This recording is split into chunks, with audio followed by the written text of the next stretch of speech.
Persuasion. By Jane Austen. Sir Walter Elliot, of Kellynch Hall, in Somersetshire, was a man who, for his own amusement, never took up any book but the baronetage.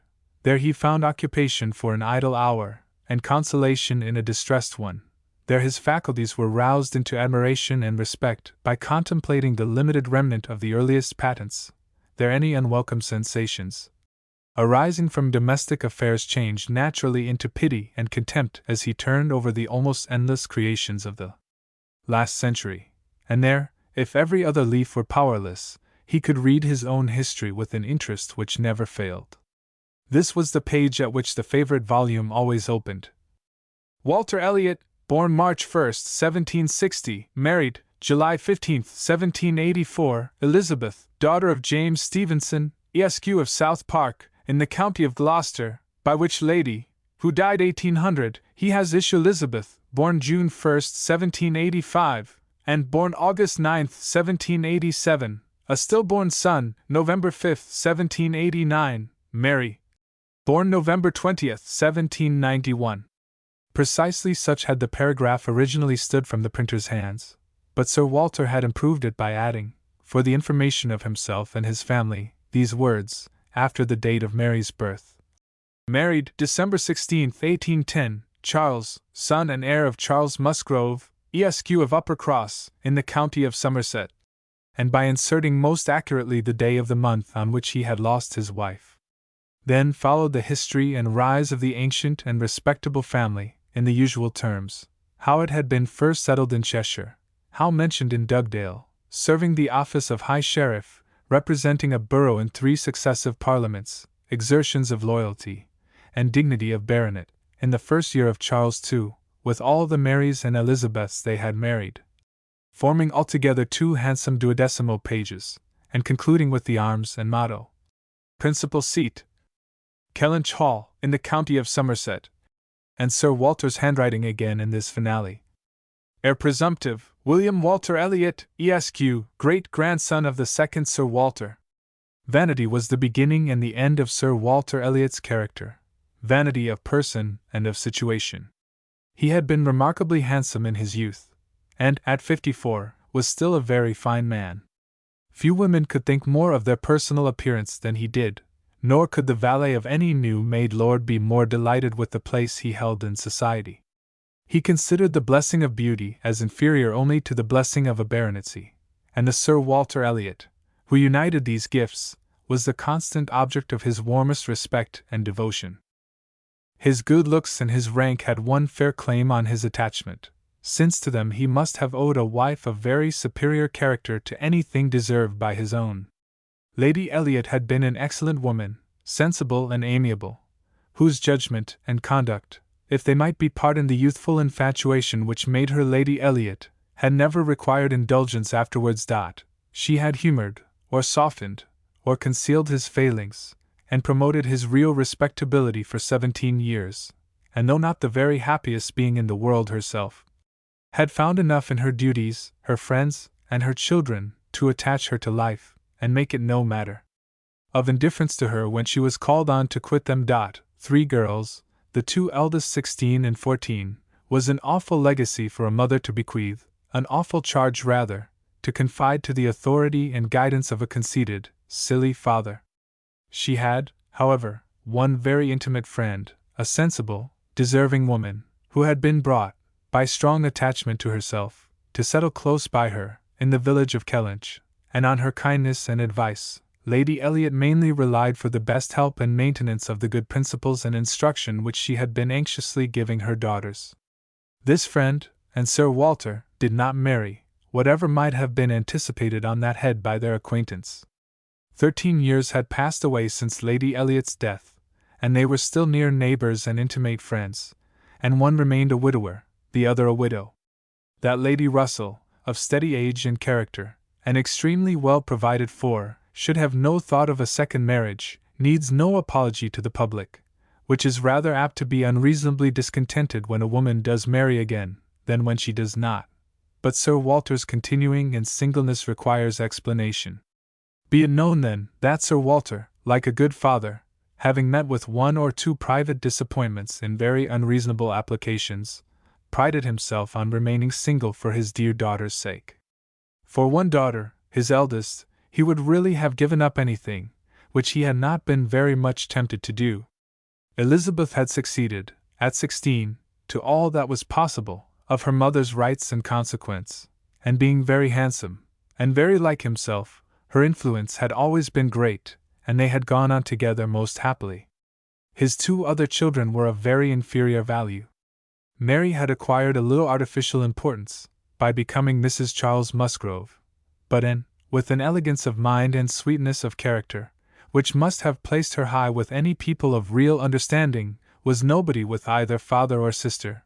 Her word had no weight, her convenience was always to give way, she was only an. To Lady Russell, indeed, she was a most dear and highly valued goddaughter, favourite, and friend. Lady Russell loved them all, but it was only in and that she could fancy the mother to revive again. A few years before, Anne Elliot had been a very pretty girl, but her bloom had vanished early, and as even in its height, her father had found little to admire in her, so totally different were her delicate features and mild dark eyes from his own, there could be nothing in them, now that she was faded and thin, to excite his esteem. He had never indulged much hope, he had now none, of ever reading her name in any other page of his favorite work. All equality of alliance must rest with Elizabeth, for Mary had merely connected herself with an old country family of respectability and large fortune, and had therefore given all the honor and received none. Elizabeth would, one day or other, marry suitably. It sometimes happens that a woman is handsomer at 29 than she was 10 years before, and generally speaking, if there has been neither ill health nor anxiety, it is a time of life at which scarcely any charm is lost. It was so with Elizabeth, still the same handsome Miss Elliot that she had begun to be 13 years ago, and Sir Walter might be excused, therefore, in forgetting her age, or, at least, be deemed only half a fool, for thinking himself and Elizabeth as blooming as ever, amidst the wreck of the good looks of everybody else, for he could plainly see how old all the rest of his family and acquaintance were growing. And haggard, merry coarse, every face in the neighborhood worsting, and the rapid increase of the crow's foot about Lady Russell's temples had long been a distress to him. Elizabeth did not quite equal her father in personal contentment. 13 years had seen her mistress of Kellynch Hall, presiding and directing with a self-possession and decision which could never have given the idea of her being younger than she was. For 13 years had she been doing the honors, and laying down the domestic law at home, and leading the way to the chaise and four, and walking immediately after Lady Russell out of all the drawing-rooms and dining-rooms in the country. 13 winters revolving frost had seen her opening every ball of credit which a scanty neighborhood afforded, and 13 springs shone their blossoms, as she travelled up to London with her father, for a few weeks' annual enjoyment of the great world. She had the remembrance of all this, she had the consciousness of being 29 to give her some regrets and some apprehensions. She was fully satisfied of being still quite as handsome as ever, but she felt her approach to the years of danger, and would have rejoiced to be certain of being properly solicited by baronet blood within the next 12 months or 2. Then might she again take up the book of books with as much enjoyment as in her early youth, but now she liked it not. Always to be presented with the date of her own birth and see no marriage follow but that of a youngest sister, made the book an evil, and more than once, when her father had left it open on the table near her, had she closed it, with averted eyes, and pushed it away. She had had a disappointment, moreover, which that book, and especially the history of her own family, must ever present the remembrance of. The heir presumptive, the very William Walter Elliot, Esq., whose rights had been so generously supported by her father, had disappointed her. She had, while a very young girl, as soon as she had known him to be, in the event of her having no brother, the future baronet, meant to marry him, and her father had always meant that she should. He had not been known to them as a boy, but soon after Lady Elliot's death, Sir Walter had sought the acquaintance, and though his overtures had not been met with any warmth, he had persevered in seeking it, making allowance for the modest drawing back of youth, and in one of their spring excursions to London, when Elizabeth was in her first bloom, Mr. Elliot had been forced into the introduction. He was at that time a very young man, just engaged in the study of the law, and Elizabeth found him extremely agreeable, and every plan in his favor was confirmed.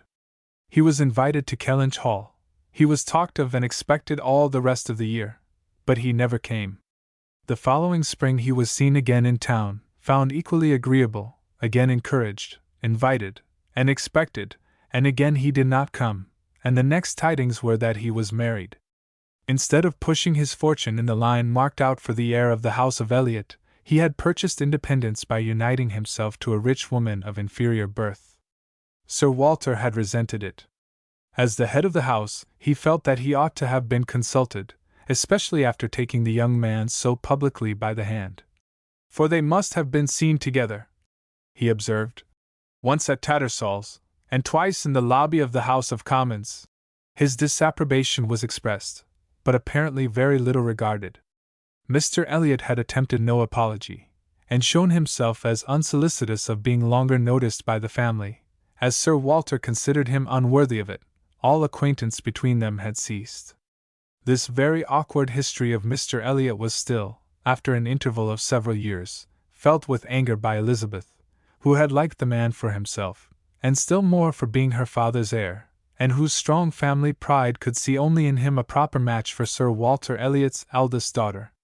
There was not a baronet from A to Z whom her feelings could have so willingly acknowledged as an equal. Yet so miserably had he conducted himself, that though she was at this present time, the summer of 1814, wearing black ribbons for his wife, she could not admit him to be worth thinking of again. The disgrace of his first marriage might, perhaps, as there was no reason to suppose it perpetuated by offspring, have been got over, had he not done worse. But he had, as by the customary intervention of kind friends, they had been informed, spoken most disrespectfully of them all, most slightingly and contemptuously of the very blood he belonged to, and the honors which were hereafter to be his own. This could not be pardoned. Such were Elizabeth Elliot's sentiments and sensations, such the cares to alloy, the agitations to vary, the sameness and the elegance, the prosperity and the nothingness of her scene of life, such the feelings to give interest to a long, uneventful residence in one country circle, to fill the vacancies which there were no habits of utility abroad, no talents or accomplishments for home, to occupy. But now, another occupation and solicitude of mind was beginning to be added to these. Her father was growing distressed for money. She knew that when he now took up the baronetage, it was to drive the heavy bills of his tradespeople, and the unwelcome hints of Mr. Shepherd, his agent, from his thoughts. The Kellynch property was good, but not equal to Sir Walter's apprehension of the state required in its possessor. While Lady Elliot lived, there had been method, moderation, and economy, which had just kept him within his income, but with her had died all such right-mindedness, and from that period he had been constantly exceeding it. It had not been possible for him to spend less. He had done nothing but what Sir Walter Elliot was imperiously called on to do. But blameless as he was not only growing dreadfully in debt, but was hearing of it so often that it became vain to attempt concealing it longer, even partially, from his daughter. He had given her some hints of it the last spring in town. He had gone so far even as to say, "Can we retrench? Does it occur to you that there is any one article in which we can retrench?" And Elizabeth, to do her justice, had, in the first ardor of female alarm, set seriously to think what could be done, and had finally proposed these two branches of economy: to cut off some unnecessary charities, and to refrain from new furnishing the drawing-room, to which expedients she afterwards added the happy thought of their taking no present down to Anne, as had been the usual yearly custom. But these measures, however good in themselves, were insufficient for the real extent of the evil, the whole of which Sir Walter found himself obliged to confess to her soon afterwards. Elizabeth had nothing to propose of deeper efficacy. She felt herself ill-used and unfortunate, as did her father, and they were either of them able to devise any means of lessening their expenses without compromising their dignity, or relinquishing their comforts in a way not to be borne. There was only a small part of his estate that Sir Walter could dispose of, but had every acre been alienable, it would have made no difference. He had condescended to mortgage as far as he had the power, but he would never condescend to sell. No, He would never disgrace his name so far. The Kellynch estate should be transmitted whole and entire, as he had received it. Their two confidential friends, Mr. Shepherd, who lived in the neighboring market town, and Lady Russell, were called to advise them, and both father and daughter seemed to expect that something should be struck out by one or the other to remove their embarrassments and reduce their expenditure, without involving the loss of any indulgence of taste or pride. Chapter 2. Mr. Shepherd, a civil, cautious lawyer, who, whatever might be his hold or his views on Sir Walter, would rather have the disagreeable prompted by anybody else, excused himself from offering the slightest hint, and only begged leave to recommend an implicit reference to the excellent judgment of Lady Russell, from whose known good sense he fully expected to have just such resolute measures advised as he meant to see finally adopted.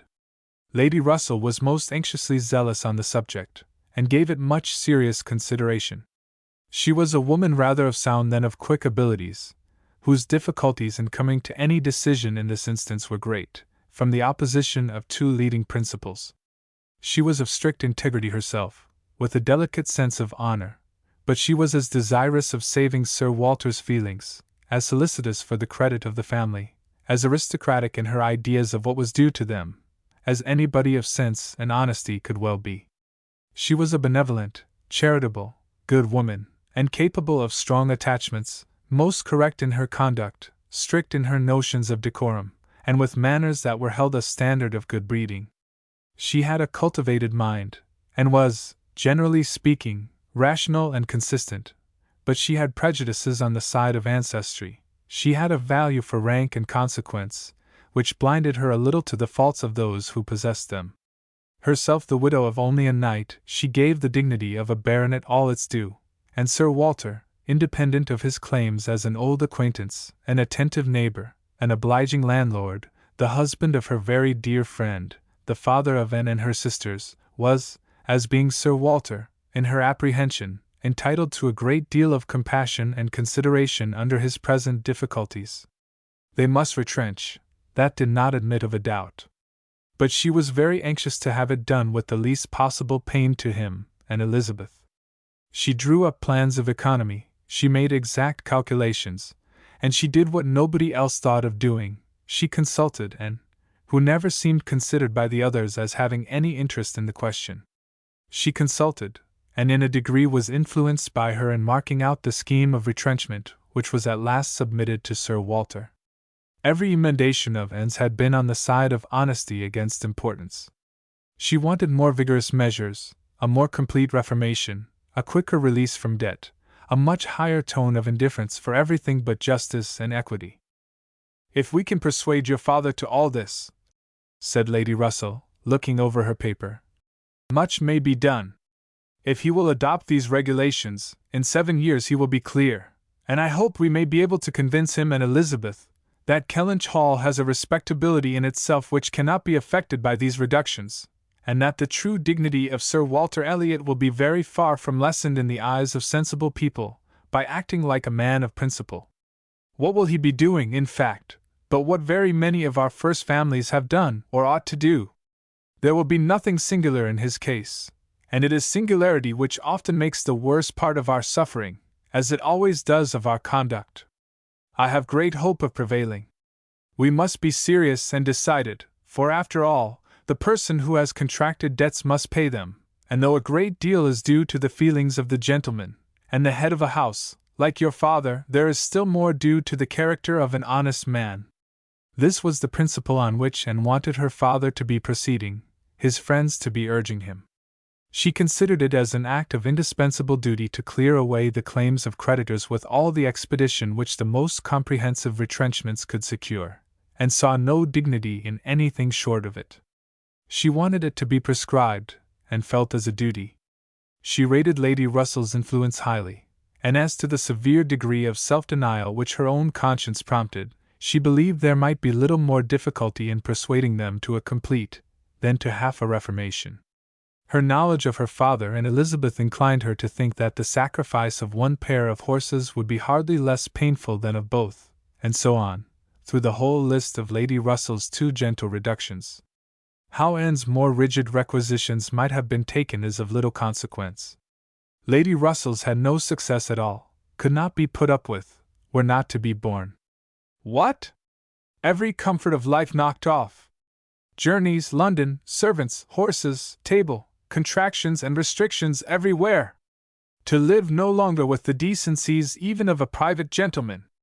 No, he would sooner quit Kellynch Hall at once, than remain in it on such disgraceful terms. Quit Kellynch Hall.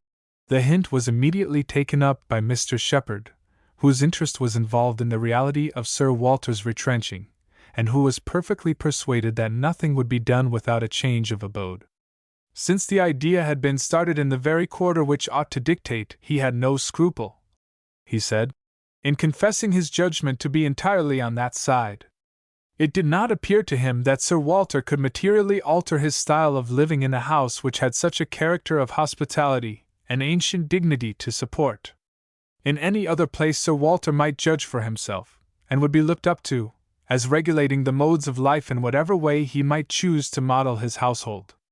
Sir Walter would quit Kellynch Hall, and after a very few days more of doubt and indecision, the great question of whither he should go was settled, and the first outline of this important change made out. There had been 3 alternatives: London, Bath, or another house in the country. All Anne's wishes had been for the latter. A small house in their own neighborhood, where they might still have Lady Russell's society, still be near Mary, and still have the pleasure of sometimes seeing the lawns and groves of Kellynch, was the object of her ambition. But the usual fate of Anne attended her, in having something very opposite from her inclination fixed on. She disliked Bath, and did not think it agreed with her, and Bath was to be her home. Sir Walter had at first thought more of London, but Mr. Shepherd felt that he could not be trusted in London, and had been skilful enough to dissuade him from it, and make Bath preferred. It was a much safer place for a gentleman in his predicament. He might there be important at comparatively little expense. 2 material advantages of Bath over London had of course been given all their weight: its more convenient distance from Kellynch, only 50 miles, and Lady Russell's spending some part of every winter there, and to the very great satisfaction of Lady Russell, whose first views on the projected change had been for Bath. Sir Walter and Elizabeth were induced to believe that they should lose neither consequence nor enjoyment by settling there. Lady Russell felt obliged to oppose her dear Anne's known wishes. It would be too much to expect Sir Walter to descend into a small house in his own neighborhood. Anne herself would have found the mortifications of it more than she foresaw, and to Sir Walter's feelings they must have been dreadful. And with regard to Anne's dislike of Bath, she considered it as a prejudice and mistake arising, first, from the circumstance of her having been 3 years at school there, after her mother's death, and secondly, from her happening to be not in perfectly good spirits the only winter which she had afterwards spent there with herself. Lady Russell was fond of Bath, in short, and disposed to think it must suit them all, and as to her young friend's health, by passing all the warm months with her at Kellynch Lodge, every danger would be avoided, and it was in fact a change which must do both health and spirits good. Anne had been too little from home, too little seen. Her spirits were not high. A larger society would improve them. She wanted her to be more known. The undesirableness of any other house in the same neighborhood for Sir Walter was certainly much strengthened by one part, and a very material part of the scheme, which had been happily engrafted on the beginning. He was not only to quit his home, but to see it in the hands of others, a trial of fortitude, which stronger heads than Sir Walter's have found too much. Kellynch Hall was to be let. This, however, was a profound secret, not to be breathed beyond their own circle. Sir Walter could not have borne the degradation of being known to design letting his house. Mr. Shepherd had once mentioned the word advertise, but never dared approach it again.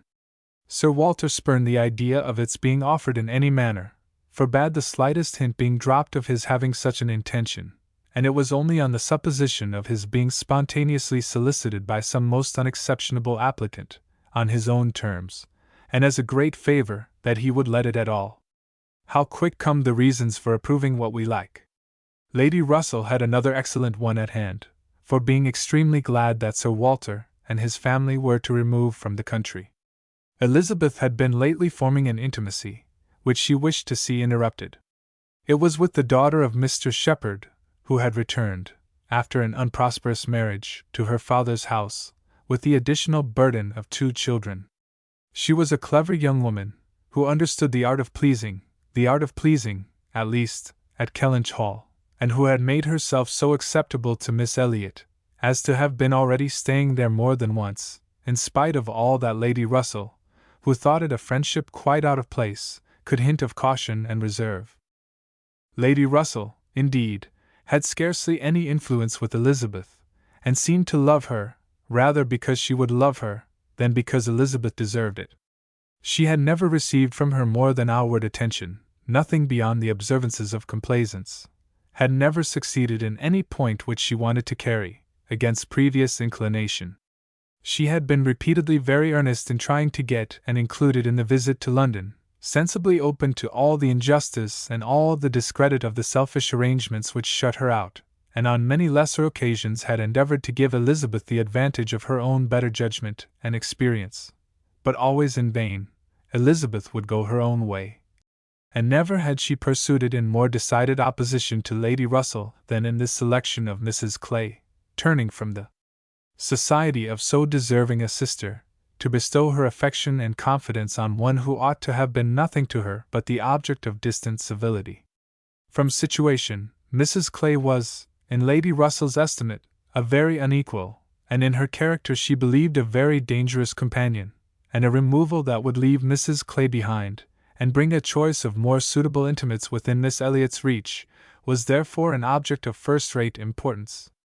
Chapter 3.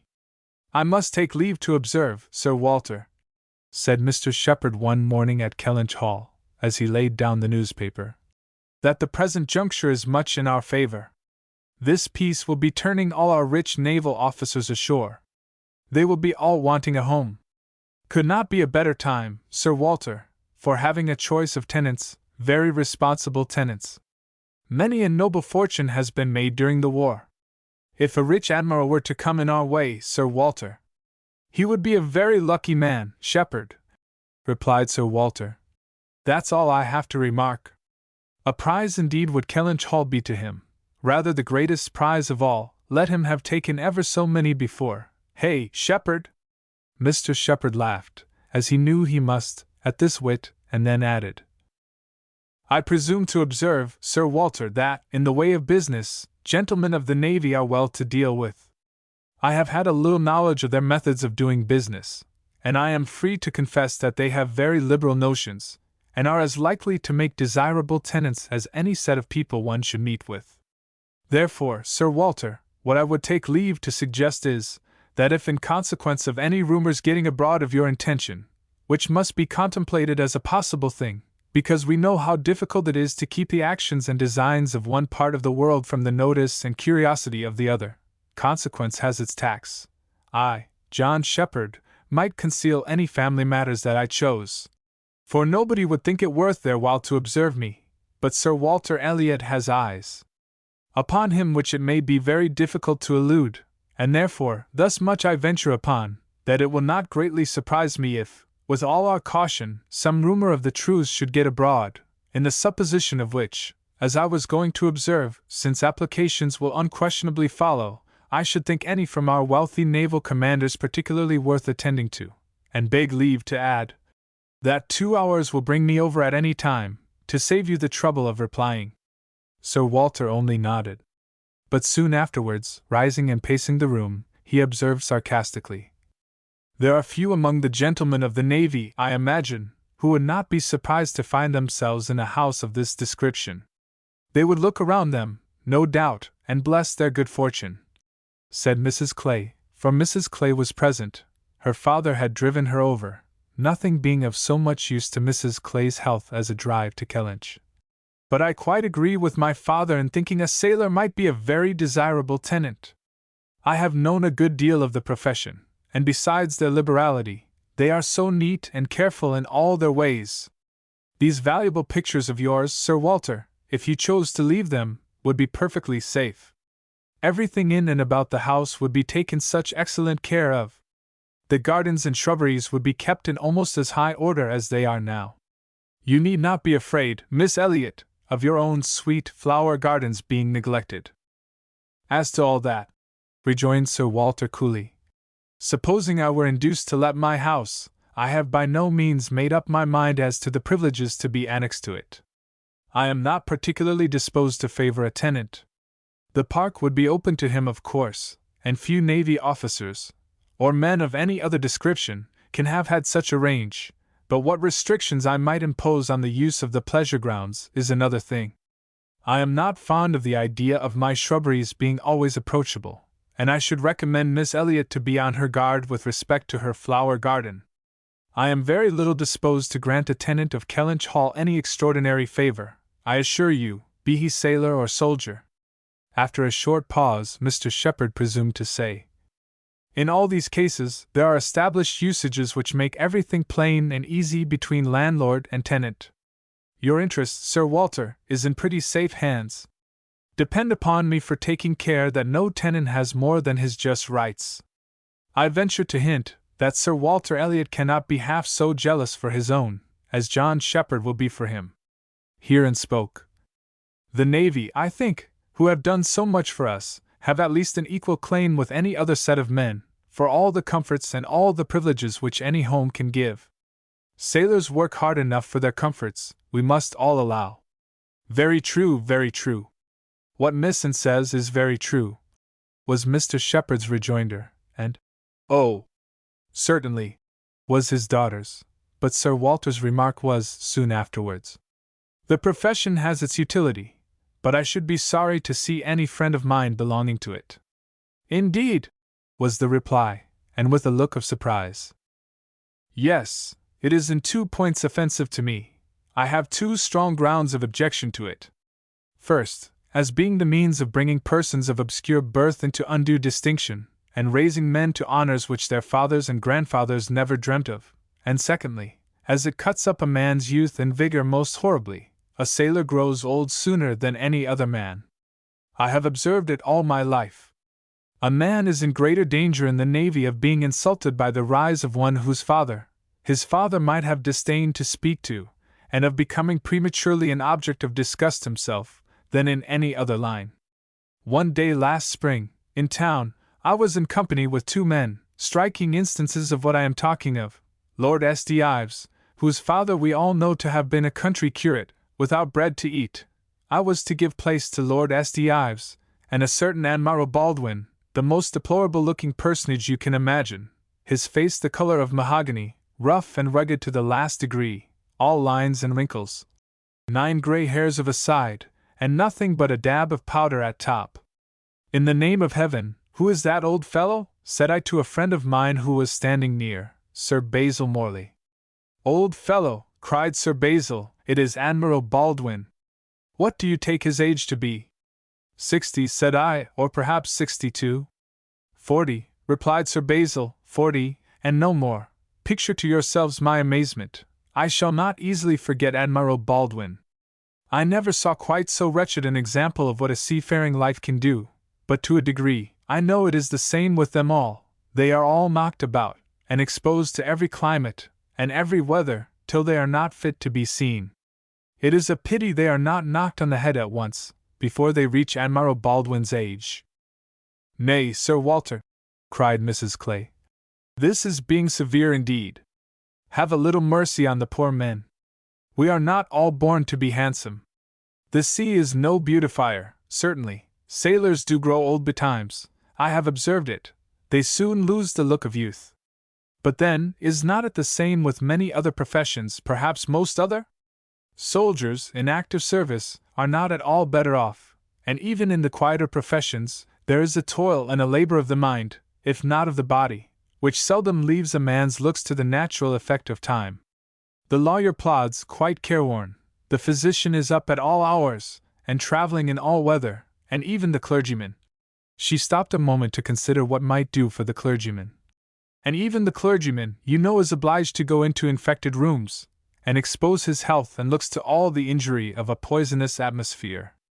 In fact, as I have long been convinced, though every profession is necessary and honorable in its turn, it is only the lot of those who are not obliged to follow any, who can live in a regular way, in the country, choosing their own hours, following their own pursuits, and living on their own property, without the torment of trying for more. It is only their lot, I say, to hold the blessings of health and a good appearance to the utmost. I know no other set of men but what lose something of their personableness when they cease to be quite young.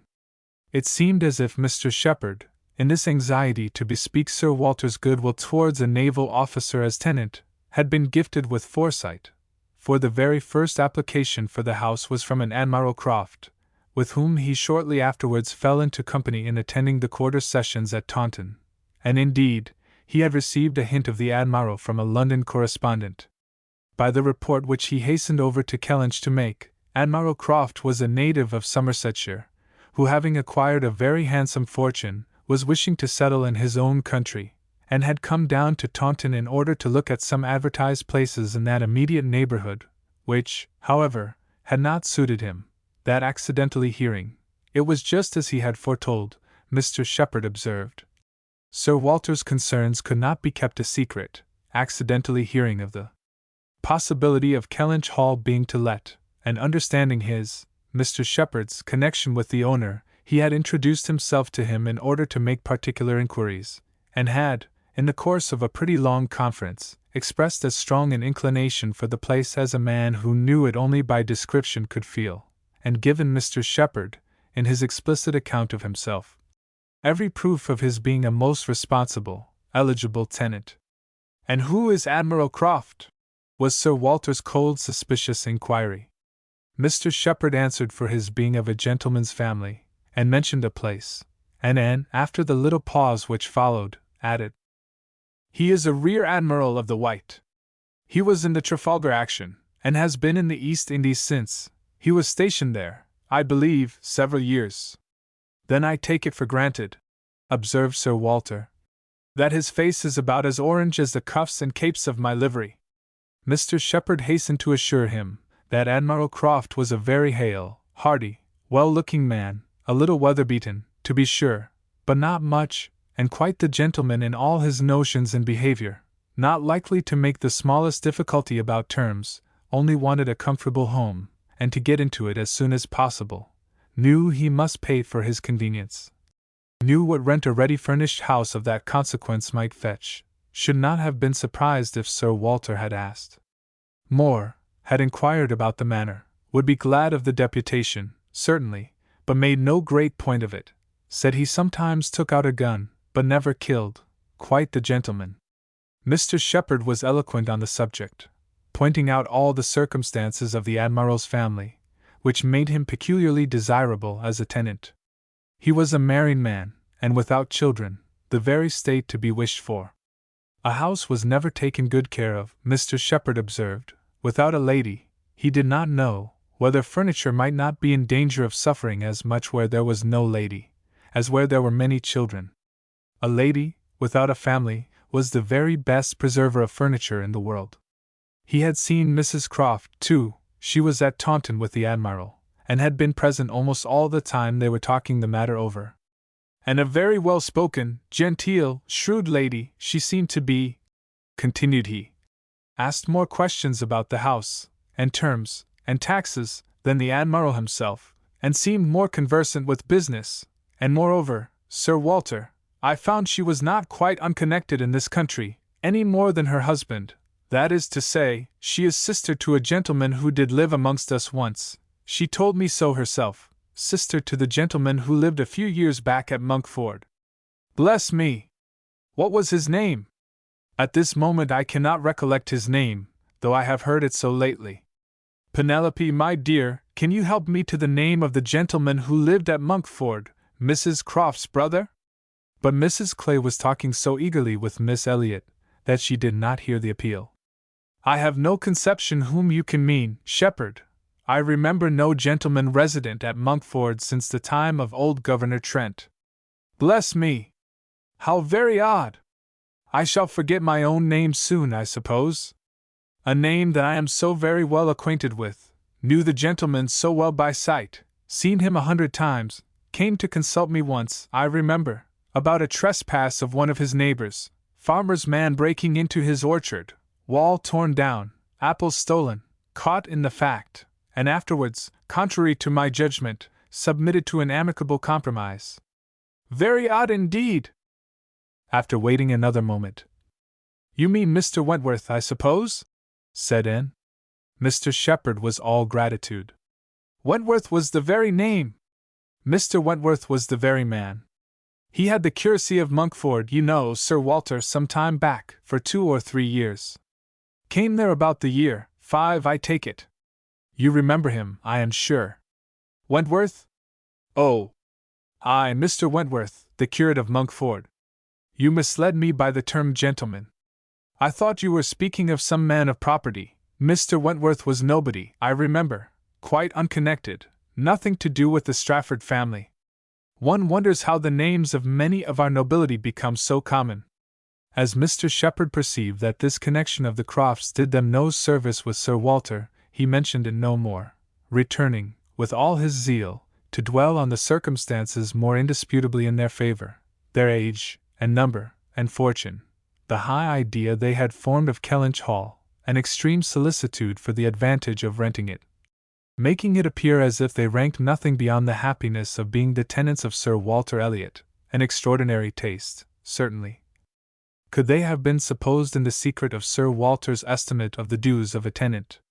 It succeeded, however, and though Sir Walter must ever look with an evil eye on anyone intending to inhabit that house, and think them infinitely too well off in being permitted to rent it on the highest terms, he was talked into allowing Mr. Shepherd to proceed in the treaty, and authorizing him to wait on Admiral Croft, who still remained at Taunton, and fix a day for the house being seen. Sir Walter was not very wise, but still he had experience enough of the world to feel that a more unobjectionable tenant, in all essentials, than Admiral Croft bid fair to be, could hardly offer. So far went his understanding, and his vanity supplied a little additional soothing in the Admiral's situation in life, which was just high enough, and not too high. I have let my house to Admiral Croft, would sound extremely well, very much better than to any mere Mr. A Mr., save, perhaps, some half-dozen in the nation, always needs a note of explanation. An admiral speaks his own consequence, and, at the same time, can never make a baronet look small. In all their dealings and intercourse, Sir Walter Elliot must ever have the precedence. Nothing could be done without a reference to Elizabeth, but her inclination was growing so strong for a removal, that she was happy to have it fixed and expedited by a tenant at hand, and not a word to suspend decision was uttered by her.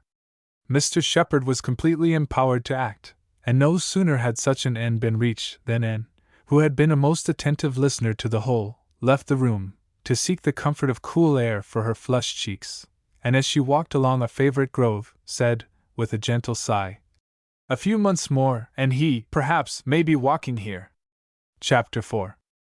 He was not Mr. Wentworth, the former curate of Monkford, however suspicious appearances may be, but a Captain Frederick Wentworth, his brother, who being made commander in consequence of the action off St. Domingo, and not immediately employed, had come into Somersetshire, in the summer of 1806, and having no parent living, found a home for half a year at Monkford. He was, at that time, a remarkably fine young man, with a great deal of intelligence, spirit, and brilliancy, and an extremely pretty girl, with gentleness, modesty, taste, and feeling. Half the sum of attraction, on either side, might have been enough, for he had nothing to do, and she had hardly anybody to love, but the encounter of such lavish recommendations could not fail. They were gradually acquainted, and when acquainted, rapidly and deeply in love. It would be difficult to say which had seen highest perfection in the other, or which had been the happiest, she, in receiving his declarations and proposals, or he in having them accepted. A short period of exquisite felicity followed, and but a short one. Trouble soon arose. Sir Walter, on being applied to, without actually withholding his consent, or saying it should never be, gave it all the negative of great astonishment, great coldness, great silence, and a professed resolution of doing nothing for his daughter. He thought it a very degrading alliance, and Lady Russell, though with more tempered and pardonable pride, received it as a most unfortunate one.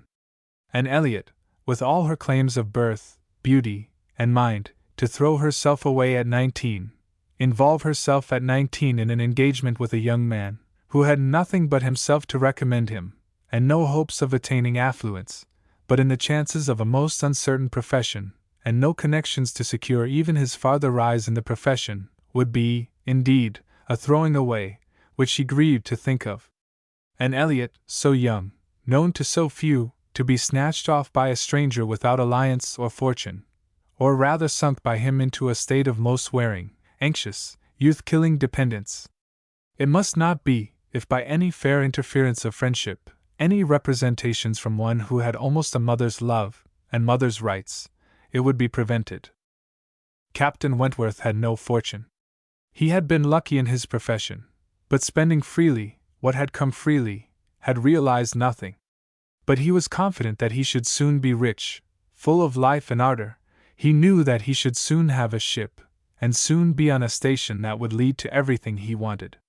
He had always been lucky, he knew he should be so still.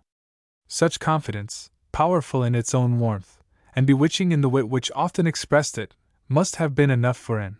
But Lady Russell saw it very differently. His sanguine temper and fearlessness of mind operated very differently on her. She saw in it but an aggravation of the evil. It only added a dangerous character to himself. He was brilliant, he was headstrong. Lady Russell had little taste for wit, and of anything approaching to imprudence a horror.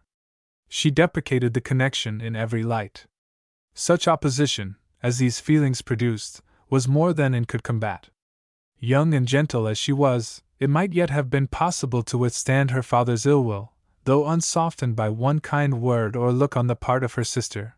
But Lady Russell, whom she had always loved and relied on, could not, with such steadiness of opinion, and such tenderness of manner, be continually advising her in vain. She was persuaded to believe the engagement a wrong thing, indiscreet, improper, hardly capable of success, and not deserving it. But it was not a merely selfish caution, under which she acted, in putting an end to it. Had she not imagined herself consulting his good, even more than her own, she could hardly have given him up. The belief of being prudent, and self-denying, principally for his advantage, was her chief consolation, under the misery of a parting, a final parting, and every consolation was required, for she had to encounter all the additional pain of opinions, on his side, totally unconvinced and unbending, and of his feeling himself ill-used by so forced a relinquishment. He had left the country in consequence. A few months had seen the beginning and the end of their acquaintance, but not with a few months ended Anne's share of suffering from it. Her attachment and regrets had, for a long time, clouded every enjoyment of youth, and an early loss of bloom and spirits had been their lasting effect. More than 7 years were gone since this little history of sorrowful interest had reached its close, and time had softened down much, perhaps nearly all of peculiar attachment to him, but she had been too dependent on time alone. No aid had been given in change of place, except in one visit to Bath soon after the rupture, or in any novelty or enlargement of society. No one had ever come within the Kellynch circle, who could bear a comparison with Frederick Wentworth, as he stood in her memory. No second attachment, the only thoroughly natural, happy, and sufficient cure, at her time of life, had been possible to the nice tone of her mind, the fastidiousness of her taste, in the small limits of the society around them. She had been solicited, when about 22, to change her name, by the young man, who not long afterwards found a more willing mind in her younger sister, and Lady Russell had lamented her refusal, for Charles Musgrove was the eldest son of a man, whose landed property and general importance were second in that country, only to Sir Walter's, and of good character and appearance. And however Lady Russell might have asked yet for something more, while Anne was 19, she would have rejoiced to see her at 22 so respectably removed from the partialities and injustice of her father's house, and settled so permanently near herself. But in this case, Anne had left nothing for advice to do, and though Lady Russell, as satisfied as ever with her own discretion, never wished the past undone, she began now to have the anxiety which borders on hopelessness for Anne's being tempted, by some man of talents and independence, to enter a state for which she held her to be peculiarly fitted by her warm affections and domestic habits. They knew not each other's opinion, either its constancy or its change, on the one leading point of Anne's conduct, for the subject was never alluded to. But Anne, at 27, thought very differently from what she had been made to think at 19. She did not blame Lady Russell, she did not blame herself for having been guided by her, but she felt that were any young person, in similar circumstances, to apply to her for counsel, they would never receive any of such certain immediate wretchedness, such uncertain future good. She was persuaded that under every disadvantage of disapprobation at home, and every anxiety attending his profession, all their probable fears, delays, and disappointments, she should yet have been a happier woman in maintaining the engagement than she had been in the sacrifice of it, and this, she fully believed, had the usual share, had even more than the usual share of all such solicitudes and suspense been theirs. Without reference to the actual results of their case, which, as it happened, would have bestowed earlier prosperity than could be reasonably calculated on. All his sanguine expectations, all his confidence had been justified. His genius and ardor had seemed to foresee and to command his prosperous path. He had, very soon after their engagement ceased, got employ, and all that he had told her would follow had taken place. He had distinguished himself, and early gained the other step in rank, and must now, by successive captures, have made a handsome fortune.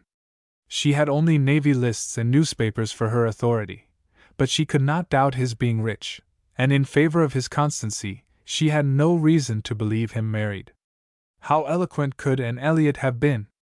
How eloquent, at least, were her wishes on the side of early warm attachment, and a cheerful confidence in futurity, against that over-anxious caution which seems to insult exertion and distrust providence. She had been forced into prudence in her youth, she learned romance as she grew older, the natural sequel of an unnatural beginning. With all these circumstances, recollections and feelings, she could not hear that Captain Wentworth's sister was likely to live at Kellynch without a revival of former pain, and many a stroll, and many a sigh, were necessary to dispel the agitation of the idea. She often told herself it was folly, before she could harden her nerves sufficiently to feel the continual discussion of the Crofts, and their business no evil. She was assisted, however, by that perfect indifference and apparent unconsciousness, among the only three of her own friends in the secret of the past, which seemed almost to deny any recollection of it. She could do justice to the superiority of Lady Russell's motives in this, over those of her father and Elizabeth. She could honor all the better feelings of her calmness, but the general air of oblivion among them was highly important from whatever it sprung, and in the event of Admiral Crofts really taking Kellynch Hall, she rejoiced anew over the conviction which had always been most grateful to her, of the past being known to those three only among her connections, by whom no syllable, she believed, would ever be whispered, and in the trust that among his, the brother only with whom he had been residing, had received any information of their short-lived engagement. That brother had been long removed from the country, and being a sensible man, and, moreover, a single man at the time, she had a fond dependence on no human creature's having heard of it from him. The sister, Mrs. Croft, had then been out of England, accompanying her husband on a foreign station, and her own sister, Mary, had been at school while it all occurred, and never admitted by the pride of some, and the delicacy of others, to the smallest knowledge of it afterwards. With these supports, she hoped that the acquaintance between herself and the Crofts, which, with Lady Russell, still resident in Kellynch, and Mary fixed only 3 miles off, must be anticipated, need not involve any particular awkwardness. Chapter 5. On the morning appointed for Admiral and Mrs. Croft's seeing Kellynch Hall, and found it most natural to take her almost daily walk to Lady Russell's, and keep out of the way till all was over, when she found it most natural to be sorry that she had missed the opportunity of seeing them. This meeting of the two parties proved highly satisfactory, and decided the whole business at once. Each lady was previously well disposed for an agreement, and saw nothing, therefore, but good manners in the other, and with regard to the gentleman, there was such an hearty good humor, such an open, trusting liberality on the Admiral's side, as could not but influence Sir Walter, who had besides been flattered into his very best and most polished behavior by Mr. Shepherd's assurances of his being known, by report, to the Admiral, as a model of good breeding. The house and grounds and furniture were approved, the Crofts were approved, terms, time, everything, and everybody, was right, and Mr. Shepherd's clerks were set to work, without there having been a single preliminary difference to modify of all that. This indenture shouth. Sir Walter, without hesitation, declared the Admiral to be the best-looking sailor he had ever met with, and went so far as to say that if his own man might have had the arranging of his hair, he should not be ashamed of being seen with him anywhere, and the Admiral, with sympathetic cordiality, observed to his wife as they drove back through the park, "I thought we should soon come to a deal, my dear, in spite of what they told us at Taunton. The Baronet will never set the Thames on fire, but there seems to be no harm in him." Reciprocal compliments, which would have been esteemed about equal. The Crofts were to have possession at Michaelmas, and as Sir Walter proposed removing to Bath in the course of the preceding month, there was no time to be lost in making every dependent arrangement.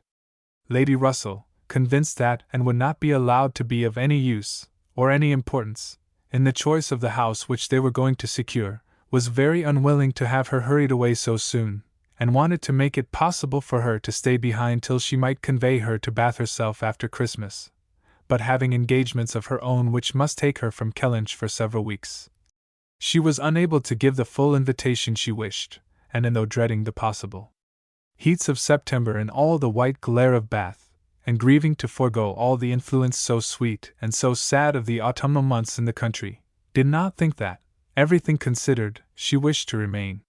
It would be most right, and most wise, and therefore must involve least suffering to go with the others. Something occurred, however, to give her a different duty. Mary, often a little unwell, and always thinking a great deal of her own complaints, and always in the habit of claiming, and when anything was the matter, was indisposed, and foreseeing that she should not have a day's health all the autumn, entreated, or rather required her, for it was hardly entreaty, to come to Uppercross Cottage, and bear her company as long as she should want her, instead of going to Bath. "I cannot possibly do without an," was Mary's reasoning, and Elizabeth's reply was, "Then I am sure and had better stay, for nobody will want her in Bath." To be claimed as a good, though in an improper style, is at least better than being rejected as no good at all, and Anne, glad to be thought of some use, glad to have anything marked out as a duty, and certainly not sorry to have the scene of it in the country, and her own dear country, readily agreed to stay. This invitation of Mary's removed all Lady Russell's difficulties, and it was consequently soon settled that Anne should not go to Bath till Lady Russell took her, and that all the intervening time should be divided between Uppercross Cottage and Kellynch Lodge. So far all was perfectly right, but Lady Russell was almost startled by the wrong of one part of the Kellynch Hall plan, when it burst on her, which was Mrs. Clay's being engaged to go to Bath with Sir Walter and Elizabeth, as a most important and valuable assistant to the latter in all the business before her. Lady Russell was extremely sorry that such a measure should have been resorted to at all, wondered, grieved, and feared, and the affront it contained to Anne, in Mrs. Clay's being of so much use, while Anne could be of none, was a very sore aggravation. And herself was become hardened to such affronts, but she felt the imprudence of the arrangement quite as keenly as Lady Russell. With a great deal of quiet observation, and a knowledge, which she often wished less, of her father's character, she was sensible that results the most serious to his family from the intimacy were more than possible. She did not imagine that her father had at present an idea of the kind.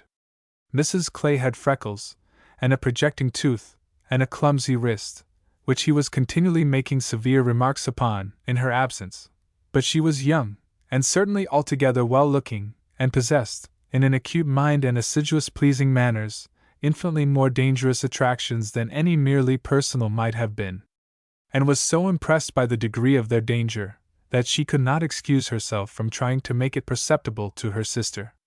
She had little hope of success, but Elizabeth, who in the event of such a reverse would be so much more to be pitied than herself, should never, she thought, have reason to reproach her for giving no warning. She spoke, and seemed only to offend. Elizabeth could not conceive how such an absurd suspicion should occur to her, and indignantly answered for each party's perfectly knowing their situation. "Mrs. Clay," said she warmly, "never forgets who she is, and as I am rather better acquainted with her sentiments than you can be, I can assure you that upon the subject of marriage they are particularly nice, and that she reprobates all inequality of condition and rank more strongly than most people. And as to my father, I really should not have thought that he, who has kept himself single so long for our sakes, need be suspected now. If Mrs. Clay were a very beautiful woman, I grant you, it might be wrong to have her so much with me.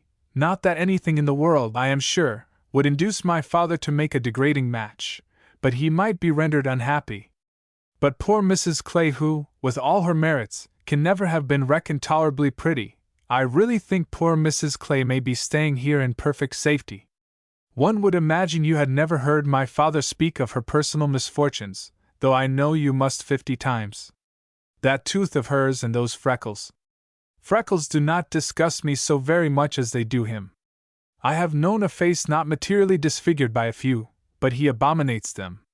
You must have heard him notice Mrs. Clay's freckles. There is hardly any personal defect, replied Anne, which an agreeable manner might not gradually reconcile one to. I think very differently, answered Elizabeth shortly. An agreeable manner may set off handsome features, but can never alter plain ones.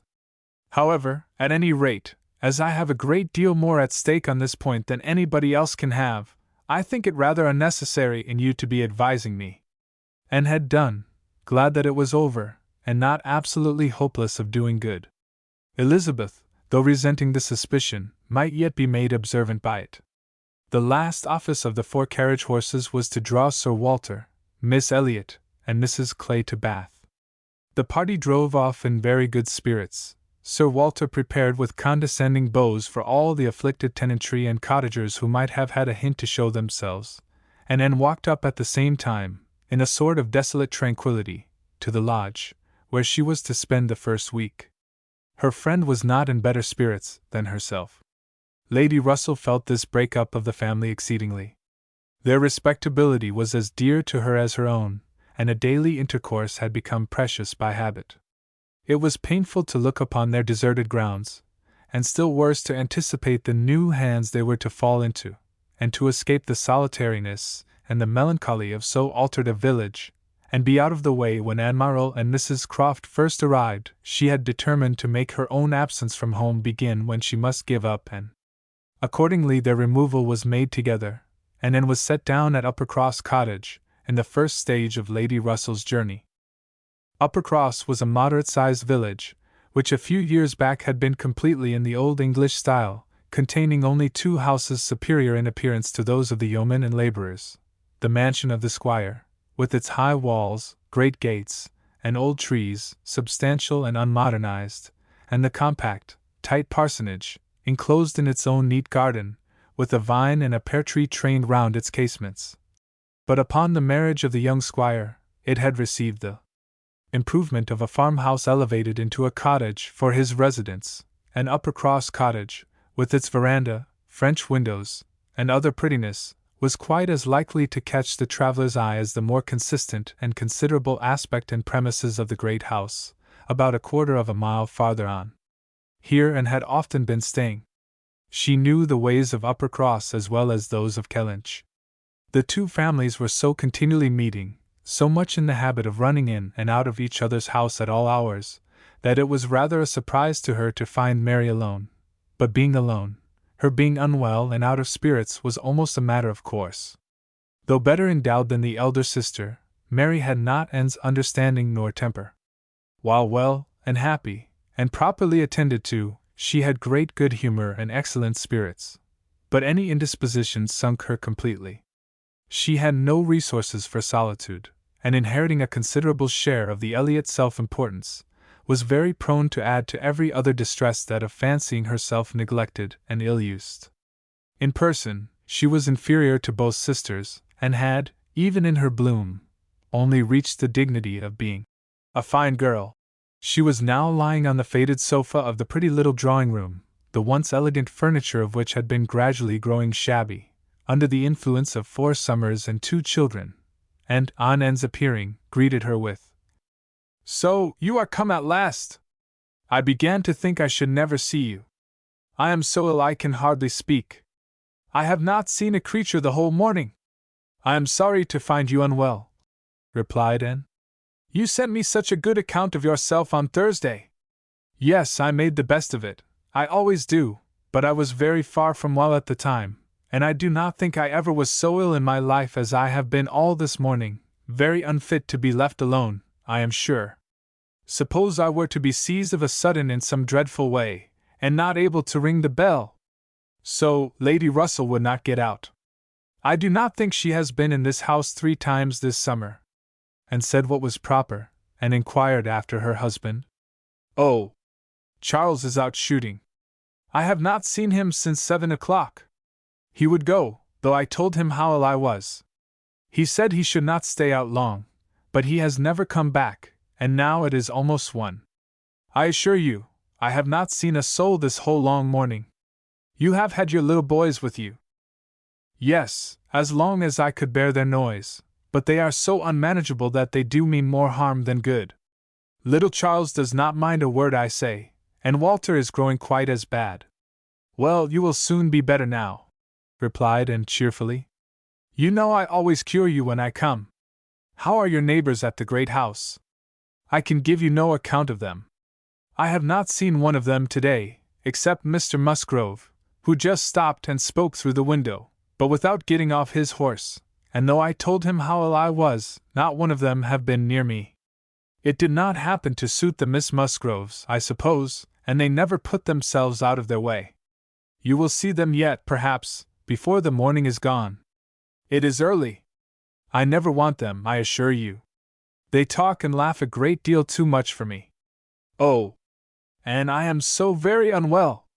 It was quite unkind of you not to come on Thursday. My dear Mary, recollect what a comfortable account you sent me of yourself. You wrote in the cheerfulest manner, and said you were perfectly well, and in no hurry for me, and that being the case, you must be aware that my wish would be to remain with Lady Russell to the last, and besides what I felt on her account, I have really been so busy, have had so much to do, that I could not very conveniently have left Kellynch sooner. Dear me! What can you possibly have to do? A great many things, I assure you. More than I can recollect in a moment, but I can tell you some. I have been making a duplicate of the catalogue of my father's books and pictures. I have been several times in the garden with Mackenzie, trying to understand, and make him understand, which of Elizabeth's plants are for Lady Russell. I have had all my own little concerns to arrange, books and music to divide, and all my trunks to repack, from not having understood in time what was intended as to the wagons, and one thing I have had to do, Mary, of a more trying nature, going to almost every house in the parish, as a sort of take leave. I was told that they wished it. But all these things took up a great deal of time. Oh! Well, and after a moment's pause, but you have never asked me one word about our dinner at the Pools yesterday. Did you go then? I have made no inquiries, because I concluded you must have been obliged to give up the party. Oh yes! I went. I was very well yesterday, nothing at all the matter with me till this morning. It would have been strange if I had not gone. I am very glad you were well enough, and I hope you had a pleasant party. Nothing remarkable. One always knows beforehand what the dinner will be, and who will be there, and it is so very uncomfortable not having a carriage of one's own. Mr. and Mrs. Musgrove took me, and we were so crowded. They are both so very large, and take up so much room, and Mr. Musgrove always sits forward. So, there was I, crowded into the back seat with Henrietta and Louisa, and I think it very likely that my illness today may be owing to it. A little further perseverance and patience and forced cheerfulness on Anne's side produced nearly a cure on Mary's. She could soon sit upright on the sofa, and began to hope she might be able to leave it by dinner time. Then, forgetting to think of it, she was at the other end of the room, beautifying a nosegay. Then, she ate her cold meat, and then she was well enough to propose a little walk. "Where shall we go?" said she, when they were ready. "I suppose you will not like to call at the great house before they have been to see you." "I have not the smallest objection on that account," replied Anne. "I should never think of standing on such ceremony with people I know so well as Mrs. and the Miss Musgroves." "Oh! But they ought to call upon you as soon as possible. They ought to feel what is due to you as my sister. However, we may as well go and sit with them a little while, and when we have that over, we can enjoy our walk. Anne had always thought such a style of intercourse highly imprudent, but she had ceased to endeavor to check it, from believing that, though there were on each side continual subjects of offense, neither family could now do without it. To the great house accordingly they went, to sit the full half-hour in the old-fashioned square parlor, with a small carpet and shining floor, to which the present daughters of the house were gradually giving the proper air of confusion by a grand pianoforte and a harp, flower stands and little tables placed in every direction. Oh! Could the originals of the portraits against the wainscot, could the gentlemen in brown velvet and the ladies in blue satin have seen what was going on, have been conscious of such an overthrow of all order and neatness? The portraits themselves seemed to be staring in astonishment. The Musgroves, like their houses, were in a state of alteration, perhaps of improvement. The father and mother were in the old English style, and the young people in the new. Mr. and Mrs. Musgrove were a very good sort of people, friendly and hospitable, not much educated, and not at all elegant. Their children had more modern minds and manners. There was a numerous family, but the only two grown up, excepting Charles, were Henrietta and Louisa, young ladies of 19 and 20, who had brought from school at Exeter all the usual stock of accomplishments, and were now like thousands of other young ladies, living to be fashionable, happy, and merry. Their dress had every advantage, their faces were rather pretty, their spirits extremely good, their manner unembarrassed and pleasant. They were of consequence at home, and favorites abroad.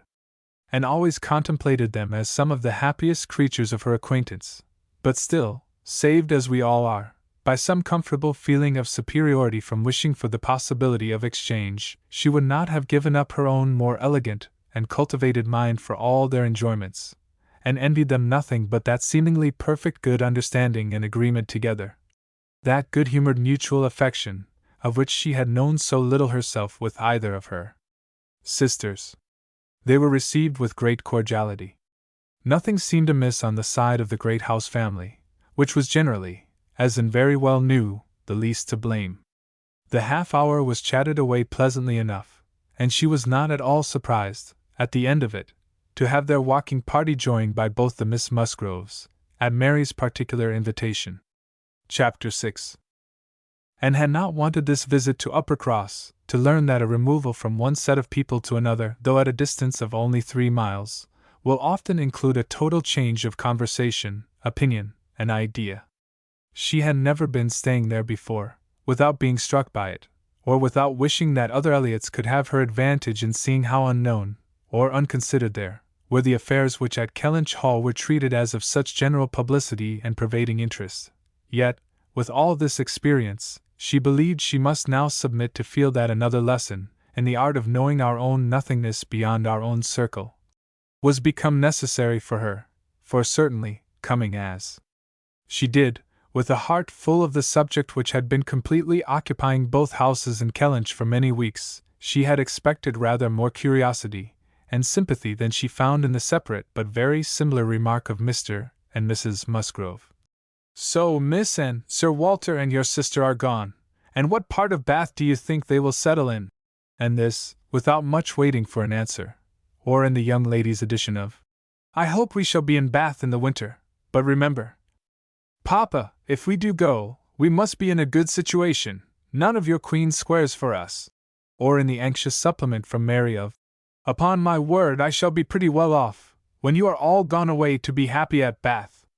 She could only resolve to avoid such self-delusion in future, and think with heightened gratitude of the extraordinary blessing of having one such truly sympathizing friend as Lady Russell.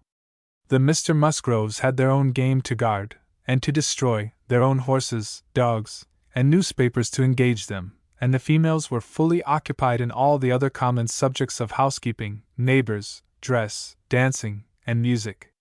She acknowledged it to be very fitting that every little social commonwealth should dictate its own matters of discourse, and hoped, ere long, to become a not unworthy member of the one she was now transplanted into. With the prospect of spending at least 2 months at Uppercross, it was highly incumbent on her to clothe her imagination, her memory, and all her ideas in as much of upper cross as possible. She had no dread of these 2 months. Mary was not so repulsive and unsisterly as Elizabeth, nor so inaccessible to all influence of hers, either was there anything among the other component parts of the cottage inimical to comfort. She was always on friendly terms with her brother-in-law, and in the children, who loved her nearly as well, and respected her a great deal more than their mother, she had an object of interest, amusement, and wholesome exertion. Charles Musgrove was civil and agreeable. In sense and temper he was undoubtedly superior to his wife, but not of powers, or conversation, or grace, to make the past, as they were connected together, at all a dangerous contemplation, though, at the same time, and could believe, with Lady Russell, that a more equal match might have greatly improved him, and that a woman of real understanding might have given more consequence to his character, and more usefulness, rationality, and elegance to his habits and pursuits. As it was, he did nothing with much zeal but sport, and his time was otherwise trifled away, without benefit from books or anything else. He had very good spirits, which never seemed much affected by his wife's occasional lowness, bore with her unreasonableness sometimes to Anne's admiration, and upon the whole, though there was very often a little disagreement, in which she had sometimes more share than she wished, being appealed to by both parties, they might pass for a happy couple. They were always perfectly agreed in the want of more money, and a strong inclination for a handsome present from his father. But here, as on most topics, he had the superiority, for while Mary thought it a great shame that such a present was not made, he always contended for his father's having many other uses for his money, and a right to spend it as he liked. As to the management of their children, his theory was much better than his wife's, and his practice not so bad. "I could manage them very well, if it were not for Mary's interference," was what Anne often heard him say, and had a good deal of faith in, but when listening in turn to Mary's reproach of, "Charles spoils the children so that I cannot get them into any order," she never had the smallest temptation to say, "Very true." One of the least agreeable circumstances of her residence there was her being treated with too much confidence by all parties, and being too much in the secret of the complaints of each house. Known to have some influence with her sister, she was continually requested, or at least receiving hints to exert it, beyond what was practicable. "I wish you could persuade Mary not to be always fancying herself ill," was Charles's language, and in an unhappy mood thus spoke Mary. "I do believe if Charles were to see me dying, he would not think there was anything the matter with me. I am sure, and if you would, you might persuade him that I really am very ill, a great deal worse than I ever own." Mary's declaration was, "I hate sending the children to the great house, though their grandmamma is always wanting to see them, for she humors and indulges them to such a degree, and gives them so much trash and sweet things, that they are sure to come back sick and cross for the rest of the day." And Mrs. Musgrove took the first opportunity of being alone with Anne to say, "Oh, Miss Anne, I cannot help wishing Mrs. Charles had a little of your method with those children. They are quite different creatures with you. But to be sure, in general they are so spoilt. It is a pity you cannot put your sister in the way of managing them. They are as fine healthy children as ever were seen, poor little dears. Without partiality, but Mrs. Charles knows no more how they should be treated. Bless me! How troublesome they are sometimes. I assure you, Miss Anne, it prevents my wishing to see them at our house so often as I otherwise should.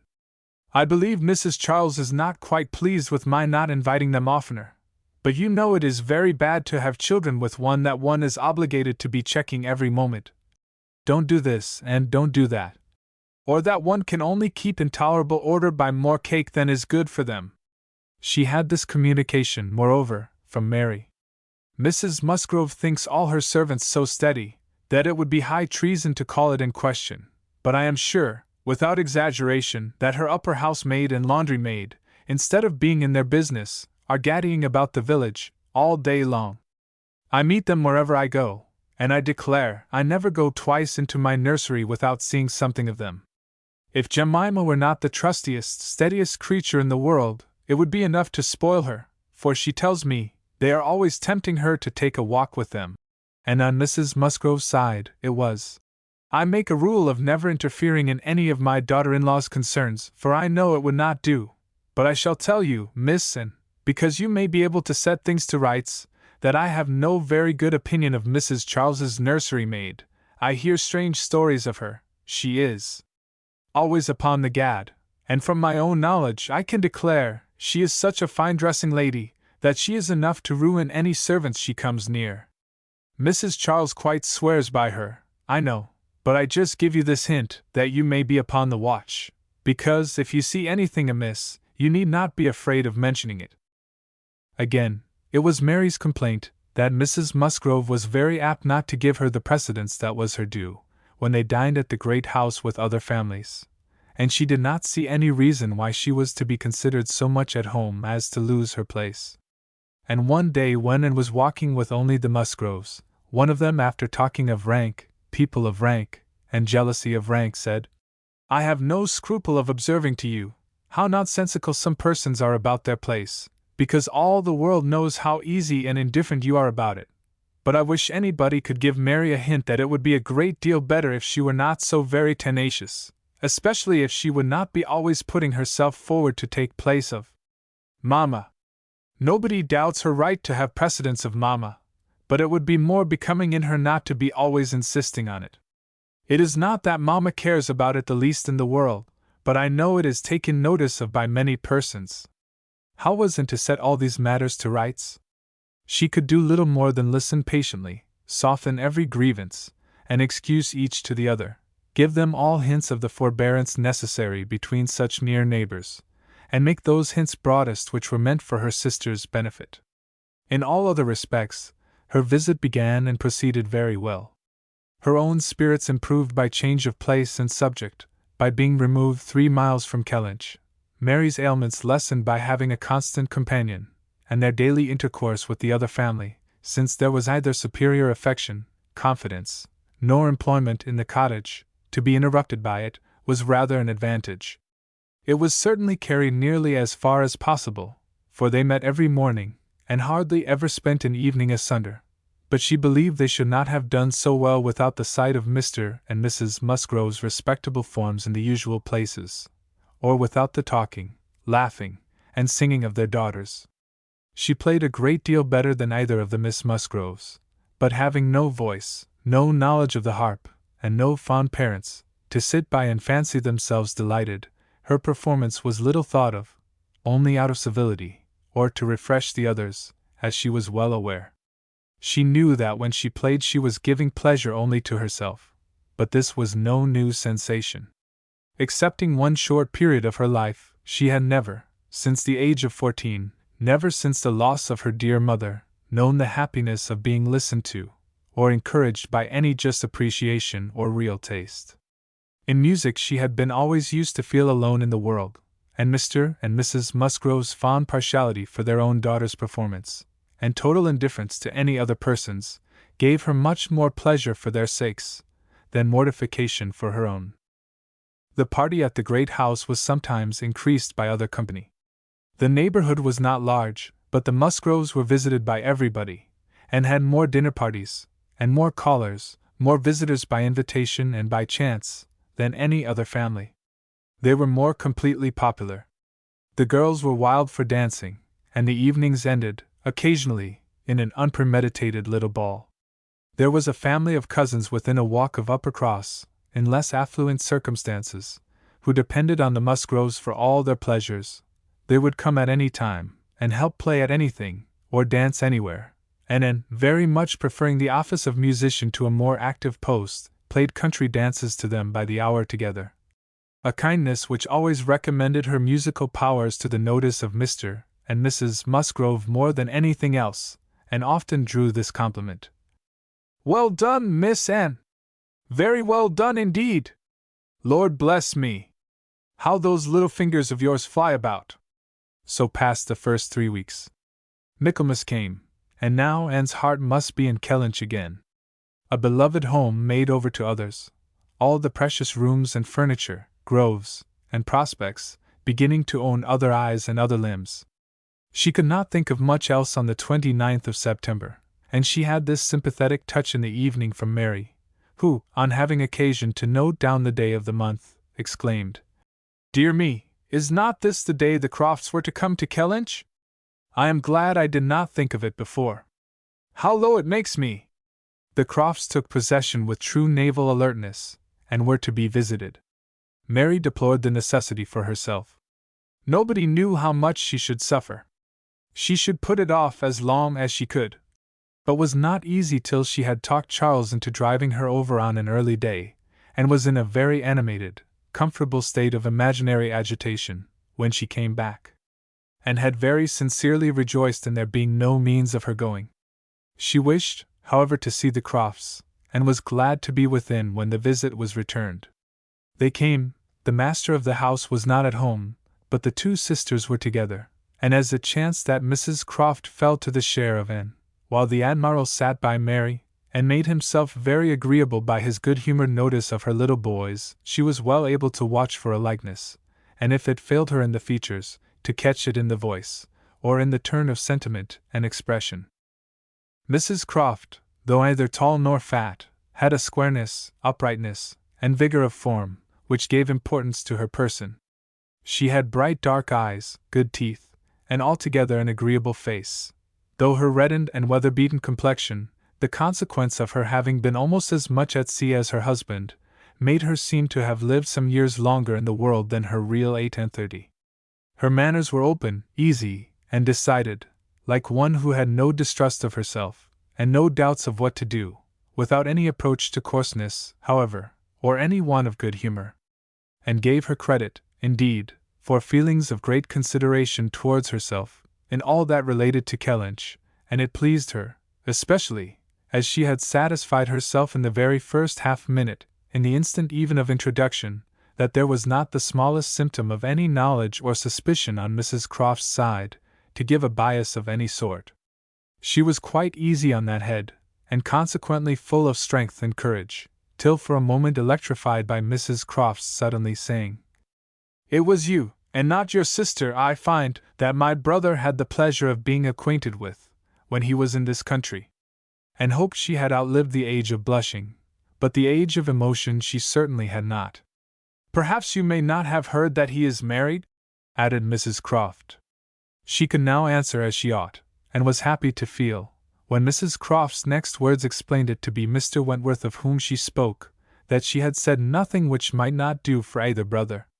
She immediately felt how reasonable it was, that Mrs. Croft should be thinking and speaking of Edward, and not of Frederick, and with shame at her own forgetfulness applied herself to the knowledge of their former neighbor's present state with proper interest. The rest was all tranquillity, till, just as they were moving, she heard the Admiral say to Mary, "We are expecting a brother of Mrs. Croft's here soon. I dare say you know him by name." He was cut short by the eager attacks of the little boys clinging to him like an old friend, and declaring he should not go, and being too much engrossed by proposals of carrying them away in his coat pockets, and to have another moment for finishing or recollecting what he had begun, and was left to persuade herself, as well as she could, that the same brother must still be in question. She could not, however, reach such a degree of certainty, as not to be anxious to hear whether anything had been said on the subject at the other house, where the Crofts had previously been calling. The folks of the great house were to spend the evening of this day at the cottage, and it being now too late in the year for such visits to be made on foot, the coach was beginning to be listened for, when the youngest Miss Musgrove walked in. That she was coming to apologize, and that they should have to spend the evening by themselves, was the first black idea, and Mary was quite ready to be affronted, when Louisa made all right by saying that she only came on foot to leave more room for the harp, which was bringing in the carriage. "And I will tell you our reason," she added, "and all about it. I am come on to give you notice that Papa and Mamma are out of spirits this evening, especially Mamma. She is thinking so much of poor Richard. And we agreed it would be best to have the harp, for it seems to amuse her more than the pianoforte. I will tell you why she is out of spirits.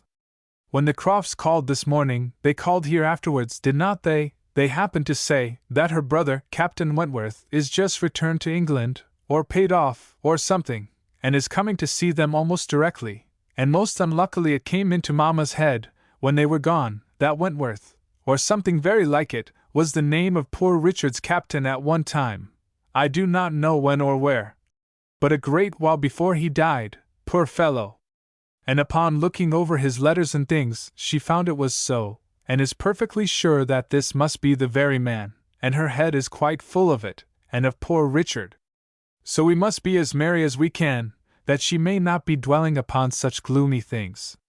The real circumstances of this pathetic piece of family history were, that the Musgroves had had the ill fortune of a very troublesome, hopeless son, and the good fortune to lose him before he reached his 20th year, that he had been sent to sea because he was stupid and unmanageable on shore, that he had been very little cared for at any time by his family, though quite as much as he deserved, seldom heard of, and scarcely at all regretted, when the intelligence of his death abroad had worked its way to Uppercross 2 years before. He had, in fact, though his sisters were now doing all they could for him, by calling him poor Richard, been nothing better than a thick-headed, unfeeling, and profitable Dick Musgrove, who had never done anything to entitle himself to more than the abbreviation of his name, living or dead. He had been several years at sea, and had, in the course of those removals to which all midshipmen are liable, and especially such midshipmen as every captain wishes to get rid of, been 6 months on board Captain Frederick Wentworth's frigate, the Laconia, and from the Laconia he had, under the influence of his captain, written the only 2 letters which his father and mother had ever received from him during the whole of his absence, that is to say, the only 2 disinterested letters. All the rest had been mere applications for money. In each letter he had spoken well of his captain, but yet so little were they in the habit of attending to such matters, so unobservant and incurious were they as to the names of men or ships, that it had made scarcely any impression at the time, and that Mrs. Musgrove should have been suddenly struck, this very day, with a recollection of the name of Wentworth, as connected with her son, seemed one of those extraordinary bursts of mind which do sometimes occur. She had gone to her letters, and found it all as she supposed, and the reperusal of these letters, after so long an interval, her poor son gone forever, and all the strength of his faults forgotten, had affected her spirits exceedingly, and thrown her into greater grief for him than she had known on first hearing of his death.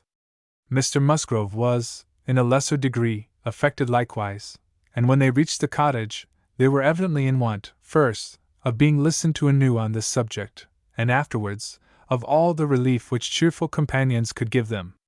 To hear them talking so much of Captain Wentworth, repeating his name so often, puzzling over past years, and at last ascertaining that it probably would, turn out to be the very same Captain Wentworth whom they recollected meeting, once or twice, after their coming back from Clifton, a very fine young man, but they could not say whether it was 7 or 8 years ago, was a new sort of trial to Anne's nerves. She found, however, that it was one to which she must inure herself. Since he actually was expected in the country, she must teach herself to be insensible on such points. And not only did it appear that he was expected, and speedily, but the Musgroves, in their warm gratitude for the kindness he had shown poor Dick, and very high respect for his character, stamped as it was by poor Dick's having been 6 months under his care, and mentioning him in strong, though not perfectly well-spelt praise, as a fine dashing fellow, only too particular about the schoolmaster, were bent on introducing themselves, and seeking his acquaintance, as soon as they could hear of his arrival. The resolution of doing so helped to form the comfort of their evening. Chapter 7. A very few days more, and Captain Wentworth was known to be at Kellynch, and Mr. Musgrove had called on him, and come back warm in his praise, and he was engaged with the Crofts to dine at Uppercross by the end of another week. It had been a great disappointment to Mr. Musgrove to find that no earlier day could be fixed, so impatient was he to shew his gratitude, by seeing Captain Wentworth under his own roof, and welcoming him to all that was strongest and best in his cellars. But a week must pass, only a week, in Anne's reckoning, and then, she supposed, they must meet, and soon she began to wish that she could feel secure even for a week. Captain Wentworth made a very early return to Mr. Musgrove's civility, and she was all but calling there in the same half-hour. She and Mary were actually setting forward for the great house, where, as she afterwards learnt, they must inevitably have found him, when they were stopped by the eldest boy's being at that moment brought home in consequence of a bad fall. The child's situation put the visit entirely aside, but she could not hear of her escape with indifference, even in the midst of the serious anxiety which they afterwards felt on his account. His collarbone was found to be dislocated, and such injury received in the back as roused the most alarming ideas. It was an afternoon of distress, and Anne had everything to do at once: the apothecary to send for, the father to have pursued and informed, the mother to support and keep from hysterics, the servants to control, the youngest child to banish, and the poor suffering one to attend and soothe, besides sending, as soon as she recollected it, proper notice to the other house, which brought her an accession rather of frightened, inquiring companions than of very useful assistance. Her brother's return was the first comfort. He could take best care of his wife, and the second blessing was the arrival of the apothecary. Till he came and had examined the child, their apprehensions were the worse for being vague. They suspected great injury, but knew not where. But now the collarbone was soon replaced, and though Mr. Robinson felt, and rubbed, and looked grave, and spoke low words both to the father and the aunt, still they were all to hope the best, and to be able to part and eat their dinner in tolerable ease of mind. And then it was, just before they parted, that the two young aunts were able so far to digress from their nephew's state as to give the information of Captain Wentworth's visit, staying 5 minutes behind their father and mother, to endeavor to express how perfectly delighted they were with him, how much handsomer, how infinitely more agreeable they thought him than any individual among their male acquaintance, who had been at all a favorite before. How glad they had been to hear Papa invite him to stay dinner, how sorry when he said it was quite out of his power, and how glad again when he had promised in reply to Papa and Mamma's farther pressing invitations to come and dine with them on the morrow, actually on the morrow, and he had promised it in so pleasant a manner, as if he felt all the motive of their attention just as he ought. And in short, he had looked and said everything with such exquisite grace, that they could assure them all, their heads were both turned by him, and off they ran, quite as full of glee as of love, and apparently more full of Captain Wentworth than of little Charles. The same story and the same raptures were repeated, when the two girls came with their father, through the gloom of the evening, to make inquiries, and Mr. Musgrove, no longer under the first uneasiness about his heir, could add his confirmation in praise, and hope there would be now no occasion for putting Captain Wentworth off, and only be sorry to think that the cottage party, probably, would not like to leave the little boy, to give him the meeting. Oh no, as to leaving the little boy, both father and mother were in much too strong and recent alarm to bear the thought, and Anne, in the joy of the escape, could not help adding her warm protestations to theirs. Charles Musgrove, indeed, afterwards shewed more of inclination. The child was going on so well, and he wished so much to be introduced to Captain Wentworth, that, perhaps, he might join them in the evening. He would not dine from home, but he might walk in for half an hour. But in this he was eagerly opposed by his wife, with, "Oh, no, indeed, Charles, I cannot bear to have you go away. Only think if anything should happen?" The child had a good night, and was going on well the next day. It must be a work of time to ascertain that no injury had been done to the spine, but Mr. Robinson found nothing to increase alarm, and Charles Musgrove began, consequently, to feel no necessity for longer confinement. The child was to be kept in bed and amused as quietly as possible, but what was there for a father to do? This was quite a female case, and it would be highly absurd in him, who could be of no use at home, to shut himself up. His father very much wished him to meet Captain Wentworth, and there being no sufficient reason against it, he ought to go, and it ended in his making a bold, public declaration, when he came in from shooting, of his meaning to dress directly, and dine at the other house. "Nothing can be going on better than the child," said he. "So I told my father, just now, that I would come, and he thought me quite right. Your sister being with you, my love, I have no scruple at all.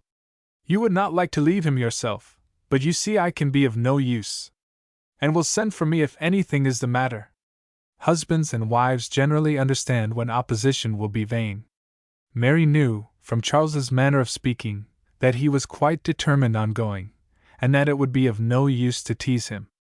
She said nothing, therefore, till he was out of the room, but as soon as there was only Anne to hear. So you and I are to be left to shift by ourselves, with this poor sick child, and not a creature coming near us all the evening. I knew how it would be. This is always my luck.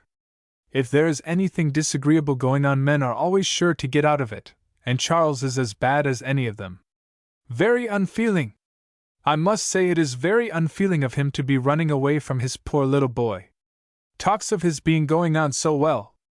How does he know that he is going on well, or that there may not be a sudden change half an hour hence? I did not think Charles would have been so unfeeling. So here he is to go away and enjoy himself, and because I am the poor mother, I am not to be allowed to stir, and yet I am sure I am more unfit than anybody else to be about the child. My being the mother is the very reason why my feelings should not be tried. I am not at all equal to it. You saw how hysterical I was yesterday. But that was only the effect of the suddenness of your alarm, of the shock. You will not be hysterical again. I dare say we shall have nothing to distress us. I perfectly understand Mr. Robinson's directions, and have no fears, and indeed, Mary, I cannot wonder at your husband. Nursing does not belong to a man, it is not his province. A sick child is always the mother's property, her own feelings generally make it so. I hope I am as fond of my child as any mother, but I do not know that I am of any more use in the sick room than Charles, for I cannot be always scolding and teasing the poor child when it is ill, and you saw, this morning, that if I told him to keep quiet, he was sure to begin kicking about. I have not nerves for the sort of thing. But could you be comfortable yourself, to be spending the whole evening away from the poor boy? Yes, you see his papa can, and why should not I? Jemima is so careful, and she could send us word every hour how he was. I really think Charles might as well have told his father we would all come. I am not more alarmed about little Charles now than he is. I was dreadfully alarmed yesterday, but the case is very different today. Well, if you do not think it too late to give notice for yourself, suppose you were to go, as well as your husband. Leave little Charles to my care. Mr. and Mrs. Musgrove cannot think it wrong while I remain with him. Are you serious? Cried Mary, her eyes brightening. Dear me! That's a very good thought, very good indeed. To be sure, I may just as well go as not, for I am of no use at home, am I? And it only harasses me. You, who have not a mother's feelings, are a great deal the properest person. You can make little Charles do anything, he always minds you at a word. It will be a great deal better than leaving him only with Jemima. Oh! I shall certainly go. I am sure I ought if I can, quite as much as Charles, for they want me excessively to be acquainted with Captain Wentworth, and I know you do not mind being left alone. An excellent thought of yours, indeed, Anne. I will go and tell Charles, and get ready directly. You can send for us, you know, at a moment's notice, if anything is the matter, but I dare say there will be nothing to alarm you. I should not go, you may be sure, if I did not feel quite at ease about my dear child. The next moment she was tapping at her husband's dressing-room door, and as Anne followed her upstairs, she was in time for the whole conversation, which began with Mary's saying, in a tone of great exultation, I mean to go with you, Charles, for I am of no more use at home than you are. If I were to shut myself up forever with the child, I should not be able to persuade him to do anything he did not like. And will stay, and undertakes to stay at home and take care of him. It is Anne's own proposal, and so I shall go with you, which will be a great deal better, for I have not dined at the other house since Tuesday. This is very kind of Anne, was her husband's answer. And I should be very glad to have you go, but it seems rather hard that she should be left at home by herself, to nurse our sick child. And was now at hand to take up her own cause, and the sincerity of her manner being soon sufficient to convince him, where conviction was at least very agreeable, he had no farther scruples as to her being left to dine alone, though he still wanted her to join them in the evening, when the child might be at rest for the night, and kindly urged her to let him come and fetch her. But she was quite unpersuadable, and this being the case, she had ere long the pleasure of seeing them set off together in high spirits. They were gone, she hoped, to be happy, However oddly constructed such happiness might seem, as for herself, she was left with as many sensations of comfort as were, perhaps, ever likely to be hers. She knew herself to be of the first utility to the child, and what was it to her if Frederick Wentworth were only half a mile distant, making himself agreeable to others? She would have liked to know how he felt as to a meeting. Perhaps indifferent, if indifference could exist under such circumstances. He must be either indifferent or unwilling. Had he wished ever to see her again, he need not have waited till this time. He would have done what she could not but believe that in his place she should have done long ago, when events had been early giving him the independence which alone had been wanting. Her brother and sister came back delighted with their new acquaintance, and their visit in general. There had been music, singing, talking, laughing, all that was most agreeable, charming manners in Captain Wentworth, no shyness or reserve. They seemed all to know each other perfectly, and he was coming the very next morning to shoot with Charles. He was to come to breakfast, but not at the cottage, though that had been proposed at first. But then he had been pressed to come to the great house instead, and he seemed afraid of being in Mrs. Charles Musgrove's way, on account of the child, and therefore, somehow, they hardly knew how, it ended in Charles's being to meet him to breakfast at his father's. And understood it.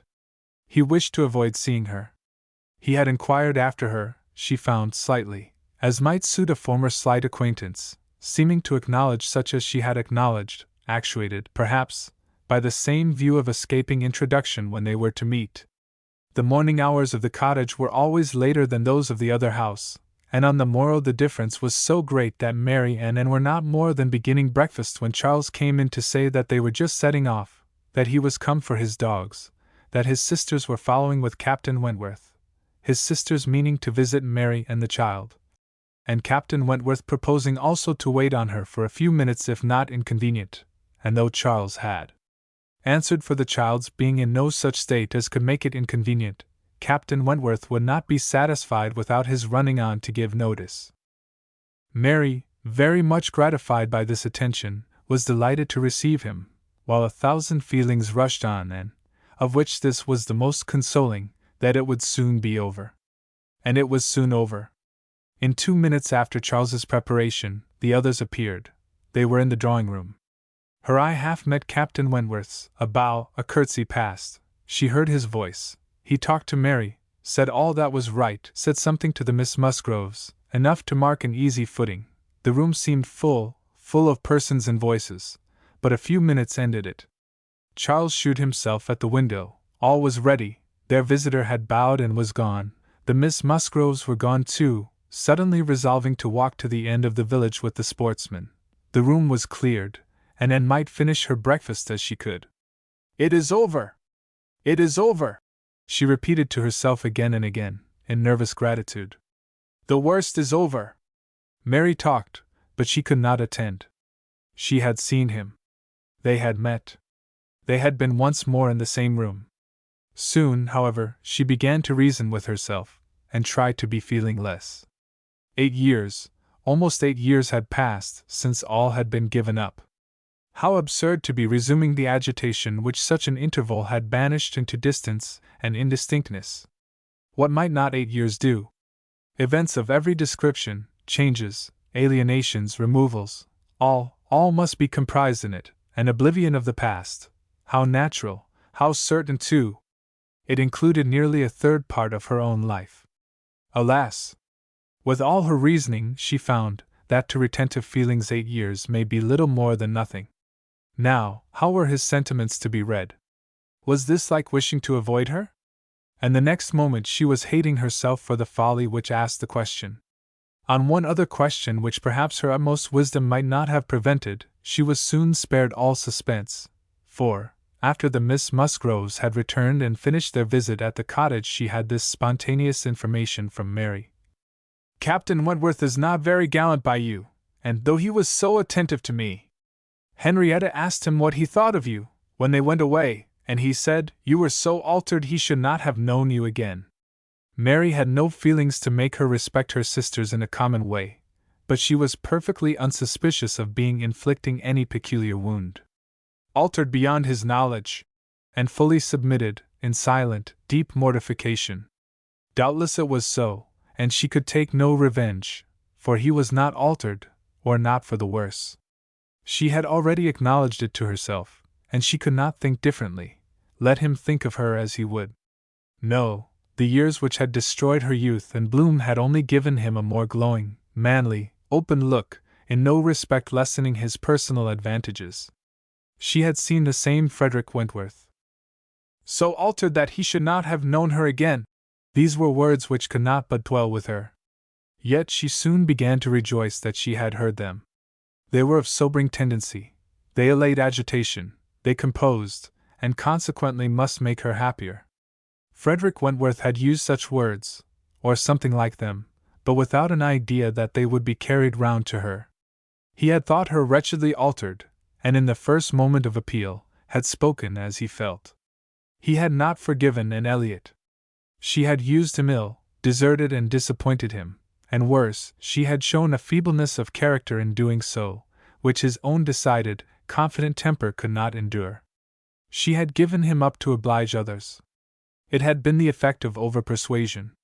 It had been weakness and timidity. He had been most warmly attached to her, and had never seen a woman since whom he thought her equal. But, except from some natural sensation of curiosity, he had no desire of meeting her again. Her power with him was gone forever. It was now his object to marry. He was rich, and being turned on shore, fully intended to settle as soon as he could be properly tempted, actually looking round, ready to fall in love with all the speed which a clear head and a quick taste could allow. He had a heart for either of the Miss Musgroves, if they could catch it, a heart, in short, for any pleasing young woman who came in his way, excepting Anne Elliot.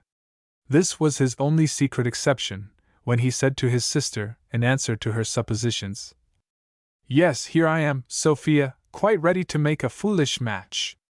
Anybody between 15 and 30 may have me for asking. A little beauty, and a few smiles, and a few compliments to the navy, and I am a lost man. Should not this be enough for a sailor, who has had no society among women to make him nice?" He said it, she knew, to be contradicted. His bright proud eye spoke the conviction that he was nice, and Anne Elliot was not out of his thoughts, when he more seriously described the woman he should wish to meet with. A strong mind, with sweetness of manner, made the first and the last of the description. "That is the woman I want," said he. "Something a little inferior I shall of course put up with, but it must not be much. If I am a fool, I shall be a fool indeed, for I have thought on the subject more than most men." Chapter 8. From this time Captain Wentworth and Anne Elliot were repeatedly in the same circle. They were soon dining in company together at Mr. Musgrove's, for the little boy's state could no longer supply his aunt with a pretence for absenting herself, and this was but the beginning of other dinings and other meetings. Whether former feelings were to be renewed must be brought to the proof. Former times must undoubtedly be brought to the recollection of each. They could not but be reverted to. The year of their engagement could not but be named by him, in the little narratives or descriptions which conversation called forth. His profession qualified him, his disposition lead him, to talk, and "That was in the year 6, that happened before I went to sea in the year 6, occurred in the course of the first evening they spent together, and though his voice did not falter, and though she had no reason to suppose his eye wandering towards her while he spoke, and felt the utter impossibility, from her knowledge of his mind, that he could be unvisited by remembrance any more than herself. There must be the same immediate association of thought, though she was very far from conceiving it to be of equal pain. They had no conversation together, no intercourse but what the commonest civility required. Once so much to each other. Now nothing. There had been a time, when of all the large party now filling the drawing-room at Uppercross, they would have found it most difficult to cease to speak to one another. With the exception, perhaps, of Anne Morrow and Mrs. Croft, who seemed particularly attached and happy, and could allow no other exceptions even among the married couples, there could have been no two hearts so open, no tastes so similar, no feelings so in unison, no countenances so beloved. Now they were as strangers, nay, worse than strangers, for they could never become acquainted. It was a perpetual estrangement. When he talked, she heard the same voice, and discerned the same mind. There was a very general ignorance of all naval matters throughout the party, and he was very much questioned, and especially by the two Miss Musgroves, who seemed hardly to have any eyes but for him, as to the manner of living on board, daily regulations, food hours, and sea, and their surprise at his accounts, at learning the degree of accommodation and arrangement which was practicable, drew from him some pleasant ridicule, which reminded Anne of the early days when she too had been ignorant. And she too had been accused of supposing sailors to be living on board without anything to eat, or any cook to dress it if there were, or any servant to wait, or any knife and fork to use.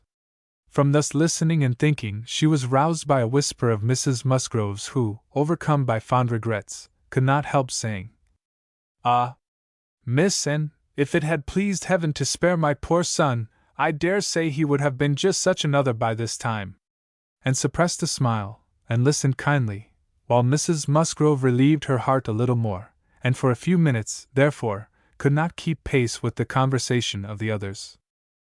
When she could let her attention take its natural course again, she found the Miss Musgroves just fetching the Navy List, their own Navy List, the first that had ever been at Uppercross, and sitting down together to pore over it, with the professed view of finding out the ships that Captain Wentworth had commanded. "Your first was the ASP, I remember. We will look for the ASP. You will not find her there. Quite worn out and broken up. I was the last man who commanded her. Hardly fit for service then. Reported fit for home service for a year or two, and so I was sent off to the West Indies." The girls looked all amazement. "The Admiralty," he continued, "entertain themselves now and then, with sending a few hundred men to sea, in a ship not fit to be employed. But they have a great many to provide for, and among the thousands that may just as well go to the bottom as not, it is impossible for them to distinguish the very set who may be least missed." "Phoo! Phoo!" cried the Admiral. "What stuff these young fellows talk! Never was a better sloop than the ASP in her day. For an old-built sloop, you would not see her equal. Lucky fellow to get her! He knows there must have been 20 better men than himself applying for her at the same time. Lucky fellow to get anything so soon, with no more interest than his."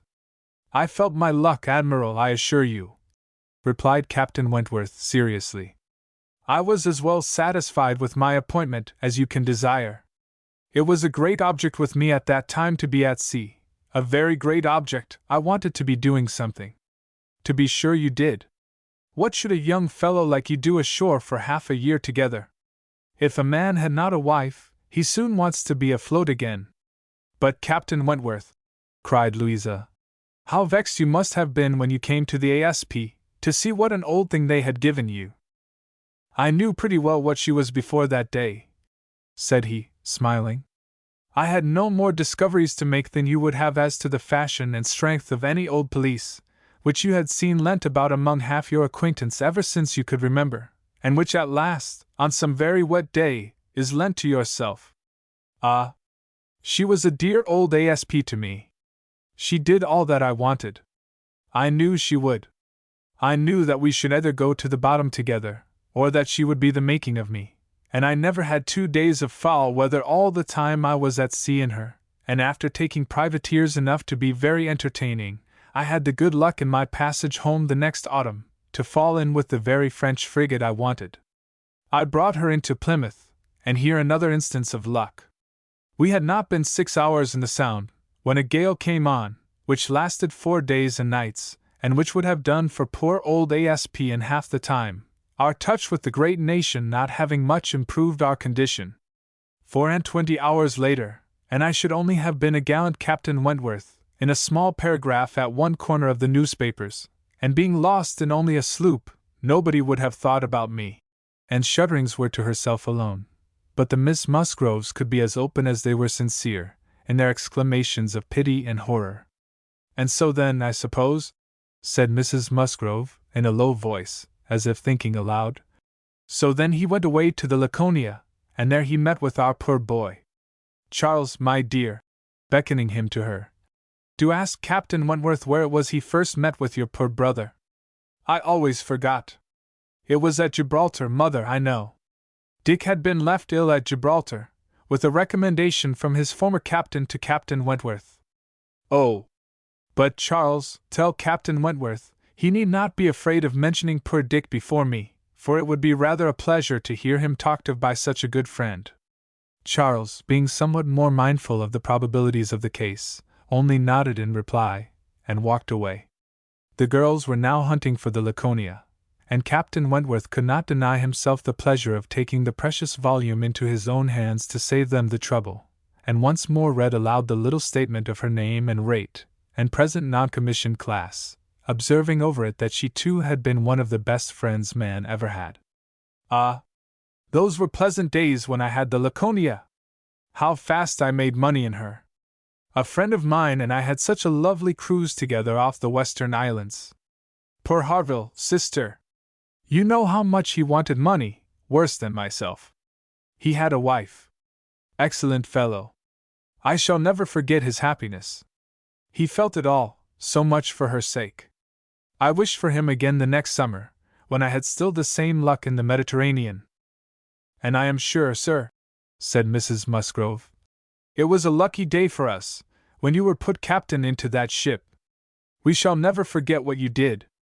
Her feelings made her speak low, and Captain Wentworth, hearing only in part, and probably not having Dick Musgrove at all near his thoughts, looked rather in suspense, and as if waiting for more. My brother, whispered one of the girls. Mamma is thinking of poor Richard. Poor dear fellow, continued Mrs. Musgrove.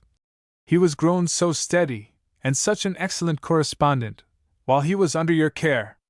Ah! It would have been a happy thing, if he had never left you. I assure you, Captain Wentworth, we are very sorry he ever left you. There was a momentary expression in Captain Wentworth's face at this speech, a certain glance of his bright eye, and curl of his handsome mouth, which convinced Anne that instead of sharing in Mrs. Musgrove's kind wishes, as to her son, he had probably been at some pains to get rid of him. But it was too transient an indulgence of self-amusement to be detected by any who understood him less than herself. In another moment he was perfectly collected and serious, and almost instantly afterwards, coming up to the sofa, on which she and Mrs. Musgrove were sitting, took a place by the latter, and entered into conversation with her, in a low voice, about her son, doing it with so much sympathy and natural grace, as shewed the kindest consideration for all that was real and unabsurd in the parents' feelings. They were actually on the same sofa, for Mrs. Musgrove had most readily made room for him. They were divided only by Mrs. Musgrove. It was no insignificant barrier, indeed. Mrs. Musgrove was of a comfortable, substantial size, infinitely more fitted by nature to express good cheer and good humor than tenderness and sentiment, and while the agitations of Anne's slender form and pensive face may be considered as very completely screened, Captain Wentworth should be allowed some credit for the self-command with which he attended to her large fat sighings over the destiny of a son, whom alive nobody had cared for. Personal sighs and mental sorrow have certainly no necessary proportions. A large bulky figure has as good a right to be in deep affliction as the most graceful set of limbs in the world. But, fair or not fair, there are unbecoming conjunctions, which reason will patronize in vain, which taste cannot tolerate, which ridicule will seize. The Admiral, after taking 2 or 3 refreshing turns about the room with his hands behind him, being called to order by his wife, now came up to Captain Wentworth, and without any observation of what he might be interrupting, thinking only of his own thoughts, began with, If you had been a week later at Lisbon, last spring, Frederick, you would have been asked to give a passage to Lady Mary Grierson and her daughters. Should I? I am glad I was not a week later then. The Admiral abused him for his want of gallantry. He defended himself, though professing that he would never willingly admit any ladies on board a ship of his, excepting for a ball, or a visit, which a few hours might comprehend. But if I know myself, said he, this is from no want of gallantry towards them. It is rather from feeling how impossible it is, with all one's efforts, and all one's sacrifices, to make the accommodations on board such as women ought to have. There can be no want of gallantry, Admiral, in rating the claims of women to every personal comfort high, and this is what I do. I hate to hear of women on board, or to see them on board, and no ship under my command shall ever convey a family of ladies anywhere, if I can help it." This brought his sister upon him. "Oh, Frederick! But I cannot believe it of you. All idle refinement, women may be as comfortable on board as in the best house in England. I believe I have lived as much on board as most women, and I know nothing superior to the accommodations of a man of war. I declare I have not a comfort or an indulgence about me, even at Kellynch Hall," with a kind bow to Anne, "beyond what I always had in most of the ships I have lived in, and they have been 5 altogether." "Nothing to the purpose," replied her brother. "You were living with your husband, and were the only woman on board. But you yourself brought Mrs. Harville, her sister, her cousin, and 3 children, round from Portsmouth to Plymouth. Where was this superfine, extraordinary sort of gallantry of yours then? All merged in my friendship, Sophia. I would assist any brother officer's wife that I could, and I would bring anything of Harville's from the world's end, if he wanted it. But do not imagine that I did not feel it an evil in itself. Depend upon it, they were all perfectly comfortable. I might not like them the better for that, perhaps. Such a number of women and children have no right to be comfortable on board." "My dear Frederick, you are talking quite idly. Pray, what would become of us poor sailors' wives, who often want to be conveyed to one port or another, after our husbands, if everybody had your feelings? My feelings, you see, did not prevent my taking Mrs. Harville and all her family to Plymouth. But I hate to hear you talking so like a fine gentleman, and as if women were all fine ladies, instead of rational creatures. We none of us expect to be in smooth water all our days." "Ah, my dear," said the Admiral, "when he had got a wife, he will sing a different tune. When he is married, if we have the good luck to live to another war, we shall see him do as you and I, and a great many others, have done. We shall have him very thankful to anybody that will bring him his wife." "Aye, that we shall." "Now I have done," cried Captain Wentworth. "When once married people begin to attack me with, 'Oh, you will think very differently when you are married,' I can only say, 'No, I shall not,' and then they say again, 'Yes, you will,' and there is an end of it." He got up and moved away. "What a great traveler you must have been, ma'am," said Mrs. Musgrove to Mrs. Croft. "Pretty well, ma'am, in the 15 years of my marriage, though many women have done more. I have crossed the Atlantic 4 times, and have been once to the East Indies, and back again, and only once, besides being in different places about home, Cork, and Lisbon, and Gibraltar. But I never went beyond the Straits, and never was in the West Indies. We do not call Bermuda or Bahama, you know, the West Indies." Mrs. Musgrove had not a word to say in dissent. She could not accuse herself of having ever called them anything in the whole course of her life. "And I do assure you, ma'am," pursued Mrs. Croft, "that nothing can exceed the accommodations of a man of war. I speak, you know, of the higher rates. When you come to a frigate, of course, you are more confined, though any reasonable woman may be perfectly happy in one of them, and I can safely say that the happiest part of my life has been spent on board a ship. While we were together, you know, there was nothing to be feared. Thank God! I have always been blessed with excellent health, and no climate disagrees with me. A little disordered always the first 24 hours of going to sea, but never knew what sickness was afterwards. The only time I ever really suffered in body or mind, the only time that I ever fancied myself unwell, or had any ideas of danger, was the winter that I passed by myself at Deal, when the Admiral, Captain Croft then, was in the North Seas. I lived in perpetual fright at that time, and had all manner of imaginary complaints from not knowing what to do with myself, or when I should hear from him next. But as long as we could be together, nothing ever ailed me, and I never met with the smallest inconvenience." "Aye, to be sure." "Yes, indeed, oh yes." "I am quite of your opinion, Mrs. Croft," was Mrs. Musgrove's hearty answer. "There is nothing so bad as a separation. I am quite of your opinion. I know what it is, for Mr. Musgrove always attends the assizes, and I am so glad when they are over, and he is safe back again." The evening ended with dancing. On its being proposed, and offered her services, as usual, and though her eyes would sometimes fill with tears as she sat at the instrument, she was extremely glad to be employed, and desired nothing in return but to be unobserved. It was a merry, joyous party, and no one seemed in higher spirits than Captain Wentworth.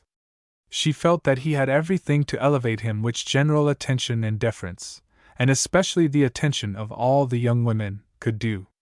The Miss Hayters, the females of the family of cousins already mentioned, were apparently admitted to the honor of being in love with him, and as for Henrietta and Louisa, they both seemed so entirely occupied by him, that nothing but the continued appearance of the most perfect goodwill between themselves could have made it credible that they were not decided rivals.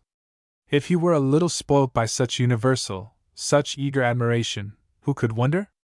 These were some of the thoughts which occupied Anne, while her fingers were mechanically at work, proceeding for half an hour together, equally without error, and without consciousness. Once she felt that he was looking at herself, observing her altered features, perhaps, trying to trace in them the ruins of the face which had once charmed him, and once she knew that he must have spoken of her. She was hardly aware of it, till she heard the answer, but then she was sure of his having asked his partner whether Miss Elliot never danced? The answer was, "Oh, no, never, she has quite given up dancing. She had rather play. She is never tired of playing." Once, too, he spoke to her. She had left the instrument on the dancing being over, and he had sat down to try to make out an air which he wished to give the Miss Musgroves an idea of. Unintentionally she returned to that part of the room. He saw her, and instantly rising said, with studied politeness, "I beg your pardon, madam, this is your seat." And though she immediately drew back with a decided negative, he was not to be induced to sit down again, and did not wish for more of such looks and speeches. His cold politeness, his ceremonious grace, were worse than anything. Chapter 9. Captain Wentworth was come to Kellynch as to a home, to stay as long as he liked, being as thoroughly the object of the Admiral's fraternal kindness as of his wife's. He had intended, on first arriving, to proceed very soon into Shropshire, and visit the brother settled in that country, but the attractions of Uppercross induced him to put this off. There was so much of friendliness, and of flattery, and of everything most bewitching in his reception there, the old were so hospitable, the young so agreeable, that he could not but resolve to remain where he was, and take all the charms and perfections of Edward's wife upon credit a little longer. It was soon Uppercross with him, almost every day. The Musgroves could hardly be more ready to invite than he to come, particularly in the morning, when he had no companion at home, for the Admiral and Mrs. Croft were generally out of doors together, interesting themselves in their new possessions, their grass, and their sheep, and dawdling about in a way not endurable to a third person, or driving out in a gig, lately added to their establishment. Hitherto there had been but one opinion of Captain Wentworth among the Musgroves and their dependencies. It was unvarying, warm admiration everywhere, but this intimate footing was not more than established, when a certain Charles Hayter returned among them, to be a good deal disturbed by it, and to think Captain Wentworth very much in the way. Charles Hayter was the eldest of all the cousins, and a very amiable, pleasing young man, between whom and Henrietta there had been a considerable appearance of attachment previous to Captain Wentworth's introduction. He was in orders, and having a curacy in the neighborhood, where residence was not required, lived at his father's house, only 2 miles from Uppercross. A short absence from home had left his fair one unguarded by his attentions at this critical period, and when he came back he had the pain of finding very altered manners, and of seeing Captain Wentworth. Mrs. Musgrove and Mrs. Hayter were sisters. They had each had money, but their marriages had made a material difference in their degree of consequence. Mr. Hayter had some property of his own, but it was insignificant compared with Mr. Musgrove's, and while the Musgroves were in the first class of society in the country, the young Hayters would, from their parents' inferior, retired, and unpolished way of living, and their own defective education, have been hardly in any class at all, but for their connection with Uppercross, this eldest son of course excepted, who had chosen to be a scholar and a gentleman, and who was very superior in cultivation and manners to all the rest. The two families had always been on excellent terms, there being no pride on one side, and no envy on the other, and only such a consciousness of superiority in the Miss Musgroves, as made them pleased to improve their cousins. Charles's attentions to Henrietta had been observed by her father and mother without any disapprobation. It would not be a great match for her, but if Henrietta liked him, and Henrietta did seem to like him. Henrietta fully thought so herself, before Captain Wentworth came, but from that time cousin Charles had been very much forgotten. Which of the two sisters was preferred by Captain Wentworth was as yet quite doubtful, as far as Anne's observation reached. Henrietta was perhaps the prettiest, Louisa had the higher spirits, and she knew not now whether the more gentle or the more lively character were most likely to attract him. Mr. and Mrs. Musgrove, either from seeing little, or from an entire confidence in the discretion of both their daughters, and of all the young men who came near them, seemed to leave everything to take its chance. There was not the smallest appearance of solicitude or remark about them in the mansion house, but it was different at the cottage. The young couple there were more disposed to speculate and wonder, and Captain Wentworth had not been above 4 or 5 times in the Miss Musgroves' company, and Charles Hayter had but just reappeared, when Anne had to listen to the opinions of her brother and sister, as to which was the one liked best. Charles gave it for Louisa, Mary for Henrietta, but quite agreeing that to have him marry either could be extremely delightful. Charles had never seen a pleasanter man in his life, and from what he had once heard Captain Wentworth himself say, was very sure that he had not made less than £20,000 by the war. Here was a fortune at once, besides which, there would be the chance of what might be done in any future war, and he was sure Captain Wentworth was as likely a man to distinguish himself as any officer in the navy. Oh! It would be a capital match for either of his sisters. Upon my word it would, replied Mary. Dear me! If he should rise to any very great honors! If he should ever be made a baronet! Lady Wentworth sounds very well. That would be a noble thing, indeed, for Henrietta. She would take place of me then, and Henrietta would not dislike that. Sir Frederick and Lady Wentworth. It would be but a new creation, however, and I never think much of your new creations. It suited Mary best to think Henrietta the one preferred on the very account of Charles Hayter, whose pretensions she wished to see put an end to. She looked down very decidedly upon the Hayters, and thought it would be quite a misfortune to have the existing connection between the families renewed, very sad for herself and her children.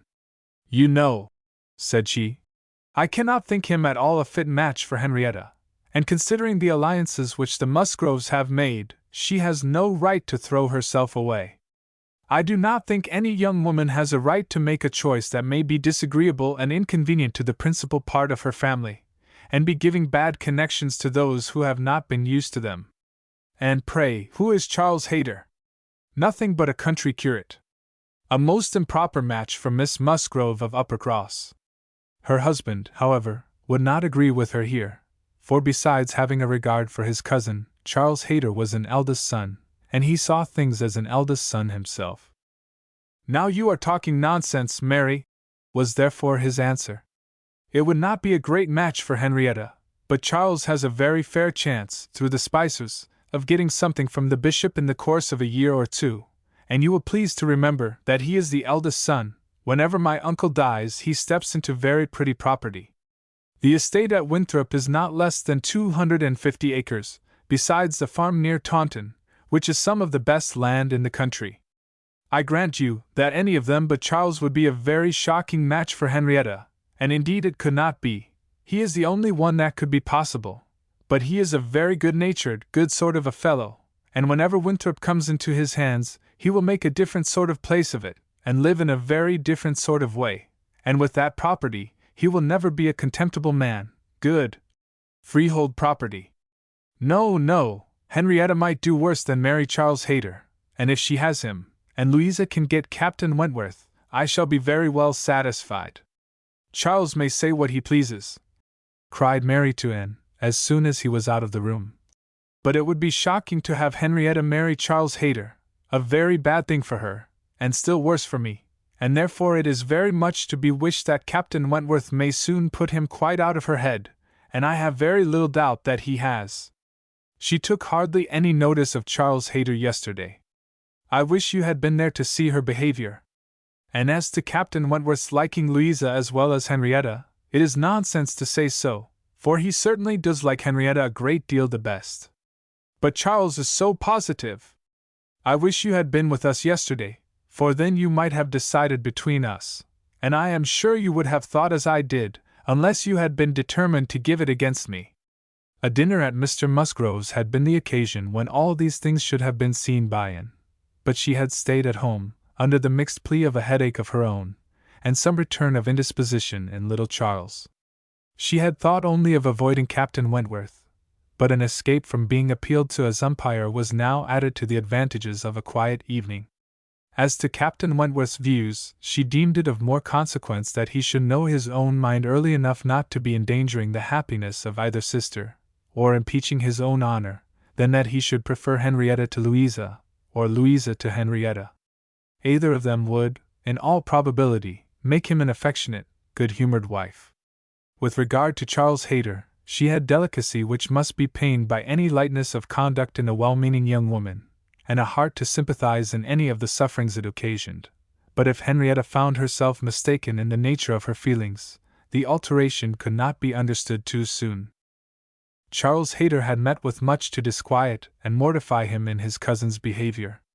She had too old a regard for him to be so wholly estranged as might in 2 meetings extinguish every past hope, and leave him nothing to do but to keep away from Uppercross. But there was such a change as became very alarming, when such a man as Captain Wentworth was to be regarded as the probable cause. He had been absent only 2 Sundays, and when they parted, had left her interested, even to the height of his wishes, in his prospect of soon quitting his present curacy, and obtaining that of Uppercross instead. It had then seemed the object nearest her heart, that Dr. Shirley, the rector, who for more than 40 years had been zealously discharging all the duties of his office, but was now growing too infirm for many of them, should be quite fixed on engaging a curate, should make his curacy quite as good as he could afford, and should give Charles Hayter the promise of it. The advantage of his having to come only to Uppercross, instead of going 6 miles another way, of his having, in every respect, a better curacy, of his belonging to their dear Dr. Shirley, and of good Dr. Shirley's being relieved from the duty which he could no longer get through without most injurious fatigue, had been a great deal, even to Louisa, but had been almost everything to Henrietta. When he came back, alas! The zeal of the business was gone by. Louisa could not listen at all to his account of a conversation which he had just held with Dr. Shirley. She was at a window, looking out for Captain Wentworth, and even Henrietta had at best only a divided attention to give, and seemed to have forgotten all the former doubt and solicitude of the negotiation. "Well, I am very glad indeed, but I always thought you would have it, I always thought you sure. It did not appear to me that, in short, you know, Dr. Shirley must have a curate, and you had secured his promise. Is he coming, Louisa?" One morning, very soon after the dinner at the Musgroves, at which Anne had not been present, Captain Wentworth walked into the drawing-room at the cottage, where were only herself and the little invalid Charles, who was lying on the sofa. The surprise of finding himself almost alone with Anne Elliot deprived his manners of their usual composure. He started, and could only say, "I thought the Miss Musgroves had been here. Mrs. Musgrove told me I should find them here," before he walked to the window to recollect himself, and feel how he ought to behave. "They are upstairs with my sister. They will be down in a few moments, I dare say," had been Anne's reply, in all the confusion that was natural, and if the child had not called her to come and do something for him, she would have been out of the room the next moment, and released Captain Wentworth as well as herself. He continued at the window, and after calmly and politely saying, "I hope the little boy is better," was silent. She was obliged to kneel down by the sofa, and remain there to satisfy her patient, and thus they continued a few minutes, when, to her very great satisfaction, she heard some other person crossing the little vestibule. She hoped, on turning her head, to see the master of the house, but it proved to be one much less calculated for making matters easy, Charles Hayter, probably not at all better pleased by the sight of Captain Wentworth than Captain Wentworth had been by the sight of Anne. She only attempted to say, "How do you do? Will you not sit down? The others will be here presently." Captain Wentworth, however, came from his window, apparently not ill-disposed for conversation, but Charles Hayter soon put an end to his attempts by seating himself near the table, and taking up the newspaper, and Captain Wentworth returned to his window. Another minute brought another addition. The younger boy, a remarkable stout, forward child, of 2 years old, having got the door opened for him by someone without, made his determined appearance among them, and went straight to the sofa to see what was going on, and put in his claim to anything good that might be giving away. There being nothing to eat, he could only have some play, and as his aunt would not let him tease his sick brother, he began to fasten himself upon her, as she knelt, in such a way that, busy as she was about Charles, she could not shake him off. She spoke to him, ordered, entreated, and insisted in vain. Once she did contrive to push him away, but the boy had the greater pleasure in getting upon her back again directly. "Walter," said she, "get down this moment. You are extremely troublesome. I am very angry with you." "Walter," cried Charles Hayter, "why do you not do as you are bid? Do not you hear your aunt speak? Come to me, Walter, come to Cousin Charles." But not a bit did Walter stir. In another moment, however, she found herself in the state of being released from him. Someone was taking him from her, though he had bent down her head so much that his little sturdy hands were unfastened from around her neck, and he was resolutely borne away, before she knew that Captain Wentworth had done it. Her sensations on the discovery made her perfectly speechless. She could not even thank him. She could only hang over little Charles, with most disordered feelings. His kindness in stepping forward to her relief, the manner, the silence in which it had passed, the little particulars of the circumstance, with the conviction soon forced on her by the noise he was studiously making with the child, that he meant to avoid hearing her thanks, and rather sought to testify that her conversation was the last of his wants, produced such a confusion of varying, but very painful agitation, as she could not recover from, till enabled by the entrance of Mary and the Miss Musgroves to make over her little patient to their cares, and leave the room. She could not stay. It might have been an opportunity of watching the loves and jealousies of the four, they were now all together, but she could stay for none of it. It was evident that Charles Hayter was not well inclined towards Captain Wentworth. She had a strong impression of his having said, in a vexed tone of voice, after Captain Wentworth's interference, "You ought to have minded me, Walter. I told you not to tease your aunt," and could comprehend his regretting that Captain Wentworth should do what he ought to have done himself. But neither Charles Hayter's feelings, nor anybody's feelings, could interest her, till she had a little better arranged her own. She was ashamed of herself, quite ashamed of being so nervous, so overcome by such a trifle, but so it was, and it required a long application of solitude and reflection to recover her. Chapter 10. Other opportunities of making her observations could not fail to occur, and had soon been in company with all the four together often enough to have an opinion, though too wise to acknowledge as much at home, where she knew it would have satisfied neither husband nor wife. For while she considered Louisa to be rather the favorite, she could not but think, as far as she might dare to judge from memory and experience, that Captain Wentworth was not in love with either. They were more in love with him, yet there it was not love. It was a little fever of admiration, but it might, probably must, end in love with some.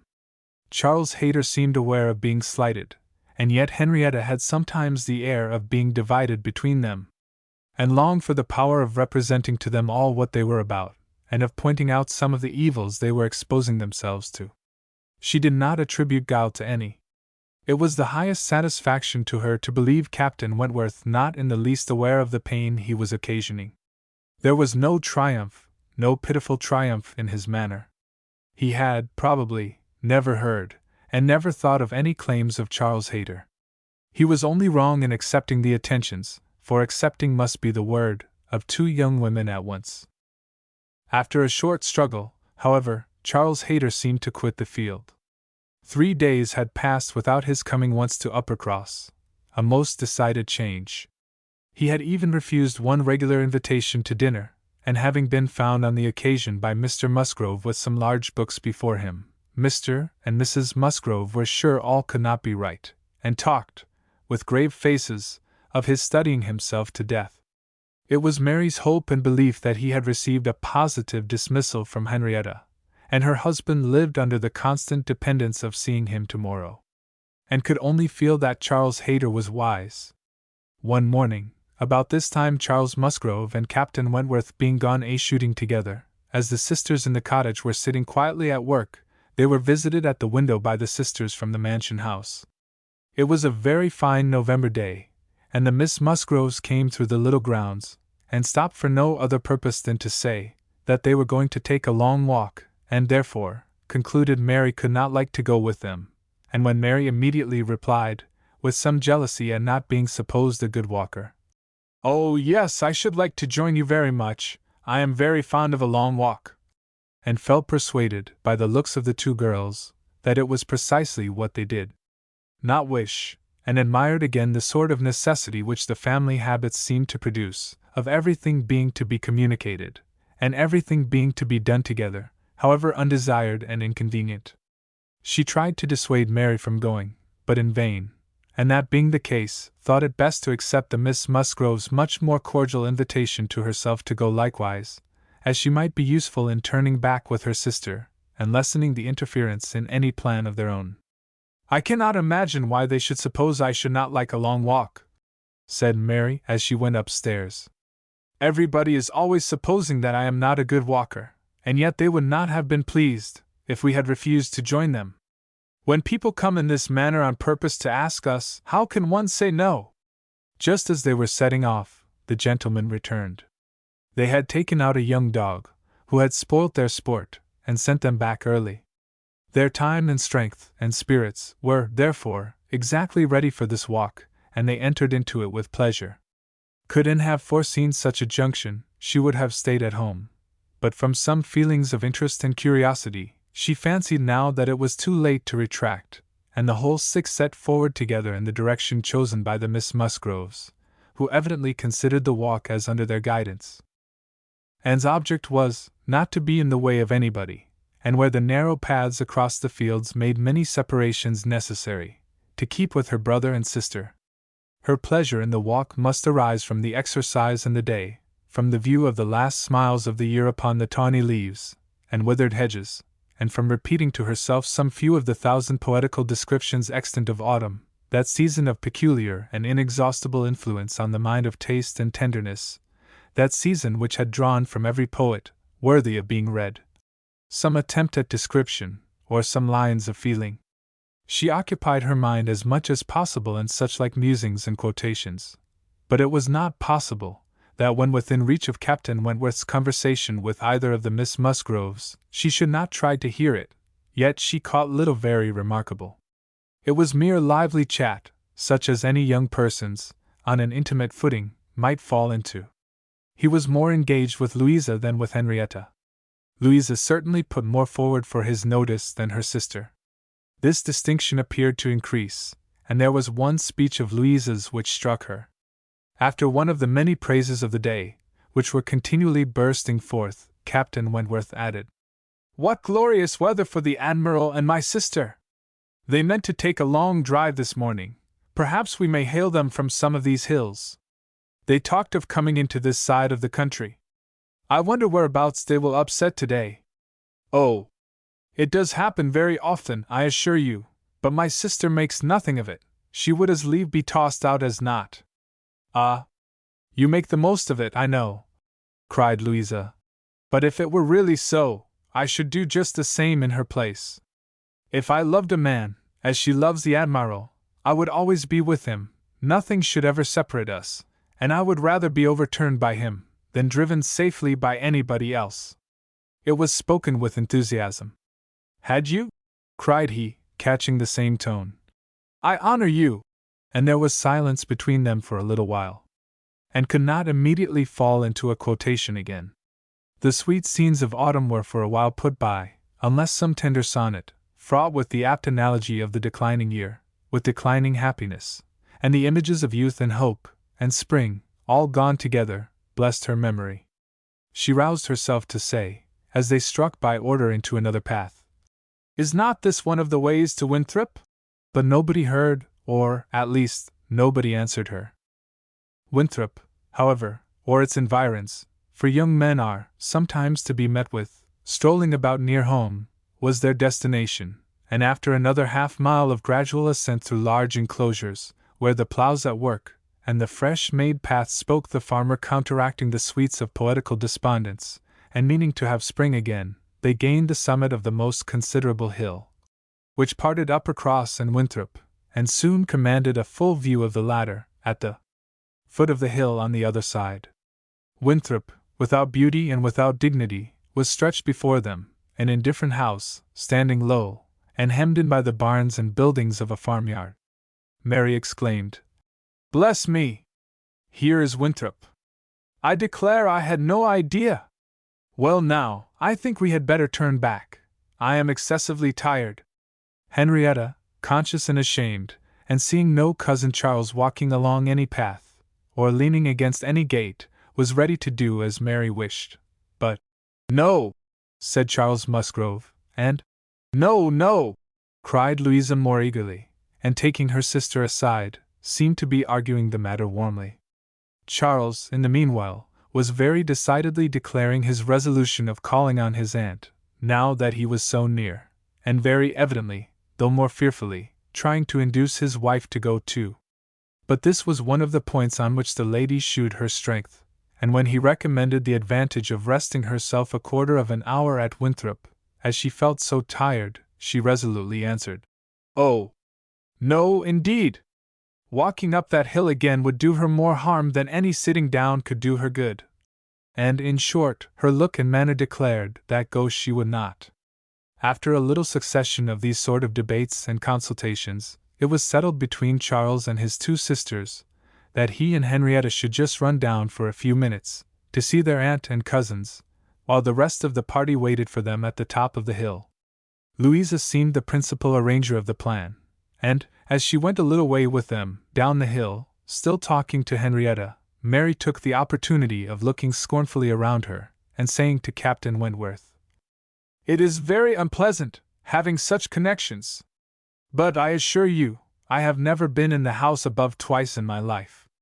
She received no other answer than an artificial, assenting smile, followed by a contemptuous glance, as he turned away, which Anne perfectly knew the meaning of. The brow of the hill, where they remained, was a cheerful spot. Louisa returned, and Mary, finding a comfortable seat for herself on the step of a stile, was very well satisfied so long as the others all stood about her.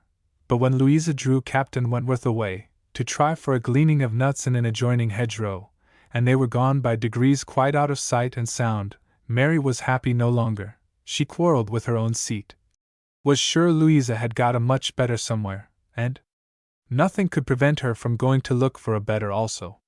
She turned through the same gate, but could not see them, and found a nice seat for her, on a dry sunny bank, under the hedgerow, in which she had no doubt of their still being, in some spot or other. Mary sat down for a moment, but it would not do. She was sure Louisa had found a better seat somewhere else, and she would go on till she overtook her. And, really tired herself, was glad to sit down, and she very soon heard Captain Wentworth and Louisa in the hedgerow, behind her, as if making their way back along the rough, wild sort of channel. Down the center they were speaking as they drew near. Louisa's voice was the first distinguished. She seemed to be in the middle of some eager speech. What Anne first heard was, "And so I made her go.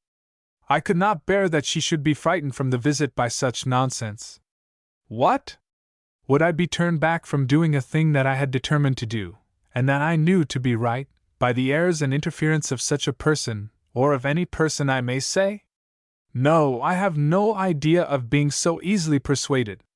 When I have made up my mind, I have made it, and Henrietta seemed entirely to have made up hers to call at Winthrop today, and yet she was as near giving it up out of nonsensical complaisance. She would have turned back then, but for you? She would indeed. I am almost ashamed to say it. Happy for her, to have such a mind as yours at hand. After the hints you gave just now, which did but confirm my own observations, the last time I was in company with him, I need not affect to have no comprehension of what is going on. I see that more than a mere dutiful morning visit to your aunt was in question, and what betide him, and her too, when it comes to things of consequence, when they are placed in circumstances requiring fortitude and strength of mind, if she have not resolution enough to resist idle interference in such a trifle as this. Your sister is an amiable creature, but yours is the character of decision and firmness, I see. If you value her conduct or happiness, infuse as much of your own spirit into her as you can. But this, no doubt, you have been always doing. It is the worst evil of too yielding and indecisive a character, that no influence over it can be depended on. You are never sure of a good impression being durable. Everybody may sway it. Let those who would be happy be firm. Here is a nut, said he, catching one down from an upper bough. To exemplify, a beautiful glossy nut, which, blessed with original strength, has outlived all the storms of autumn. Not a puncture, not a weak spot anywhere. This nut, he continued, with playful solemnity, while so many of his brethren have fallen and been trodden under foot, is still in possession of all the happiness that a hazel nut can be supposed capable of. Then returning to his former earnest tone, my first wish for all whom I am interested in, is that they should be firm. If Louisa Musgrove would be beautiful and happy in her November of life, she will cherish all her present powers of mind. He had done, and was unanswered. It would have surprised, and if Louisa could have readily answered such a speech, words of such interest, spoken with such serious warmth. She could imagine what Louisa was feeling. For herself, she feared to move, lest she should be seen. While she remained, a bush of low rambling holly protected her, and they were moving on. Before they were beyond her hearing, however, Louisa spoke again. Mary is good-natured enough in many respects, said she. But she does sometimes provoke me excessively, by her nonsense and pride, the Elliot pride. She has a great deal too much of the Elliot pride. We do so wish that Charles had married Anne instead. I suppose you know he wanted to marry Anne? After a moment's pause, Captain Wentworth said, Do you mean that she refused him? Oh, yes, certainly. When did that happen? I do not exactly know, for Henrietta and I were at school at the time, but I believe about a year before he married Mary. I wish she had accepted him. We should all have liked her a great deal better, and Papa and Mamma always think it was her great friend Lady Russell's doing, that she did not. They think Charles might not be learned and bookish enough to please Lady Russell, and that therefore, she persuaded Anne to refuse him. The sounds were retreating, and Anne distinguished no more. Her own emotions still kept her fixed. She had much to recover from, before she could move. The listener's proverbial fate was not absolutely hers. She had heard no evil of herself, but she had heard a great deal of very painful import.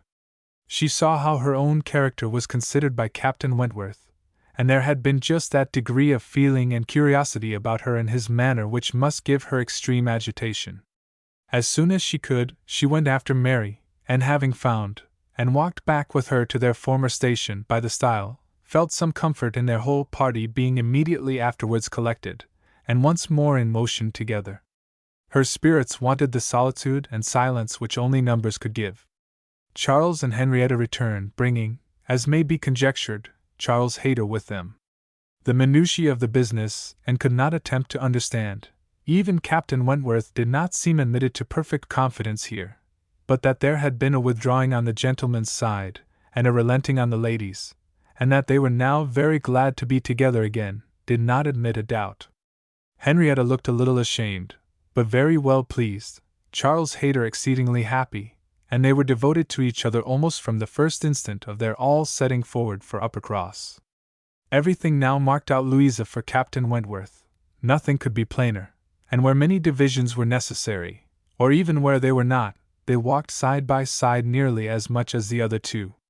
In a long strip of meadowland, where there was ample space for all, they were thus divided, forming three distinct parties, and to that party of the three which boasted least animation, and least complaisance, and necessarily belonged. She joined Charles and Mary, and was tired enough to be very glad of Charles's other arm. But Charles, though in very good humor with her, was out of temper with his wife. Mary had shown herself disobliging to him, and was now to reap the consequence, which consequence was his dropping her arm almost every moment to cut off the heads of some nettles in the hedge with his switch, and when Mary began to complain of it, and lament her being ill-used, according to custom, in being on the hedge side, while Anne was never incommoded on the other, he dropped the arms of both to hunt after a weasel which he had a momentary glance of, and they could hardly get him along at all. This long meadow bordered a lane, which their footpath, at the end of it, was to cross, and when the party had all reached the gate of exit, the carriage advancing in the same direction, which had been some time heard, was just coming up, and proved to be Admiral Croft's gig. He and his wife had taken their intended drive, and were returning home. Upon hearing how long a walk the young people had engaged in, they kindly offered a seat to any lady who might be particularly tired. It would save her a full mile, and they were going through Uppercross. The invitation was general, and generally declined. The Miss Musgroves were not at all tired, and Mary was either offended by not being asked before any of the others, or what Louisa called the Elliot pride could not endure to make a third in a one-horse chaise. The walking party had crossed the lane, and were surmounting an opposite stile, and the Admiral was putting his horse in motion again, when Captain Wentworth cleared the hedge in a moment to say something to his sister. The something might be guessed by its effects. "Miss Elliot, I am sure you are tired," cried Mrs. Croft. "Do let us have the pleasure of taking you home. Here is excellent room for 3, I assure you. If we were all like you, I believe we might sit 4. You must, indeed you must." And was still in the lane, and though instinctively beginning to decline, she was not allowed to proceed. The Admiral's kind urgency came in support of his wife's. They would not be refused. They compressed themselves into the smallest possible space to leave her a corner, and Captain Wentworth, without saying a word, turned to her, and quietly obliged her to be assisted into the carriage. Yes, he had done it. She was in the carriage, and felt that he had placed her there, that his will and his hands had done it, that she owed it to his perception of her fatigue, and his resolution to give her rest. She was very much affected by the view of his disposition towards her, which all these things made apparent. This little circumstance seemed the completion of all that had gone before. She understood him. He could not forgive her, but he could not be unfeeling. Though condemning her for the past, and considering it with high and unjust resentment, though perfectly careless of her, and though becoming attached to another, still he could not see her suffer, without the desire of giving her relief. It was a remainder of former sentiment. It was an impulse of pure, though unacknowledged friendship. It was a proof of his own warm and amiable heart, which she could not contemplate without emotions so compounded of pleasure and pain, that she knew not which prevailed. Her answers to the kindness and the remarks of her companions were at first unconsciously given. They had traveled half their way along the rough lane, before she was quite awake to what they said. She then found them talking of Frederick. "He certainly means to have one or other of those 2 girls, Sophie," said the Admiral. "But there is no saying which. He has been running after them, too, long enough, one would think, to make up his mind. Aye, this comes of the peace. If it were war now, he would have settled it long ago. We sailors, Miss Elliot, cannot afford to make long courtships in time of war. How many days was it, my dear, between the first time of my seeing you and our sitting down together in our lodgings at North Yarmouth?" "We had better not talk about it, my dear," replied Mrs. Croft, pleasantly. "For if Miss Elliot were to hear how soon we came to an understanding, she would never be persuaded that we could be happy together. I had known you by character, however, long before. Well, and I had heard of you as a very pretty girl, and what were we to wait for besides? I do not like having such things so long in hand. I wish Frederick would spread a little more canvas, and bring us home one of these young ladies to Kellynch. Then there would always be company for them. And very nice young ladies they both are. I hardly know one from the other. Very good-humored, unaffected girls, indeed," said Mrs. Croft, in a tone of calmer praise, such as made and suspect that her keener powers might not consider either of them as quite worthy of her brother. "And a very respectable family. One could not be connected with better people. My dear Admiral, that post! We shall certainly take that post." But by coolly giving the reins a better direction herself they happily passed the danger, and by once afterwards judiciously putting out her hand they either fell into a rut, nor ran foul of a Duncart, and Anne, with some amusement at their style of driving, which she imagined no bad representation of the general guidance of their affairs, found herself safely deposited by them at the cottage. Chapter 11. The time now approached for Lady Russell's return. The day was even fixed, and Anne, being engaged to join her as soon as she was resettled, was looking forward to an early removal to Kellynch, and beginning to think how her own comfort was likely to be affected by it. It would place her in the same village with Captain Wentworth, within half a mile of him. They would have to frequent the same church, and there must be intercourse between the two families. This was against her, but on the other hand, he spent so much of his time at Uppercross, that in removing thence she might be considered rather as leaving him behind, than as going towards him, and upon the whole, she believed she must, on this interesting question, be the gainer, almost as certainly as in her change of domestic society, in leaving poor Mary for Lady Russell.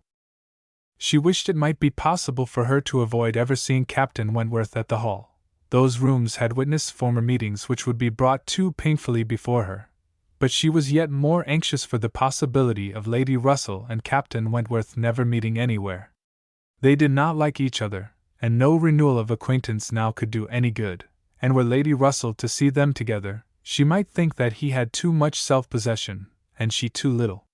These points formed her chief solicitude in anticipating her removal from Uppercross, where she felt she had been stationed quite long enough. Her usefulness to little Charles would always give some sweetness to the memory of her 2 months' visit there, but he was gaining strength apace, and she had nothing else to stay for. The conclusion of her visit, however, was diversified in a way which she had not at all imagined. Captain Wentworth, after being unseen and unheard of at Uppercross for 2 whole days, appeared again among them to justify himself by a relation of what had kept him away. A letter from his friend Captain Harville, having found him out at last, had brought intelligence of Captain Harville's being settled with his family at Lyme for the winter, of their being therefore, quite unknowingly, within 20 miles of each other. Captain Harville had never been in good health since a severe wound which he received 2 years before, and Captain Wentworth's anxiety to see him had determined him to go immediately to Lyme. He had been there for 24 hours. His acquittal was complete, his friendship warmly honored, a lively interest excited for his friend, and his description of the fine country about Lyme so feelingly attended to by the party, that an earnest desire to see Lyme themselves, and a project for going thither was the consequence. The young people were all wild to see Lyme. Captain Wentworth talked of going there again himself. It was only 17 miles from Uppercross, though November, the weather was by no means bad, and in short, Louisa, who was the most eager of the eager, having formed the resolution to go, and besides the pleasure of doing as she liked, being now armed with the idea of merit in maintaining her own way, bore down all the wishes of her father and mother for putting it off till summer, and to Lyme they were to go, Charles, Mary, Anne, Henrietta, Louisa, and Captain Wentworth. The first heedless scheme had been to go in the morning and return at night, but to this Mr. Musgrove, for the sake of his horses, would not consent, and when it came to be rationally considered, a day in the middle of November would not leave much time for seeing a new place, after deducting 7 hours, as the nature of the country required, for going and returning. They were, consequently, to stay the night there, and not to be expected back till the next day's dinner. This was felt to be a considerable amendment, and though they all met at the great house at rather an early breakfast hour, and set off very punctually, it was so much past noon before the 2 carriages, Mr. Musgrove's coach containing the 4 ladies, and Charles's cuckle, in which he drove Captain Wentworth, were descending the long hill into Lyme, and entering upon the still steeper street of the town itself, that it was very evident they would not have more than time for looking about them before the light and warmth of the day were gone. After securing accommodations, and ordering a dinner at one of the inns, the next thing to be done was unquestionably to walk directly down to the sea. They were come too late in the year for any amusement or variety which Lyme, as a public place, might offer. The rooms were shut up, the lodgers almost all gone, scarcely any family but of the residents left, and, as there is nothing to admire in the buildings themselves, the remarkable situation of the town, the principal street almost hurrying into the water, the walk to the Cobb, skirting round the pleasant little bay, which, in the season, is animated with bathing machines and company, the Cobb itself, its old wonders and new improvements, with the very beautiful line of cliffs stretching out to the east of the town, are what the strangers I will seek, and a very strange stranger it must be, who does not see charms in the immediate environs of Lyme, to make him wish to know it better.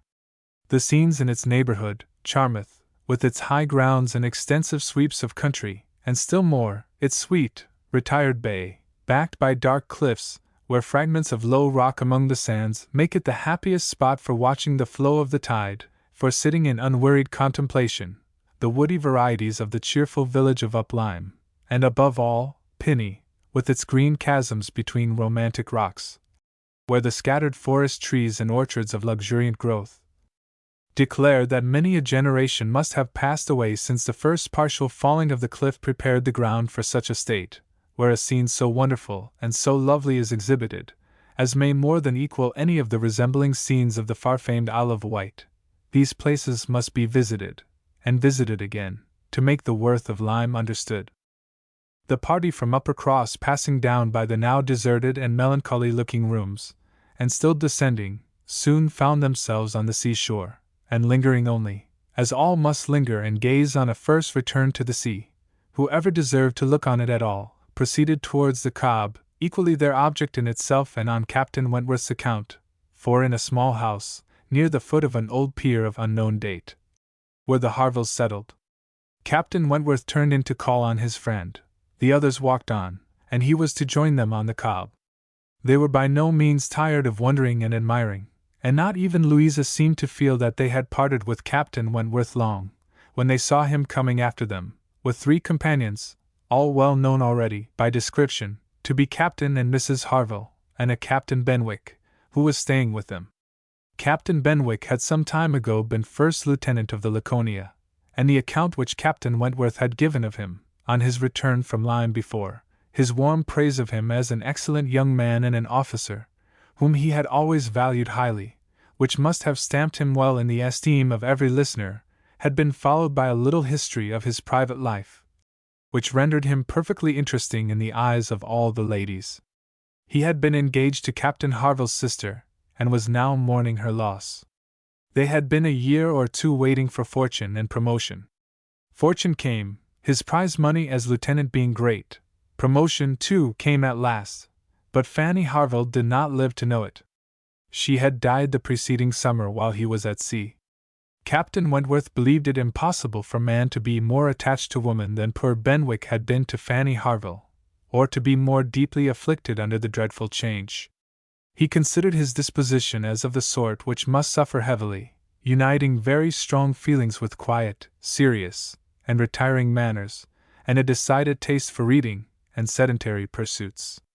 To finish the interest of the story, the friendship between him and the Harvilles seemed, if possible, augmented by the event which closed all their views of alliance, and Captain Benwick was now living with them entirely.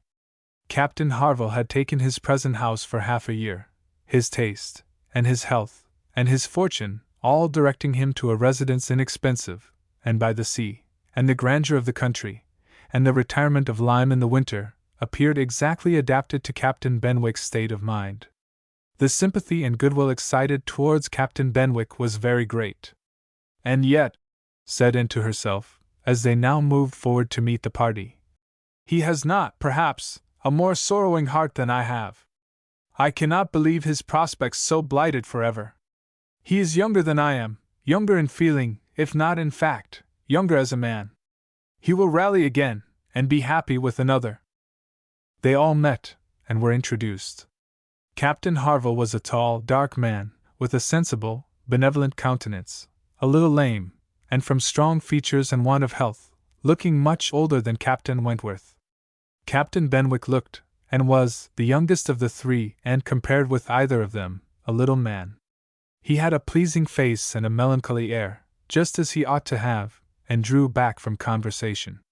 Captain Harville, though not equaling Captain Wentworth in manners, was a perfect gentleman, unaffected, warm, and obliging. Mrs. Harville, a degree less polished than her husband, seemed, however, to have the same good feelings, and nothing could be more pleasant than their desire of considering the whole party as friends of their own, because the friends of Captain Wentworth, or more kindly hospitable than their entreaties for their all promising to dine with them. The dinner, already ordered at the inn, was at last, though unwillingly, accepted as an excuse, but they seemed almost hurt that Captain Wentworth should have brought any such party to Lyme, without considering it as a thing of course that they should dine with them. There was so much attachment to Captain Wentworth in all this, and such a bewitching charm in a degree of hospitality so uncommon, so unlike the usual style of give-and-take invitations, and dinners of formality and display, that Anne felt her spirits not likely to be benefited by an increasing acquaintance among his brother officers. These would have been all my friends, was her thought, and she had to struggle against a great tendency to lowness. On quitting the Cobb, they all went indoors with their new friends, and found rooms so small as none but those who invite from the heart could think capable of accommodating so many. And had a moment's astonishment on the subject herself, but it was soon lost in the pleasanter feelings which sprang from the sight of all the ingenious contrivances and nice arrangements of Captain Harville, to turn the actual space to the best account, to supply the deficiencies of lodging-house furniture, and defend the windows and doors against the winter storms to be expected.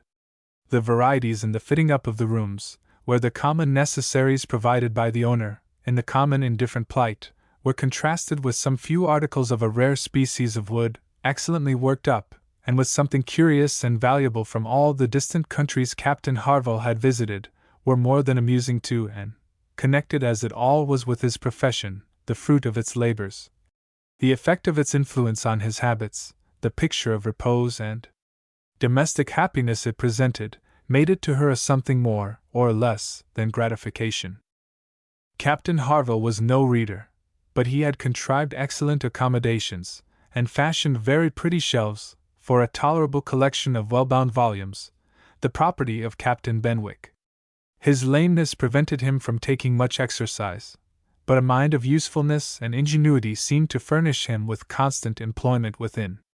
He drew, he varnished, he carpentered, he glued, he made toys for the children, he fashioned new netting needles and pins with improvements, and if everything else was done, sat down to his large fishing net at one corner of the room, and thought she left great happiness behind her when they quitted the house, and Louisa, by whom she found herself walking, burst forth into raptures of admiration and delight on the character of the navy, their friendliness, their brotherliness, their openness, their uprightness, protesting that she was convinced of sailors having more worth and warmth than any other set of men in England, that they only knew how to live, and they only deserved to be respected and loved. They went back to dress and dine, and so well had the scheme answered already, that nothing was found amiss, though its being so entirely out of season, and the no thoroughfare of Lyme, and the no expectation of company, had brought many apologies from the heads of the inn, and found herself by this time growing so much more hardened to being in Captain Wentworth's company than she had at first imagined could ever be, that the sitting down to the same table with him now, and the interchange of the common civilities attending on it, they never got beyond, was become a mere nothing. The nights were too dark for the ladies to meet again till the morrow, but Captain Harville had promised them a visit in the evening, and he came, bringing his friend also, which was more than had been expected, it having been agreed that Captain Benwick had all the appearance of being oppressed by the presence of so many strangers. He ventured among them again, however, though his spirits certainly did not seem fit for the mirth of the party in general. While Captains Wentworth and Harville led the talk on one side of the room, and by recurring to former days, supplied anecdotes in abundance to occupy and entertain the others, it fell to Anne's lot to be placed rather apart with Captain Benwick, and a very good impulse of her nature obliged her to begin an acquaintance with him. He was shy, and disposed to abstraction, but the engaging mildness of her countenance, and gentleness of her manners, soon had their effect, and Anne was well repaid the first trouble of exertion. He was evidently a young man of considerable taste in reading, though principally in poetry, and besides the persuasion of having given him at least an evening's indulgence in the discussion of subjects, which his usual companions had probably no concern in, she had the hope of being of real use to him in some suggestions as to the duty and benefit of struggling against affliction, which had naturally grown out of their conversation. for, though shy, he did not seem reserved. It had rather the appearance of feelings glad to burst their usual restraints, and having talked of poetry, the richness of the present age, and gone through a brief comparison of opinion as to the first-rate poets, trying to ascertain whether Marmion or the Lady of the Lake were to be preferred, and how ranked the Giaour and the Bride of Abydos, and moreover, how the Giaour was to be pronounced, he showed himself so intimately acquainted with all the tenderest songs of the one poet, and all the impassioned descriptions of hopeless agony of the other. He repeated, with such tremulous feeling, the various lines which imaged a broken heart, or a mind destroyed by wretchedness, and looked so entirely as if he meant to be understood, that she ventured to hope he did not always read only poetry, and to say that she thought it was the misfortune of poetry to be seldom safely enjoyed by those who enjoyed it completely, and that the strong feelings which alone could estimate it truly were the very feelings which ought to taste it but sparingly. His looks shewing him not pained, but pleased with this allusion to his situation, she was emboldened to go on, and feeling in herself the right of seniority of mind, she ventured to recommend a larger allowance of prose in his daily study, and on being requested to particularize, mentioned such works of our best moralists, such collections of the finest letters, such memoirs of characters of worth and suffering, as occurred to her at the moment as calculated to rouse and fortify the mind by the highest precepts, and the strongest examples of moral and religious endurances. Captain Benwick listened attentively, and seemed grateful for the interest implied, and though with a shake of the head, and sighs which declared his little faith in the efficacy of any books on grief like his, noted down the names of those she recommended, and promised to procure and read them. When the evening was over, and could not but be amused at the idea of her coming to Lyme to preach patience and resignation to a young man whom she had never seen before, nor could she help fearing, on more serious reflection, that, like many other great moralists and preachers, she had been eloquent on a point in which her own conduct would ill bear examination. Chapter 12. Anne and Henrietta, finding themselves the earliest of the party the next morning, agreed to stroll down to the sea before breakfast. They went to the sands, to watch the flowing of the tide, which a fine southeasterly breeze was bringing in with all the grandeur which so flat a shore admitted. They praised the morning, gloried in the sea, sympathized in the delight of the fresh-feeling breeze, and were silent, till Henrietta suddenly began again with, "Oh, yes, I am quite convinced that, with very few exceptions, the sea air always does good. There can be no doubt of its having been of the greatest service to Dr. Shirley, after his illness, last spring 12-month. He declares himself, that coming to Lyme for a month, did him more good than all the medicine he took, and that being by the sea, always makes him feel young again. Now, I cannot help thinking it a pity that he does not live entirely by the sea. I do think he had better leave Uppercross entirely, and fix at Lyme. Do not you, Anne? Do not you agree with me, that it is the best thing he could do, both for himself and Mrs. Shirley? She has cousins here, you know, and many acquaintance, which would make it cheerful for her, and I am sure she would be glad to get to a place where she could have medical attendance at hand, in case of his having another seizure. Indeed, I think it quite melancholy to have such excellent people as Dr. and Mrs. Shirley, who have been doing good all their lives, wearing out their last days in a place like Uppercross, where, excepting our family, they seem shut out from all the world. I wish his friends would propose it to him. I really think they ought. And as to procuring a dispensation, there could be no difficulty at his time of life, and with his character. My only doubt is, whether anything could persuade him to leave his parish. He is so very strict and scrupulous in his notions, over-scrupulous I must say. Do not you think, and it is being over-scrupulous? Do not you think it is quite a mistaken point of conscience, when a clergyman sacrifices his health for the sake of duties, which may be just as well performed by another person? And at Lyme too, only 17 miles off, he would be near enough to hear, if people thought there was anything to complain of. And smiled more than once to herself during this speech, and entered into the subject, as ready to do good by entering into the feelings of a young lady as of a young man, though here it was good of a lower standard, for what could be offered but general acquiescence? She said all that was reasonable and proper on the business, felt the claims of Dr. Shirley to repose as she ought, saw how very desirable it was that he should have some active, respectable young man, as a resident curate, and was even courteous enough to hint at the advantage of such resident curates being married. "I wish," said Henrietta, very well pleased with her companion, "I wish Lady Russell lived at Uppercross, and were intimate with Dr. Shirley. I have always heard of Lady Russell as a woman of the greatest influence with everybody. I always look upon her as able to persuade a person to anything.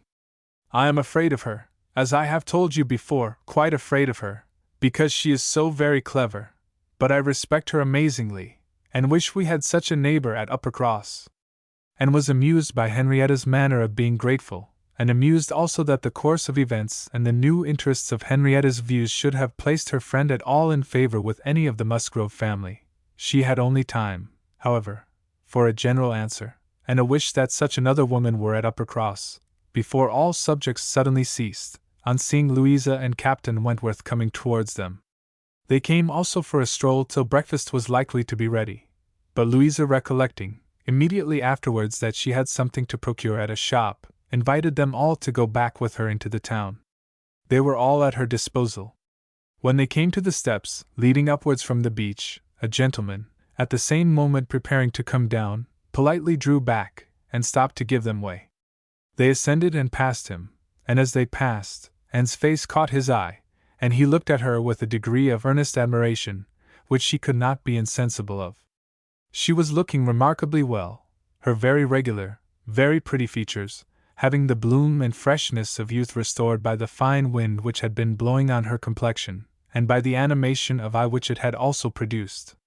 It was evident that the gentleman, completely a gentleman in manner, admired her exceedingly. Captain Wentworth looked round at her instantly in a way which shewed his noticing of it. He gave her a momentary glance, a glance of brightness, which seemed to say, "That man is struck with you, and even I, at this moment, see something like an Elliot again."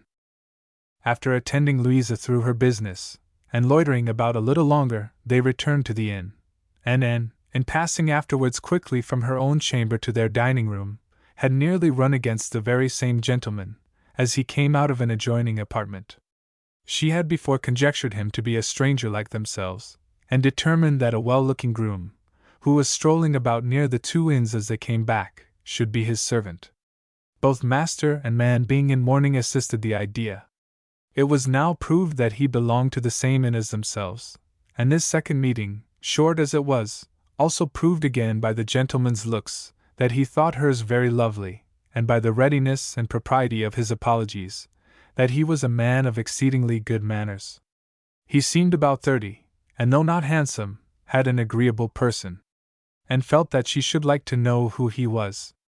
They had nearly done breakfast, when the sound of a carriage, almost the first they had heard since entering Lyme, drew half the party to the window. It was a gentleman's carriage, a Quickle, but only coming round from the stable-yard to the front door. Somebody must be going away. It was driven by a servant in mourning. The word Quickle made Charles Musgrove jump up that he might compare it with his own.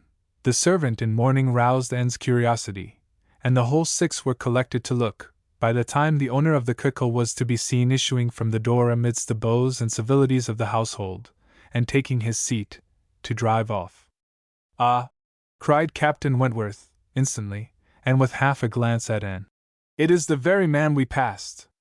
The Miss Musgroves agreed to it, and having all kindly watched him as far up the hill as they could, they returned to the breakfast table. The waiter came into the room soon afterwards. "Pray," said Captain Wentworth, immediately, "can you tell us the name of the gentleman who is just gone away?" "Yes, sir, a Mr. Elliot, a gentleman of large fortune, came in last night from Sidmouth. Dare say you've heard the carriage, sir, while you were at dinner, and going on now for Crookherne, in his way to Bath and London. Elliot!" Many had looked on each other, and many had repeated the name, before all this had been got through, even by the smart rapidity of a waiter. "Bless me!" cried Mary. "It must be our cousin, it must be our Mr. Elliot, it must, indeed. Charles, and must not it? In mourning, you see, just as our Mr. Elliot must be. How very extraordinary! In the very same inn with us! And must not it be our Mr. Elliot? My father's next heir? Pray, sir, turning to the waiter, did not you hear, did not his servants say whether he belonged to the Kellynch family? No, ma'am, he did not mention no particular family, but he said his master was a very rich gentleman, and would be a baronet some day. There! You see, cried Marian in ecstasy. Just as I said. Heir to Sir Walter Elliot! I was sure that would come out, if it was so. Depend upon it, that is a circumstance which his servants take care to publish, wherever he goes. But, and only conceive how extraordinary! I wish I had looked at him more. I wish we had been aware in time, who it was, that he might have been introduced to us. What a pity that we should not have been introduced to each other. Do you think he had the Elliot countenance? I hardly looked at him, I was looking at the horses. But I think he had something of the Elliot countenance. I wonder the arms did not strike me. Oh! The great coat was hanging over the panel, and hid the arms, so it did, otherwise I am sure I should have observed them, and the livery too. If the servant had not been in mourning, one should have known him by the livery. Putting all these very extraordinary circumstances together, said Captain Wentworth, we must consider it to be the arrangement of Providence that you should not be introduced to your cousin. When she could command Mary's attention, and quietly tried to convince her that their father and Mr. Elliot had not, for many years, been on such terms as to make the power of attempting an introduction at all desirable. At the same time, however, it was a secret gratification to herself to have seen her cousin, and to know that the future owner of Kellynch was undoubtedly a gentleman, and had an air of good sense. She would not, upon any account, mention her having met with him the second time. Luckily Mary did not much attend to their having passed close by him in their earlier walk, but she would have felt quite ill-used by Anne's having actually run against him in the passage, and received his very polite excuses, while she had never been near him at all. No, that cousinly little interview must remain a perfect secret.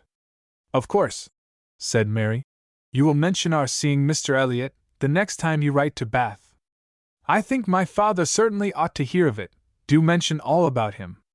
And avoided a direct reply, but it was just a circumstance which she considered as not merely unnecessary to be communicated, but as what ought to be suppressed. The offense which had been given her father, many years back, she knew, Elizabeth's particular share in it she suspected, and that Mr. Elliot's idea always produced irritation in both was beyond a doubt. Mary never wrote to Bath herself. All the toil of keeping up a slow and unsatisfactory correspondence with Elizabeth fell on Anne. Breakfast had not been long over, when they were joined by Captain and Mrs. Harville and Captain Benwick, with whom they had appointed to take their last walk about Lyme.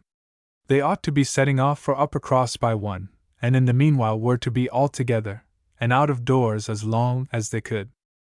And found Captain Benwick getting near her, as soon as they were all fairly in the street. Their conversation the preceding evening did not disincline him to seek her again, and they walked together some time, talking as before of Mr. Scott and Lord Byron, and still as unable as before, and as unable as any other two readers, to think exactly alike of the merits of either, till something occasioned an almost general change amongst their party, and instead of Captain Benwick, she had Captain Harville by her side. Miss Elliot, said he, speaking rather low, you have done a good deed in making that poor fellow talk so much. I wish he could have such company oftener. It is bad for him, I know, to be shut up as he is, but what can we do? We cannot part. No, said Anne, that I can easily believe to be impossible, but in time, perhaps, we know what time does in every case of affliction, and you must remember, Captain Harville, that your friend may yet be called a young mourner. Only last summer, I understand. Aye, true enough, with a deep sigh. Only June. And not known to him, perhaps, so soon. Not till the first week of August, when he came home from the Cape, just made into the Grappler. I was at Plymouth dreading to hear of him. He sent in letters, but the Grappler was under orders for Portsmouth. There the news must follow him, but who was to tell it? Not I. I would as soon have been run up to the yardarm. Nobody could do it, but that good fellow. Pointing to Captain Wentworth. The Laconia had come into Plymouth the week before, No danger of her being sent to sea again. He stood his chance for the rest, wrote up for leave of absence, but without waiting the return, travelled night and day till he got to Portsmouth, rode off to the Grappler that instant, and never left the poor fellow for a week. That's what he did, and nobody else could have saved poor James. You may think, Miss Elliot, whether he is dear to us. And did think on the question with perfect decision, and said as much in reply as her own feeling could accomplish, or as his seemed able to bear, for he was too much affected to renew the subject, and when he spoke again, it was of something totally different.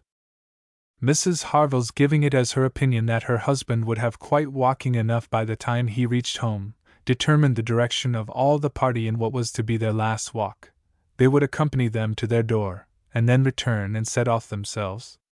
By all their calculations there was just time for this, but as they drew near the Cobb, there was such a general wish to walk along it once more, all were so inclined, and Louisa soon grew so determined, that the difference of a quarter of an hour, it was found, would be no difference at all. So with all the kind leave-taking, and all the kind interchange of invitations and promises which may be imagined, they parted from Captain and Mrs. Harville at their own door, and still accompanied by Captain Benwick, who seemed to cling to them to the last, proceeded to make the proper adieus to the Cobb, and found Captain Benwick again drawing near her.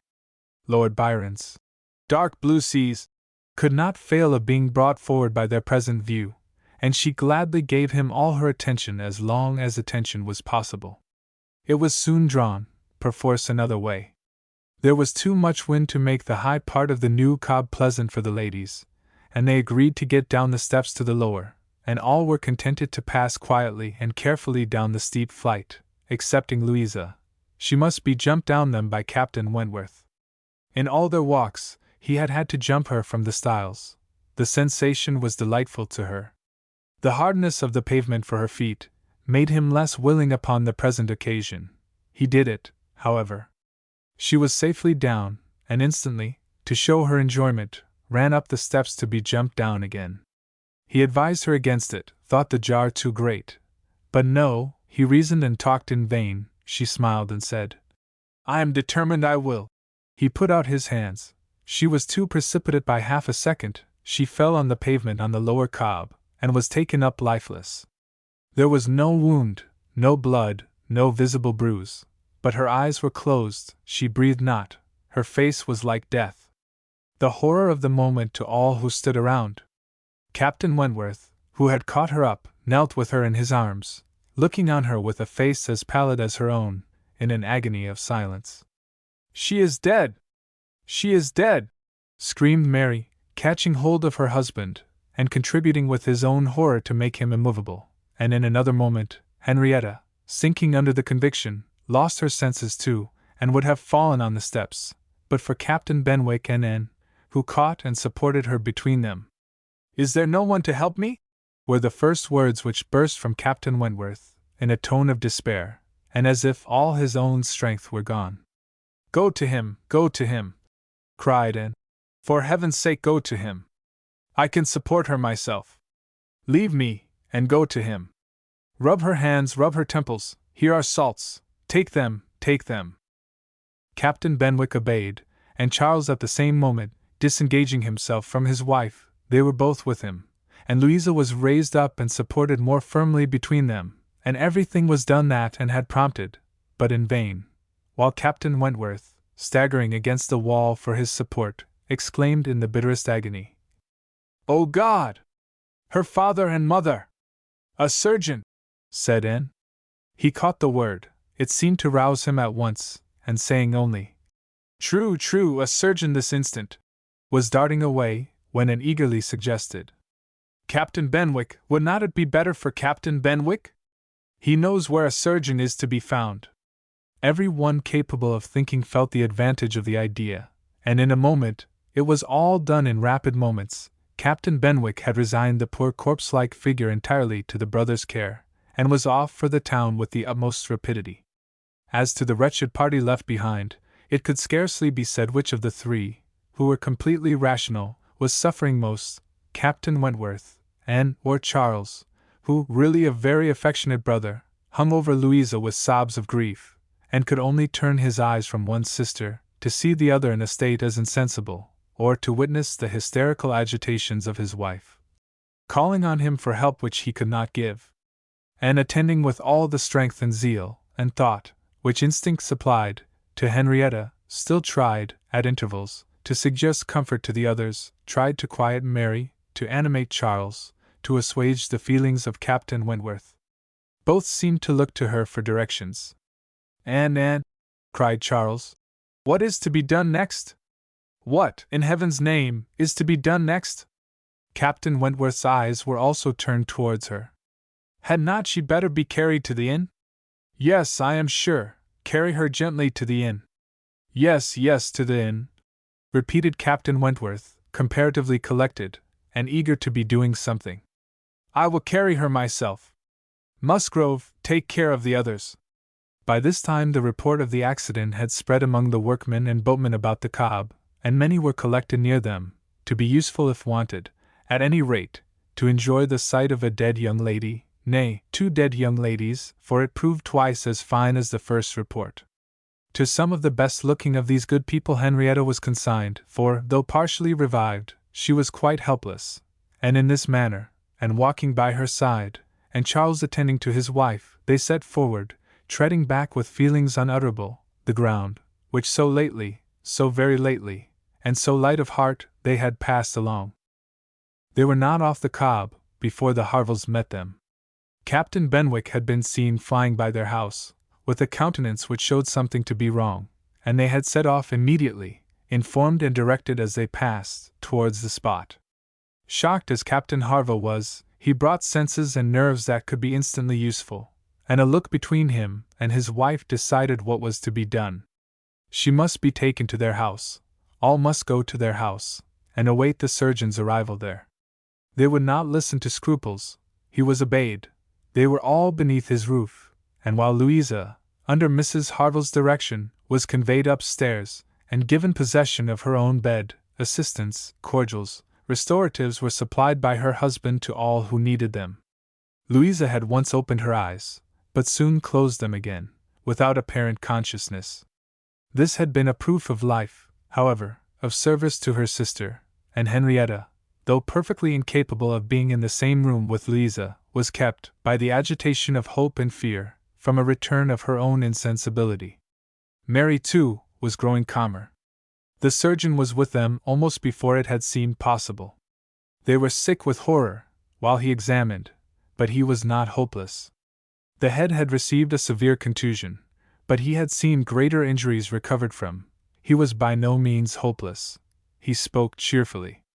That he did not regard it as a desperate case, that he did not say a few hours must end it, was at first felt, beyond the hope of most, and the ecstasy of such a reprieve, the rejoicing, deep and silent, after a few fervent ejaculations of gratitude to heaven had been offered, may be conceived. The tone, the look, with which, "Thank God!" was uttered by Captain Wentworth, and was sure could never be forgotten by her, nor the sight of him afterwards, as he sat near a table, leaning over it with folded arms and face concealed, as if overpowered by the various feelings of his soul, and trying by prayer and reflection to calm them. Louisa's limbs had escaped. There was no injury but to the head. It now became necessary for the party to consider what was best to be done, as to their general situation.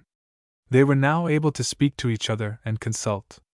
That Louisa must remain where she was, however distressing to her friends to be involving the Harvilles in such trouble, did not admit a doubt. Her removal was impossible. The Harvilles silenced all scruples, and, as much as they could, all gratitude. They had looked forward and arranged everything before the others began to reflect. Captain Benwick must give up his room to them, and get another bed elsewhere, and the whole was settled. They were only concerned that the house could accommodate no more, and yet perhaps, by putting the children away in the maid's room, or swinging a cot somewhere, they could hardly bear to think of not finding room for 2 or 3 besides, supposing they might wish to stay, though, with regard to any attendance on Miss Musgrove, there need not be the least uneasiness in leaving her to Mrs. Harville's care entirely. Mrs. Harville was a very experienced nurse, and her nursery maid, who had lived with her long, and gone about with her everywhere, was just such another. Between these two, she could want no possible attendance by day or night. And all this was said with a truth and sincerity of feeling irresistible. Charles, Henrietta, and Captain Wentworth were the three in consultation, and for a little while it was only an interchange of perplexity and terror. Uppercross, the necessity of someone's going to Uppercross, the news to be conveyed, how it could be broken to Mr. and Mrs. Musgrove, the lateness of the morning, an hour already gone since they ought to have been off, the impossibility of being in tolerable time. At first they were capable of nothing more to the purpose than such exclamations, but, after a while, Captain Wentworth, exerting himself, said, "We must be decided, and without the loss of another minute. Every minute is valuable. Some one must resolve on being off for Uppercross instantly.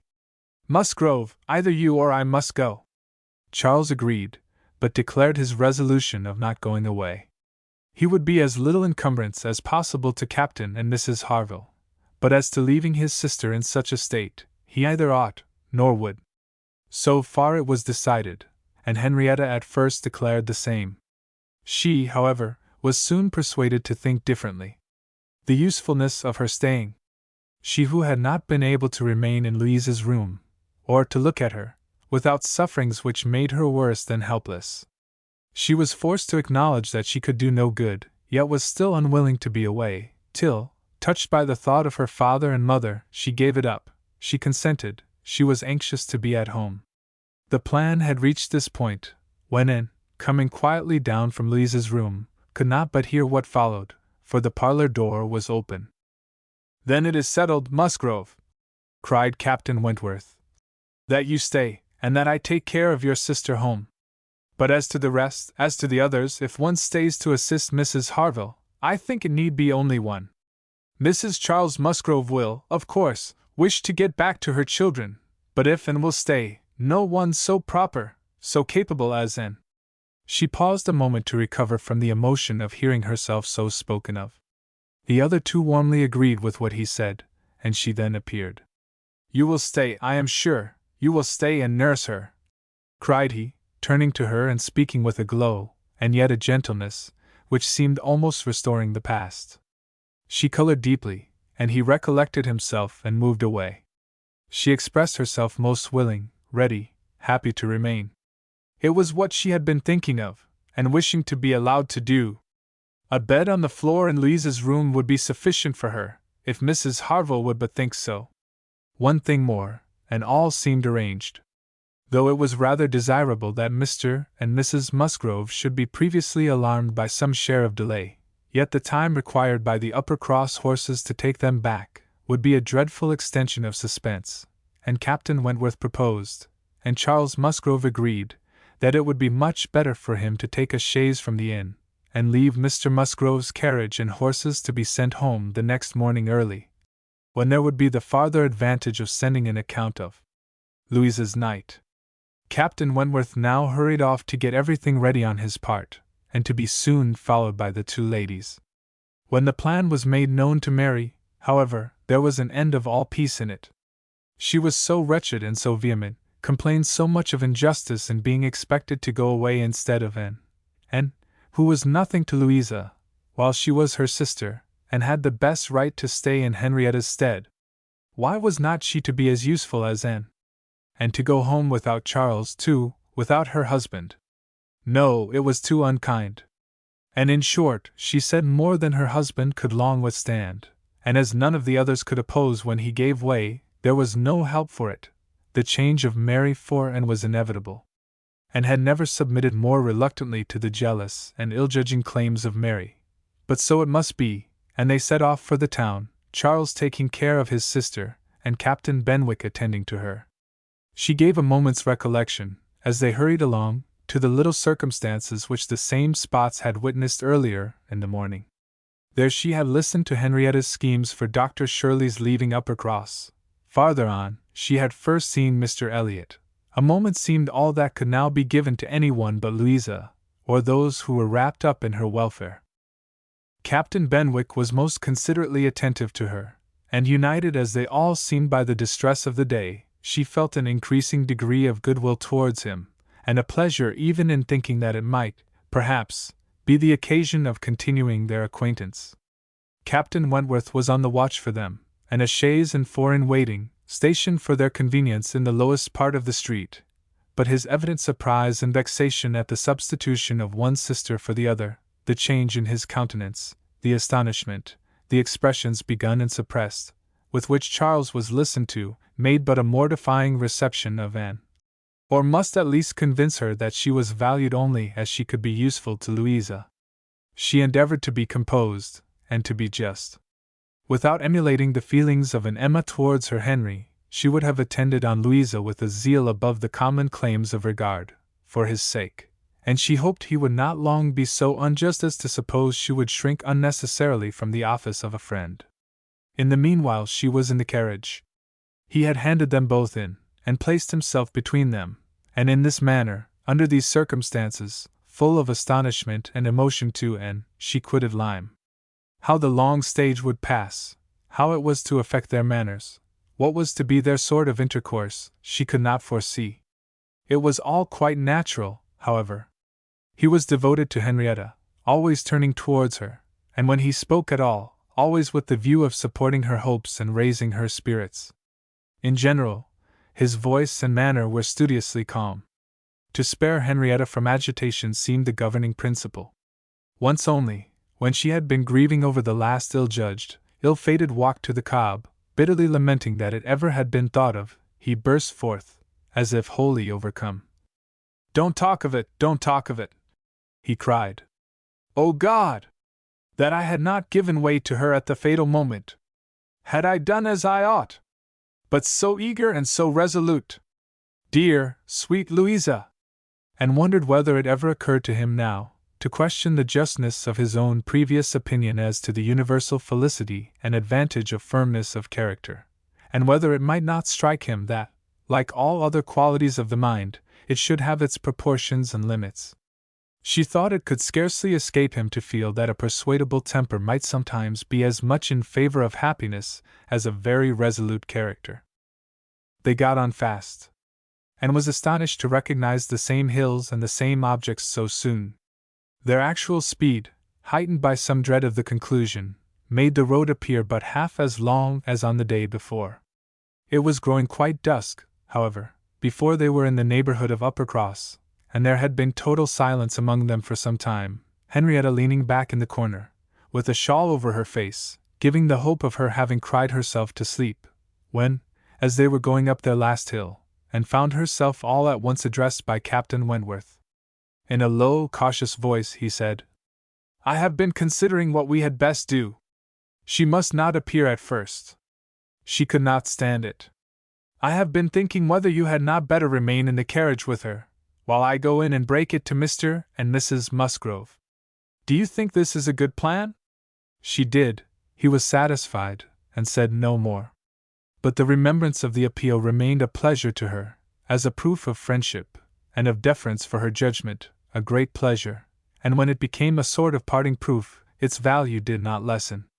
When the distressing communication at Uppercross was over, and he had seen the father and mother quite as composed as could be hoped, and the daughter all the better for being with them, he announced his intention of returning in the same carriage to Lyme, and when the horses were baited, he was off. Chapter 13. The remainder of Anne's time at Uppercross, comprehending only 2 days, was spent entirely at the mansion house, and she had the satisfaction of knowing herself extremely useful there, both as an immediate companion, and as assisting in all those arrangements for the future, which, in Mr. and Mrs. Musgrove's distressed state of spirits, would have been difficulties. They had an early account from Lyme the next morning. Louisa was much the same. No symptoms worse than before had appeared. Charles came a few hours afterwards, to bring a later and more particular account. He was tolerably cheerful. A speedy cure must not be hoped, but everything was going on as well as the nature of the case admitted. In speaking of the Harvilles, he seemed unable to satisfy his own sense of their kindness, especially of Mrs. Harville's exertions as a nurse. She really left nothing for Mary to do. He and Mary had been persuaded to go early to their inn last night. Mary had been hysterical again this morning. When he came away, she was going to walk out with Captain Benwick, which, he hoped, would do her good. He almost wished she had been prevailed on to come home the day before. But the truth was, that Mrs. Harville left nothing for anybody to do. Charles was to return to Lyme the same afternoon, and his father had at first half a mind to go with him, but the ladies could not consent. It would be going only to multiply trouble to the others, and increase his own distress, and a much better scheme followed and was acted upon. A chaise was sent for from Crookherne, and Charles conveyed back a far more useful person in the old nursery maid of the family, one who, having brought up all the children, and seen the very last, the lingering and long-petted Master Harry, sent to school after his brothers, was now living in her deserted nursery to mend stockings and dress all the blains and bruises she could get near her, and who, consequently, was only too happy in being allowed to go and help nurse dear Miss Louisa. Vague wishes of getting Sarah thither had occurred before to Mrs. Musgrove and Henrietta, but without and it would hardly have been resolved on, and found practicable so soon. They were indebted, the next day, to Charles Hayter, for all the minute knowledge of Louisa, which it was so essential to obtain every 24 hours. He made it his business to go to Lyme, and his account was still encouraging. The intervals of sense and consciousness were believed to be stronger. Every report agreed in Captain Wentworth's appearing fixed in Lyme, and was to leave them on the morrow, an event which they all dreaded. What should they do without her? They were wretched comforters for one another, and so much was said in this way, that and thought she could not do better than impart among them the general inclination to which she was privy, and persuaded them all to go to Lyme at once. She had little difficulty. It was soon determined that they would go tomorrow, fix themselves at the inn, or get into lodgings, as it suited, and there remain till dear Louisa could be moved. They must be taking off some trouble from the good people she was with. They might at least relieve Mrs. Harville from the care of her own children, and in short, they were so happy in the decision, that Anne was delighted with what she had done, and felt that she could not spend her last morning at Uppercross better than in assisting their preparations, and sending them off at an early hour, though her being left to the solitary range of the house was the consequence. She was the last, excepting the little boys at the cottage, she was the very last, the only remaining one of all that had filled and animated both houses, of all that had given Uppercross its cheerful character. A few days had made a change indeed. If Louisa recovered, it would all be well again. More than former happiness would be restored. There could not be a doubt, to her mind there was none, of what would follow her recovery. A few months hence, and the room now so deserted, occupied but by her silent, pensive self, might be filled again with all that was happy and gay, all that was glowing and bright in prosperous love, all that was most unlike in Eliot. An hour's complete leisure for such reflections as these, on a dark November day, a small thick rain almost blotting out the very few objects ever to be discerned from the windows, was enough to make the sound of Lady Russell's carriage exceedingly welcome, and yet, though desirous to be gone, she could not quit the mansion house, or look in adieu to the cottage, with its black, dripping and comfortless veranda, or even notice through the misty glasses the last humble tenements of the village, without a saddened heart. Scenes had passed in Uppercross which made it precious. It stood the record of many sensations of pain, once severe, but now softened, and of some instances of relenting feeling, some breathings of friendship and reconciliation, which could never be looked for again, and which could never cease to be dear. She left it all behind her, all but the recollection that such things had been, and had never entered Kellynch since her quitting Lady Russell's house in September. It had not been necessary, and the few occasions of its being possible for her to go to the hall she had contrived to evade and escape from. Her first return was to resume her place in the modern and elegant apartments of the lodge, and to gladden the eyes of its mistress. There was some anxiety mixed with Lady Russell's joy in meeting her. She knew who had been frequenting Uppercross. But happily, either Anne was improved in plumpness and looks, or Lady Russell fancied her so, and Anne, in receiving her compliments on the occasion, had the amusement of connecting them with the silent admiration of her cousin, and of hoping that she was to be blessed with a second spring of youth and beauty. When they came to converse, she was soon sensible of some mental change. The subjects of which her heart had been full on leaving Kellynch, and which she had felt slighted, and been compelled to smother among the Musgroves, were now become but of secondary interest. She had lately lost sight even of her father and sister and Bath. Their concerns had been sunk under those of Uppercross, and when Lady Russell reverted to their former hopes and fears, and spoke her satisfaction in the house in Camden Place, which had been taken, and her regret that Mrs. Clay should still be with them, and would have been ashamed to have it known how much more she was thinking of Lyme and Louisa Musgrove, and all her acquaintance there. How much more interesting to her was the home and the friendship of the Harvilles and Captain Benwick than her own father's house in Camden Place, or her own sister's intimacy with Mrs. Clay. She was actually forced to exert herself to meet Lady Russell with anything like the appearance of equal solicitude, on topics which had by nature the first claim on her. There was a little awkwardness at first in their discourse on another subject. They must speak of the accident at Lyme. Lady Russell had not been arrived 5 minutes the day before, when a full account of the whole had burst on her. But still it must be talked of, she must make inquiries, she must regret the imprudence, lament the result, and Captain Wentworth's name must be mentioned by both. And was conscious of not doing it so well as Lady Russell. She could not speak the name, and look straight forward to Lady Russell's eye, till she had adopted the expedient of telling her briefly what she thought of the attachment between him and Louisa. When this was told, his name distressed her no longer. Lady Russell had only to listen composedly, and wish them happy, but internally her heart revelled in angry pleasure, in pleased contempt, that the man who at 23 had seemed to understand somewhat of the value of an Anne Elliot, should, 8 years afterwards, be charmed by a Louisa Musgrove. The first 3 or 4 days passed most quietly, with no circumstance to mark them excepting the receipt of a note or two from Lyme, which found their way to Anne, she could not tell how, and brought a rather improving account of Louisa. At the end of that period, Lady Russell's politeness could repose no longer, and the fainter self-threatenings of the past became in a decided tone. "I must call on Mrs. Croft. I really must call upon her soon. And have you courage to go with me, and pay a visit in that house? It will be some trial to us both." And did not shrink from it. On the contrary, she truly felt as she said, in observing, "I think you are very likely to suffer the most of the two. Your feelings are less reconciled to the change than mine. By remaining in the neighborhood, I am become inured to it."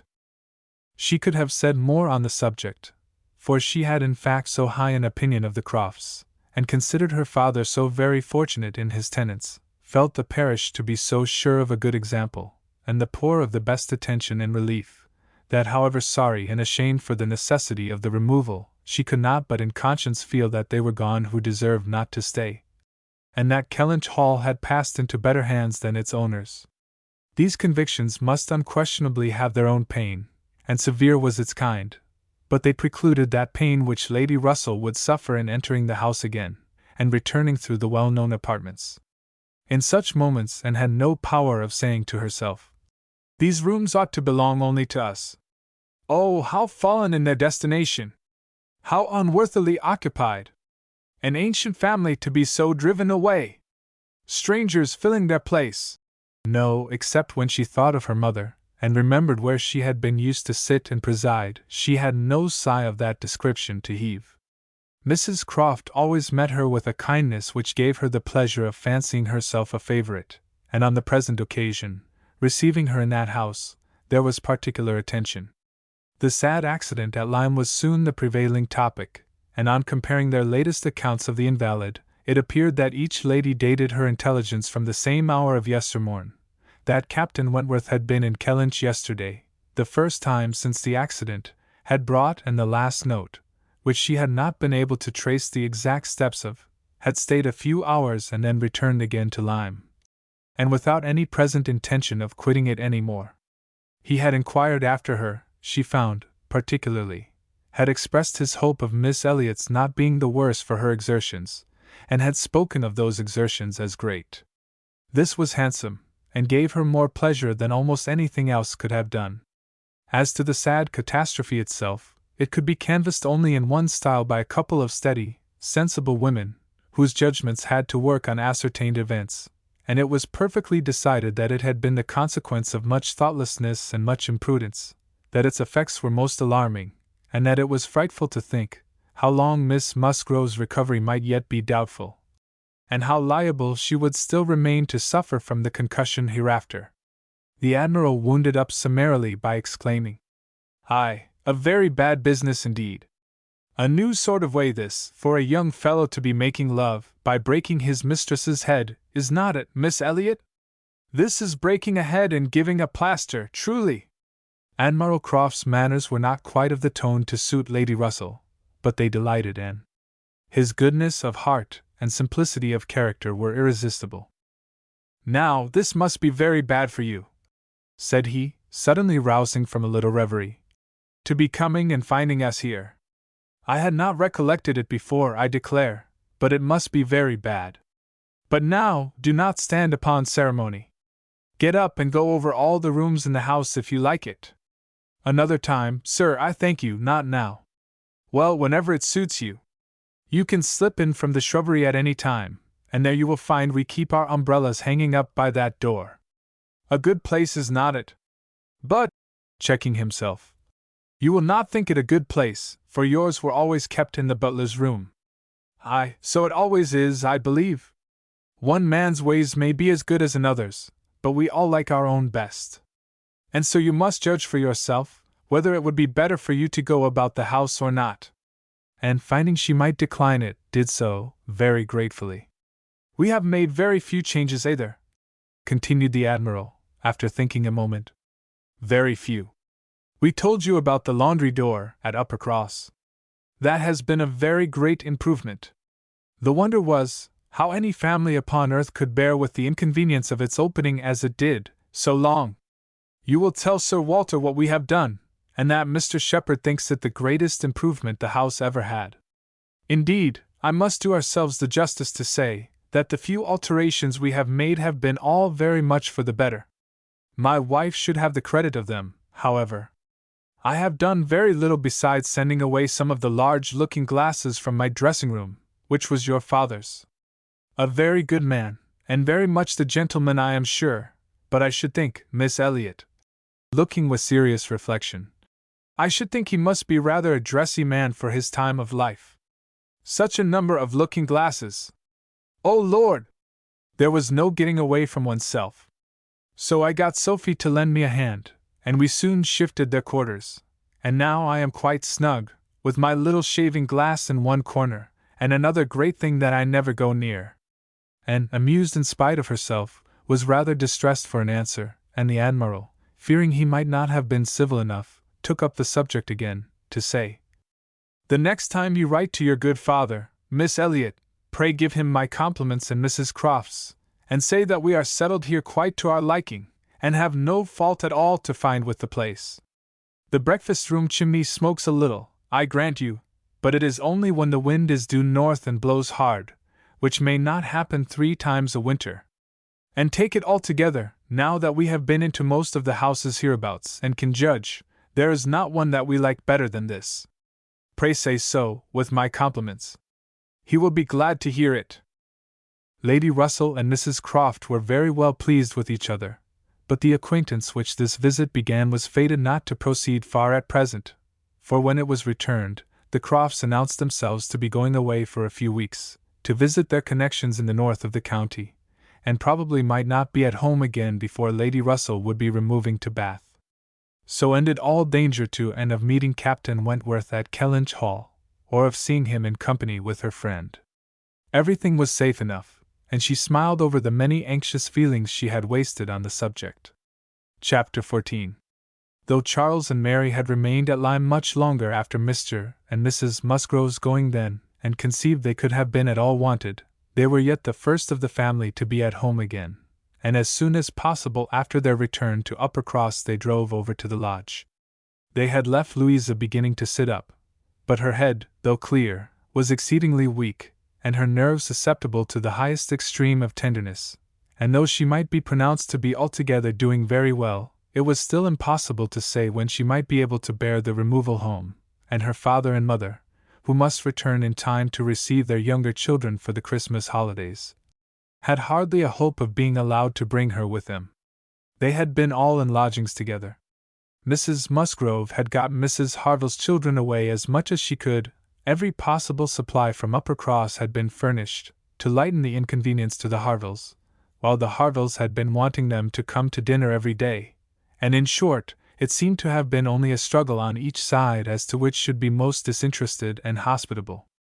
Mary had had her evils, but upon the whole, as was evident by her staying so long, she had found more to enjoy than to suffer. Charles Hayter had been at Lyme oftener than suited her, and when they dined with the Harvilles there had been only a maid-servant to wait, and at first Mrs. Harville had always given Mrs. Musgrove precedence. But then, she had received so very handsome an apology from her on finding out whose daughter she was, and there had been so much going on every day, there had been so many walks between their lodgings and the Harvilles, and she had got books from the library, and changed them so often, that the balance had certainly been much in favor of Lyme. She had been taken to Charmouth too, and she had bathed, and she had gone to church, and there were a great many more people to look at in the church at Lyme than at Uppercross, and all this, joined to the sense of being so very useful, had made really an agreeable fortnight. And inquired after Captain Benwick. Mary's face was clouded directly. Charles laughed. "Oh, Captain Benwick is very well, I believe, but he is a very odd young man. I do not know what he would be at. We asked him to come home with us for a day or two. Charles undertook to give him some shooting, and he seemed quite delighted, and for my part I thought it was all settled, when behold, on Tuesday night, he made a very awkward sort of excuse. He never shot and he had been quite misunderstood, and he had promised this and he had promised that, and the end of it was, I found, that he did not mean to come. I suppose he was afraid of finding it dull, but upon my word I should have thought we were lively enough at the cottage for such a heartbroken man as Captain Benwick." Charles laughed again and said, "Now, Mary, you know very well how it really was. It was all your doing." Turning to Anne. "He fancied that if he went with us, he should find you close by. He fancied everybody to be living in Uppercross, and when he discovered that Lady Russell lived 3 miles off, his heart failed him, and he had not courage to come. That is the fact, upon my honor. Mary knows it is." But Mary did not give in to it very graciously, whether from not considering Captain Benwick entitled by birth and situation to be in love with an Elliot, or from not wanting to believe in a greater attraction to Uppercross than herself, must be left to be guessed. Anne's goodwill, however, was not to be lessened by what she heard. She boldly acknowledged herself flattered, and continued her inquiries. "Oh, he talks of you," cried Charles, "in such terms—" Mary interrupted him. "I declare, Charles, I never heard him mention and twice all the time I was there. I declare, and he never talks of you at all." "No," admitted Charles. "I do not know that he ever does, in a general way, but however, it is a very clear thing that he admires you exceedingly. His head is full of some books that he is reading upon your recommendation, and he wants to talk to you about them. He has found out something or other in one of them which he thinks, oh, I cannot pretend to remember it, but it was something very fine. I overheard him telling Henrietta all about it, and then Miss Elliot was spoken of in the highest terms. Now, Mary, I declare it was so. I heard it myself, and you were in the other room. Elegance, sweetness, beauty, oh! There was no end of Miss Elliot's charms. And I am sure," cried Mary warmly, "it was a very little to his credit if he did. Miss Harville only died last June. Such a heart is very little worth having, is it, Lady Russell? I am sure you will agree with me." "I must see Captain Benwick before I decide," said Lady Russell, smiling. "And that you are very likely to do very soon, I can tell you, ma'am," said Charles. "Though he had not nerves for coming away with us, and setting off again afterwards to pay a formal visit here, he will make his way over to Kellynch one day by himself, you may depend on it. I told him the distance and the road, and I told him of the churches being so very well worth seeing, for as he has a taste for those sort of things, I thought that would be a good excuse, and he listened with all his understanding and soul, and I am sure from his manner that you will have him calling here soon." So I give you notice, Lady Russell. Any acquaintance of Anne's will always be welcome to me, was Lady Russell's kind answer. Oh, as to being Anne's acquaintance, said Mary, I think he is rather my acquaintance, for I have been seeing him every day this last fortnight. Well, as your joint acquaintance, then, I shall be very happy to see Captain Benwick. You will not find anything very agreeable in him, I assure you, ma'am. He is one of the dullest young men that ever lived. He has walked with me, sometimes, from one end of the sands to the other, without saying a word. He is not at all a well-bred young man. I am sure you will not like him. There we differ, Mary, said Anne. I think Lady Russell would like him. I think she would be so much pleased with his mind, that she would very soon see no deficiency in his manner. So do I, Anne, said Charles. I am sure Lady Russell would like him. He is just Lady Russell's sort. Give him a book, and he will read all day long. Yes, that he will, exclaimed Mary, tauntingly. He will sit poring over his book, and not know when a person speaks to him, or when one drops one's scissors, or anything that happens. Do you think Lady Russell would like that? Lady Russell could not help laughing. Upon my word, said she, I should not have supposed that my opinion of any one could have admitted of such difference of conjecture, steady and matter-of-fact as I may call myself. I have really a curiosity to see the person who can give occasion to such directly opposite notions. I wish he may be induced to call here. And when he does, Mary, you may depend upon hearing my opinion, but I am determined not to judge him beforehand. You will not like him, I will answer for it. Lady Russell began talking of something else. Mary spoke with animation of their meeting with, or rather missing, Mr. Elliot so extraordinarily. He is a man, said Lady Russell, whom I have no wish to see. His declining to be on cordial terms with the head of his family has left a very strong impression in his disfavor with me. This decision checked Mary's eagerness, and stopped her short in the midst of the Elliot countenance. With regard to Captain Wentworth, though Anne hazarded no inquiries, there was voluntary communication sufficient. His spirits had been greatly recovering lately, as might be expected. As Louisa improved, he had improved, and he was now quite a different creature from what he had been the first week.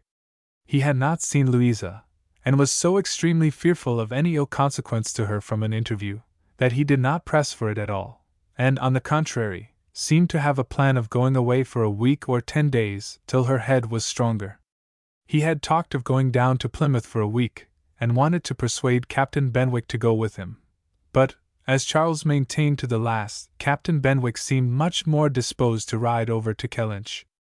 There can be no doubt that Lady Russell and Anne were both occasionally thinking of Captain Benwick, from this time.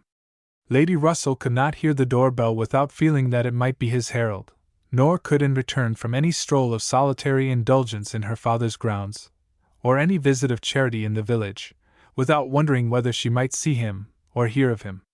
Captain Benwick came not, however. He was either less disposed for it than Charles had imagined, or he was too shy, and after giving him a week's indulgence, Lady Russell determined him to be unworthy of the interest which he had been beginning to excite. The Musgroves came back to receive their happy boys and girls from school, bringing with them Mrs. Harville's little children, to improve the noise of Uppercross, and lessen that of Lyme. Henrietta remained with Louisa, but all the rest of the family were again in their usual quarters. Lady Russell and Anne paid their compliments to them once, when Anne could not but feel that Uppercross was already quite alive again. Though neither Henrietta, nor Louisa, nor Charles Hayter, nor Captain Wentworth were there, the room presented as strong a contrast as could be wished to the last state she had seen it in. Immediately surrounding Mrs. Musgrove were the little Harvilles, whom she was sedulously guarding from the tyranny of the 2 children from the cottage, expressly arrived to amuse them. On one side was a table occupied by some chattering girls, cutting up silk and gold paper, and on the other were trestles and trays, bending under the weight of brawn and cold pies, where riotous boys were holding high revel, the whole completed by a roaring Christmas fire, which seemed determined to be heard, in spite of all the noise of the others. Charles and Mary also came in, of course, during their visit, and Mr. Musgrove made a point of paying his respects to Lady Russell, and sat down close to her for 10 minutes, talking with a very raised voice, but from the clamor of the children on his knees, generally in vain. It was a fine family peace. And, judging from her own temperament, would have deemed such a domestic hurricane a bad restorative of the nerves, which Louisa's illness must have so greatly shaken. But Mrs. Musgrove, who got and near her on purpose to thank her most cordially, again and again, for all her attentions to them, concluded a short recapitulation of what she had suffered herself by observing, with a happy glance round the room, that after all she had gone through, nothing was so likely to do her good as a little quiet cheerfulness at home. Louisa was now recovering apace. Her mother could even think of her being able to join their party at home, before her brothers and sisters went to school again. The Harvilles had promised to come with her and stay at Uppercross, whenever she returned. Captain Wentworth was gone, for the present, to see his brother in Shropshire. "I hope I shall remember, in future," said Lady Russell, as soon as they were reseated in the carriage, "not to call at Uppercross in the Christmas holidays. Everybody has their taste in noises as well as in other matters, and sounds are quite innoxious, or most distressing, by their sort rather than their quantity." When Lady Russell not long afterwards was entering Bath on a wet afternoon, and driving through the long course of streets from the Old Bridge to Camden Place, amidst the dash of other carriages, the heavy rumble of carts and drays, the bawling of newspapermen, muffin men and milkmen, and the ceaseless clink of pattens, she made no complaint. No, these were noises which belonged to the winter pleasures. Her spirits rose under their influence, and like Mrs. Musgrove, she was feeling, though not saying, that after being long in the country, nothing could be so good for her as a little quiet cheerfulness. And did not share these feelings. She persisted in a very determined, though very silent disinclination for Bath, caught the first dim view of the extensive buildings, smoking in rain, without any wish of seeing them better, felt their progress through the streets to be, however disagreeable, yet too rapid, for who would be glad to see her when she arrived? And looked back, with fond regret, to the bustles of Uppercross and the seclusion of Kellynch. Elizabeth's last letter had communicated a piece of news of some interest. Mr. Elliot was in Bath. He had called in Camden Place, had called a second time, a third, had been pointedly attentive. If Elizabeth and her father did not deceive themselves, had been taking much pains to seek the acquaintance, and proclaim the value of the connection, as he had formerly taken pains to shew neglect. This was very wonderful if it were true, and Lady Russell was in a state of very agreeable curiosity and perplexity about Mr. Elliot, already recanting the sentiment she had so lately expressed to Mary, of his being a man whom she had no wish to see. She had a great wish to see him. If he really sought to reconcile himself like a dutiful branch, he must be forgiven for having dismembered himself from the paternal tree, and was not animated to an equal pitch by the circumstance. But she felt that she would rather see Mr. Elliot again than not, which was more than she could say for many other persons in Bath. She was put down in Camden Place, and Lady Russell then drove to her own lodgings, in Rivers Street. Chapter 15. Sir Walter had taken a very good house in Camden Place, a lofty dignified situation, such as becomes a man of consequence, and both he and Elizabeth were settled there, much to their satisfaction, and entered it with a sinking heart, anticipating an imprisonment of many months, and anxiously saying to herself, "Oh, when shall I leave you again?" A degree of unexpected cordiality, however, in the welcome she received, did her good. Her father and sister were glad to see her, for the sake of shewing her the house and furniture, and met her with kindness. Her making a fourth, when they sat down to dinner, was noticed as an advantage. Mrs. Clay was very pleasant, and very smiling, but her courtesies and smiles were more a matter of course, and had always felt that she would pretend what was proper on her arrival, but the complaisance of the others was unlooked for. They were evidently in excellent spirits, and she was soon to listen to the causes. They had no inclination to listen to her. After laying out for some compliments of being deeply regretted in their old neighborhood, which and could not pay, they had only a few faint inquiries to make, before the talk must be all their own. Uppercross excited no interest, Kellynch very little, it was all Bath. They had the pleasure of assuring her that Bath more than answered their expectations in every respect. Their house was undoubtedly the best in Camden Place. Their drawing rooms had many decided advantages over all the others which they had either seen or heard of, and the superiority was not less in the style of the fitting up, or the taste of the furniture. Their acquaintance was exceedingly sought after. Everybody was wanting to visit them. They had drawn back from many introductions, and still were perpetually having cards left by people of whom they knew nothing. Here were funds of enjoyment.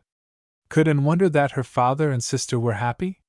She might not wonder, but she must sigh that her father should feel no degradation in his change, should see nothing to regret in the duties and dignity of the resident landholder, should find so much to be vain of in the littlenesses of a town, and she must sigh, and smile, and wonder too, as Elizabeth threw open the folding doors and walked with exultation from one drawing-room to the other, boasting of their space. At the possibility of that woman, who had been mistress of Kellynch Hall, finding extent to be proud of between two walls, perhaps 30 feet asunder. But this was not all which they had to make them happy.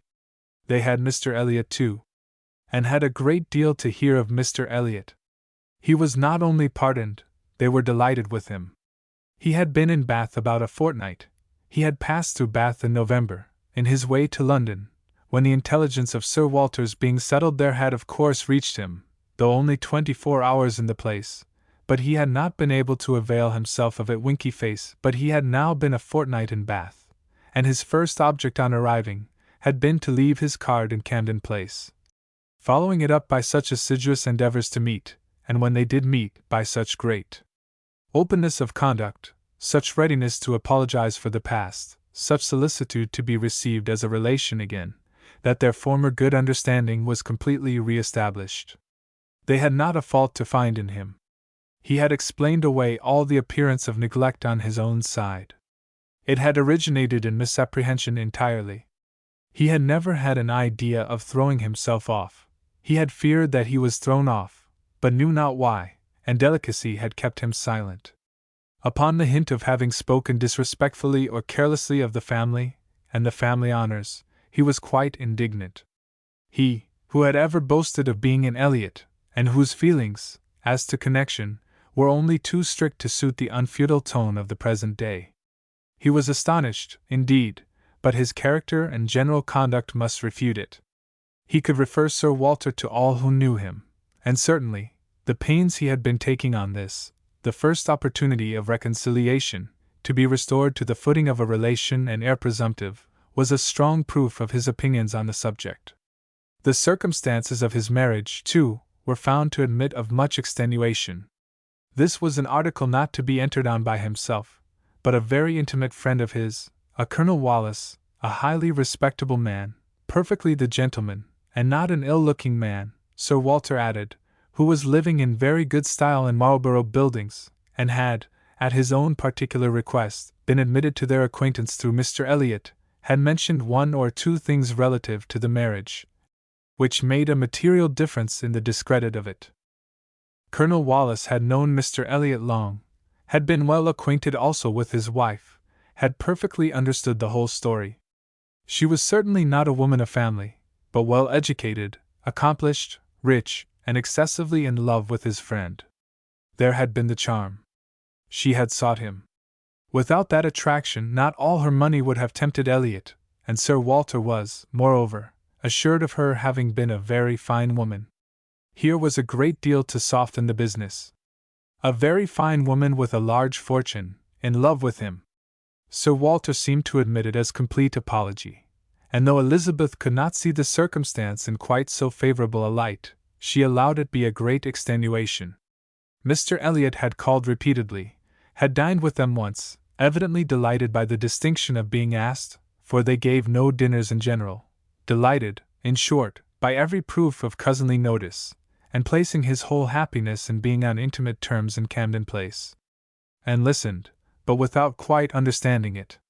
Allowances, large allowances, she knew, must be made for the ideas of those who spoke. She heard it all under embellishment. All that sounded extravagant or irrational in the progress of the reconciliation might have no origin but in the language of the relators. Still, However, she had the sensation of there being something more than immediately appeared in Mr. Elliot's wishing, after an interval of so many years, to be well received by them. In a worldly view, he had nothing to gain by being on terms with Sir Walter, nothing to risk by a state of variance. In all probability he was already the richer of the two, and the Kellynch estate would as surely be his hereafter as the title. A sensible man, and he had looked like a very sensible man, why should it be an object to him? She could only offer one solution. It was, perhaps, for Elizabeth's sake. There might really have been a liking formerly, though convenience and accident had drawn him a different way, and now that he could afford to please himself, he might mean to pay his addresses to her. Elizabeth was certainly very handsome, with well-bred, elegant manners, and her character might never have been penetrated by Mr. Elliot, knowing her but in public, and when very young himself. How her temper and understanding might bear the investigation of his present keener time of life was another concern, and rather a fearful one. Most earnestly did she wish that he might not be too nice, or too observant if Elizabeth were his object, and that Elizabeth was disposed to believe herself so, and that her friend Mrs. Clay was encouraging the idea, seemed apparent by a glance or two between them, while Mr. Elliot's frequent visits were talked of, and mentioned the glimpses she had had of him at Lyme, but without being much attended to. Oh! Yes, perhaps, it had been Mr. Elliot. They did not know. It might be him, perhaps. They could not listen to her description of him. They were describing him themselves, Sir Walter especially. He did justice to his very gentlemanlike appearance, his air of elegance and fashion, his good-shaped face, his sensible eye, but, at the same time, must lament his being very much underhung, a defect which time seemed to have increased, nor could he pretend to say that 10 years had not altered almost every feature for the worse. Mr. Elliot appeared to think that he, Sir Walter, was looking exactly as he had done when they last parted. But Sir Walter had not been able to return the compliment entirely, which had embarrassed him. He did not mean to complain, however. Mr. Elliot was better to look at than most men, and he had no objection to being seen with him anywhere.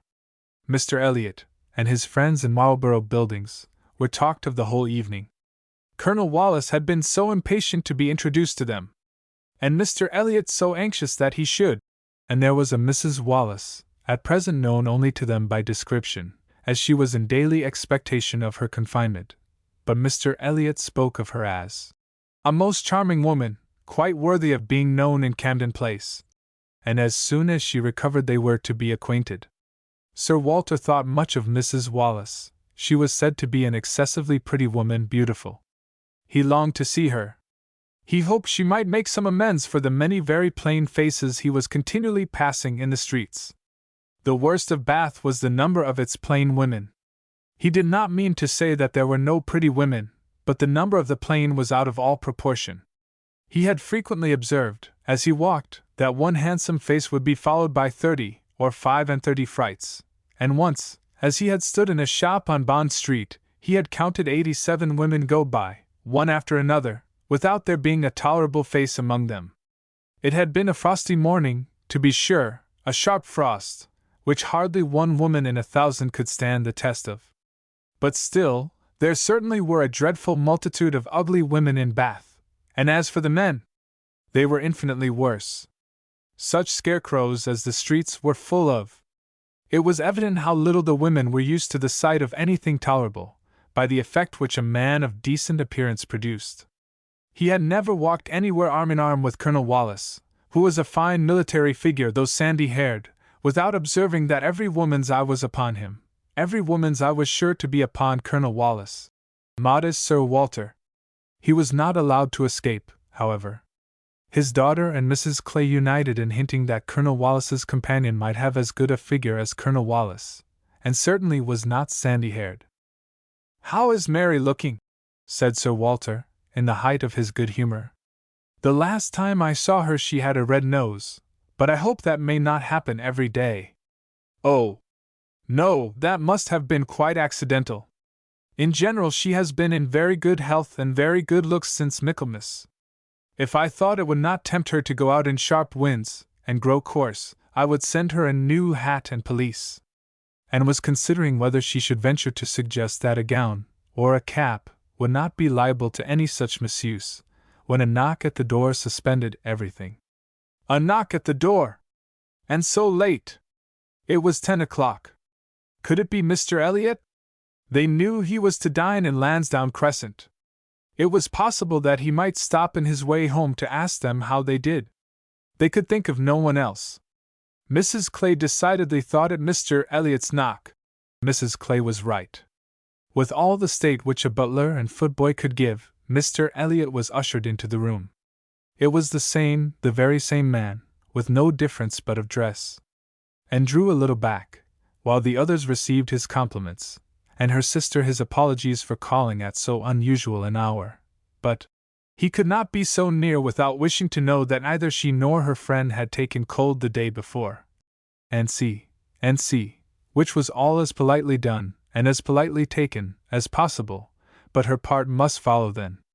Sir Walter talked of his youngest daughter. Mr. Elliot must give him leave to present him to his youngest daughter. There was no occasion for remembering Mary, and Anne, smiling and blushing, very becomingly shewed to Mr. Elliot the pretty features which he had by no means forgotten, and instantly saw, with amusement at his little start of surprise, that he had not been at all aware of who she was. He looked completely astonished, but not more astonished than pleased. His eyes brightened, and with the most perfect alacrity he welcomed the relationship, alluded to the past, and entreated to be received as an acquaintance already. He was quite as good-looking as he had appeared at Lyme, his countenance improved by speaking, and his manners were so exactly what they ought to be, so polished, so easy, so particularly agreeable, that she could compare them in excellence to only one person's manners. They were not the same, but they were, perhaps, equally good. He sat down with them, and improved their conversation very much. There could be no doubt of his being a sensible man. 10 minutes were enough to certify that. His tone, his expressions, his choice of subject, his knowing where to stop, it was all the operation of a sensible, discerning mind.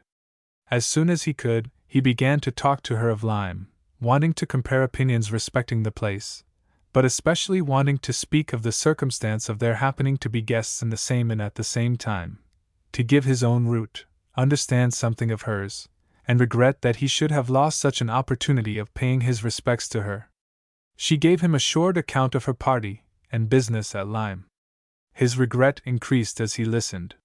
He had spent his whole solitary evening in the room adjoining theirs, had heard voices, mirth continually, thought they must be a most delightful set of people, longed to be with them, but certainly without the smallest suspicion of his possessing the shadow of a right to introduce himself.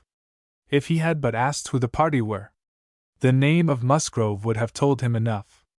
Well, it would serve to cure him of an absurd practice of never asking a question at an inn, which he had adopted, when quite a young man, on the principle of its being very ungenteel to be curious. The notions of a young man of 1 or 2 and 20, said he, as to what is necessary in manners to make him quite the thing, are more absurd, I believe, than those of any other set of beings in the world. The folly of the means they often employ is only to be equaled by the folly of what they have in view. But he must not be addressing his reflections to Anne alone. He knew it.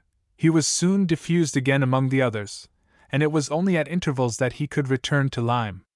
His inquiries, however, produced at length an account of the scene she had been engaged in there, soon after his leaving the place. Having alluded to an accident, he must hear the whole. When he questioned, Sir Walter and Elizabeth began to question also, but the difference in their manner of doing it could not be unfelt. She could only compare Mr. Elliot to Lady Russell, in the wish of really comprehending what had passed, and in the degree of concern for what she must have suffered in witnessing it. He stayed an hour with them. The elegant little clock on the mantelpiece had struck 11 with its silver sounds, and the watchman was beginning to be heard at a distance telling the same tale, before Mr. Elliot or any of them seemed to feel that he had been there long, and could not have supposed it possible that her first evening in Camden Place could have passed so well. Chapter 16. There was one point which Anne, on returning to her family, would have been more thankful to ascertain even than Mr. Elliot's being in love with Elizabeth, which was, her father's not being in love with Mrs. Clay, and she was very far from easy about it, when she had been at home a few hours. On going down to breakfast the next morning, she found there had just been a decent pretense on the lady's side of meaning to leave them. She could imagine Mrs. Clay to have said that, now Miss and was come, she could not suppose herself at all wanted. For Elizabeth was replying in a sort of whisper, that must not be any reason indeed. I assure you I feel it none. She is nothing to me, compared with you. And she was in full time to hear her father say, my dear madam, this must not be. As yet you have seen nothing of Bath. You have been here only to be useful. You must not run away from us now. You must stay to be acquainted with Mrs. Wallace, the beautiful Mrs. Wallace. To your fine mind, I well know the sight of beauty is a real gratification. He spoke and looked so much in earnest that and was not surprised to see Mrs. Clay stealing a glance at Elizabeth and herself. Her countenance, perhaps, might express some watchfulness, but the praise of the fine mind did not appear to excite a thought in her sister. The lady could not but yield to such joint entreaties, and promised to stay. In the course of the same morning, and her father chancing to be alone together, he began to compliment her on her improved looks. He thought her less thin in her person, in her cheeks, her skin, her complexion, greatly improved, clearer, fresher. Had she been using anything in particular? No, nothing. Merely gallant, he supposed. No, nothing at all. Ha! He was surprised at that, and added, certainly you cannot do better than to continue as you are. You cannot be better than well, or I should recommend Gowland, the constant use of Gowland, during the spring months. Mrs. Clay has been using it at my recommendation, and you see what it has done for her. You see how it has carried away her freckles. If Elizabeth could but have heard this, such personal praise might have struck her, especially as it did not appear to and that the freckles were at all lessened. But everything must take its chance. The evil of a marriage would be much diminished if Elizabeth were also to marry. As for herself, she might always command a home with Lady Russell. Lady Russell's composed mind and polite manners were put to some trial on this point, in her intercourse in Camden Place. The sight of Mrs. Clay in such favor, and so overlooked, was a perpetual provocation to her there, and vexed her as much when she was away, as a person in Bath who drinks the water, gets all the new publications, and has a very large acquaintance, has time to be vexed. As Mr. Elliot became known to her, she grew more charitable, or more indifferent, towards the others. His manners were an immediate recommendation, and on conversing with him she found the solid so fully supporting the superficial, that she was at first, as she told, and almost ready to exclaim, can this be Mr. Elliot? And could not seriously picture to herself a more agreeable or estimable man. Everything united in him: good understanding, correct opinions, knowledge of the world, and a warm heart. He had strong feelings of family attachment and family honor, without pride or weakness. He lived with the liberality of a man of fortune, without display. He judged for himself in everything essential, without defying public opinion in any point of worldly decorum. He was steady, observant, moderate, candid, never run away with by spirits or by selfishness, which fancied itself strong feeling, and yet, with a sensibility to what was amiable and lovely, and a value for all the felicities of domestic life, which characters of fancied enthusiasm and violent agitation seldom really possess. She was sure that he had not been happy in marriage. Colonel Wallace said it, and Lady Russell saw it, but it had been no unhappiness to sour his mind, nor, she began pretty soon to suspect, to prevent his thinking of a second choice. Her satisfaction in Mr. Elliot outweighed all the plague of Mrs. Clay. It was now some years since and had begun to learn that she and her excellent friend could sometimes think differently, and it did not surprise her, therefore, that Lady Russell should see nothing suspicious or inconsistent, nothing to require more motives than appeared, in Mr. Elliot's great desire of a reconciliation. In Lady Russell's view, it was perfectly natural that Mr. Elliot, at a mature time of life, should feel it a most desirable object, and what would very generally recommend him among all sensible people, to be on good terms with the head of his family, the simplest process in the world of time upon a head naturally clear, and only erring in the heyday of youth. And presumed, however, still to smile about it, and at last to mention Elizabeth. Lady Russell listened, and looked, and made only this cautious reply: Elizabeth! Very well, time will explain.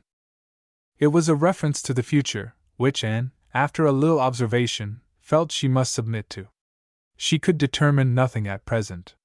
In that house Elizabeth must be first, and she was in the habit of such general observance as Miss Elliot, that any particularity of attention seemed almost impossible. Mr. Elliot, too, it must be remembered, had not been a widower 7 months. A little delay on his side might be very excusable. In fact, and could never see the crape round his hat, without fearing that she was the inexcusable one, in attributing to him such imaginations, for though his marriage had not been very happy, still it had existed so many years that she could not comprehend a very rapid recovery from the awful impression of its being dissolved. However it might end, he was without any question their pleasantest acquaintance in Bath. She saw nobody equal to him, and it was a great indulgence now and then to talk to him about Lyme, which he seemed to have as lively a wish to see again, and to see more of, as herself. They went through the particulars of their first meeting a great many times. He gave her to understand that he had looked at her with some earnestness. She knew it well, and she remembered another person's look also. They did not always think alike. His value for rank and connection she perceived was greater than hers. It was not merely complaisance, it must be a liking to the cause, which made him enter warmly into her father and sister's solicitudes on a subject which she thought unworthy to excite them. The Bath paper one morning announced the arrival of the Dowager Viscountess Dalrymple, and her daughter, the Honourable Miss Carteret, and all the comfort of No. Camden Place was swept away for many days, for the Dalrymples, in Anne's opinion, most unfortunately, were cousins of the Elliots, and the agony was how to introduce themselves properly. Anne had never seen her father and sister before in contact with nobility, and she must acknowledge herself disappointed. She had hoped better things from their high ideas of their own situation in life, and was reduced to form a wish which she had never foreseen, a wish that they had more pride, for our cousins Lady Dalrymple and Miss Carteret, our cousins, the Dalrymples, sounded in her ears all day long. Sir Walter had once been in company with the late Viscount, but had never seen any of the rest of the family, and the difficulties of the case arose from there having been a suspension of all intercourse by letters of ceremony, ever since the death of that said late Viscount, when, in consequence of a dangerous illness of Sir Walter's at the same time, there had been an unlucky omission at Kellynch. No letter of condolence had been sent to Ireland. The neglect had been visited on the head of the sinner, for when poor Lady Elliot died herself, no letter of condolence was received at Kellynch, and consequently, there was but too much reason to apprehend that the Dalrymples considered the relationship as closed. How to have this anxious business set to rights, and be admitted as cousins again, was the question, and it was a question which, in a more rational manner, either Lady Russell nor Mr. Elliot thought unimportant. Family connections were always worth preserving, good company always worth seeking. Lady Dalrymple had taken a house, for 3 months, in Laura Place, and would be living in style. She had been at Bath the year before, and Lady Russell had heard her spoken of as a charming woman. It was very desirable that the connection should be renewed, if it could be done, without any compromise of propriety on the side of the Elliots. Sir Walter, however, would choose his own means, and at last wrote a very fine letter of ample explanation, regret, and entreaty, to his right honourable cousin. Neither Lady Russell nor Mr. Elliot could admire the letter, but it did all that was wanted, in bringing 3 lines of scrawl from the Dowager Viscountess. She was very much honoured, and should be happy in their acquaintance. The toils of the business were over, the sweets began. They visited in Laura Place, they had the cards of Dowager Viscountess Dalrymple, and the Honourable Miss Carteret, to be arranged wherever they might be most visible, and our cousins in Laura Place, our cousin, Lady Dalrymple and Miss Carteret, were talked of to everybody. And was ashamed. Had Lady Dalrymple and her daughter even been very agreeable, she would still have been ashamed of the agitation they created, but they were nothing. There was no superiority of manner, accomplishment, or understanding. Lady Dalrymple had acquired the name of a charming woman, because she had a smile and a civil answer for everybody. Miss Carteret, with still less to say, was so plain and so awkward that she would never have been tolerated in Camden Place but for her birth. Lady Russell confessed she had expected something better, but yet it was an acquaintance worth having. And when Anne ventured to speak her opinion of them to Mr. Elliot, he agreed to their being nothing in themselves, but still maintained that, as a family connection, as good company, as those who would collect good company around them, they had their value. And smiled and said, "My idea of good company, Mr. Elliot, is the company of clever, well-informed people, who have a great deal of conversation. That is what I call good company." "You are mistaken," said he gently. "That is not good company, that is the best. Good company requires only birth, education, and manners, and with regard to education is not very nice. Birth and good manners are essential, but a little learning is by no means a dangerous thing in good company. On the contrary, it will do very well." My cousin and shakes her head. "She is not satisfied. She is fastidious."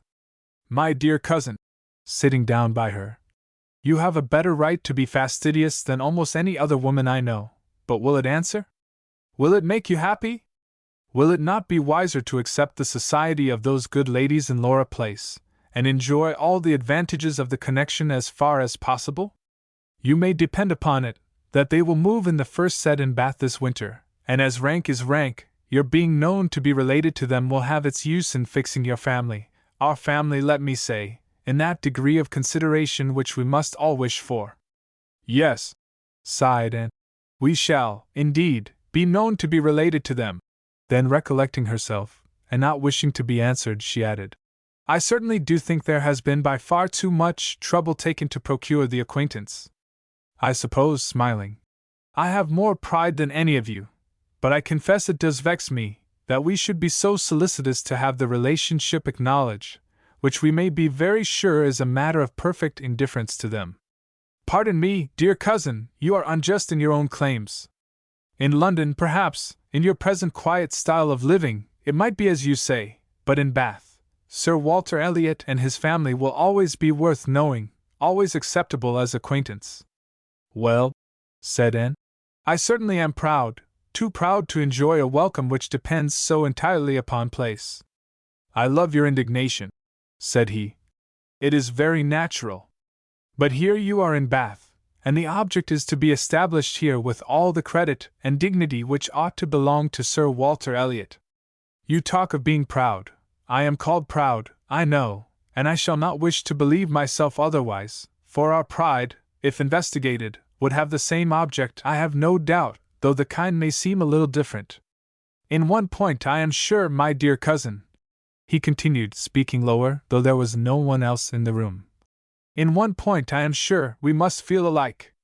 We must feel that every addition to your father's society, among his equals or superiors, may be of use in diverting his thoughts from those who are beneath him."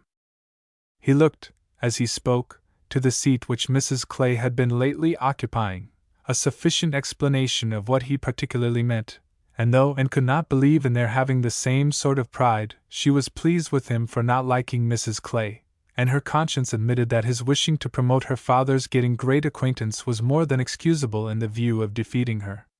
Chapter 17.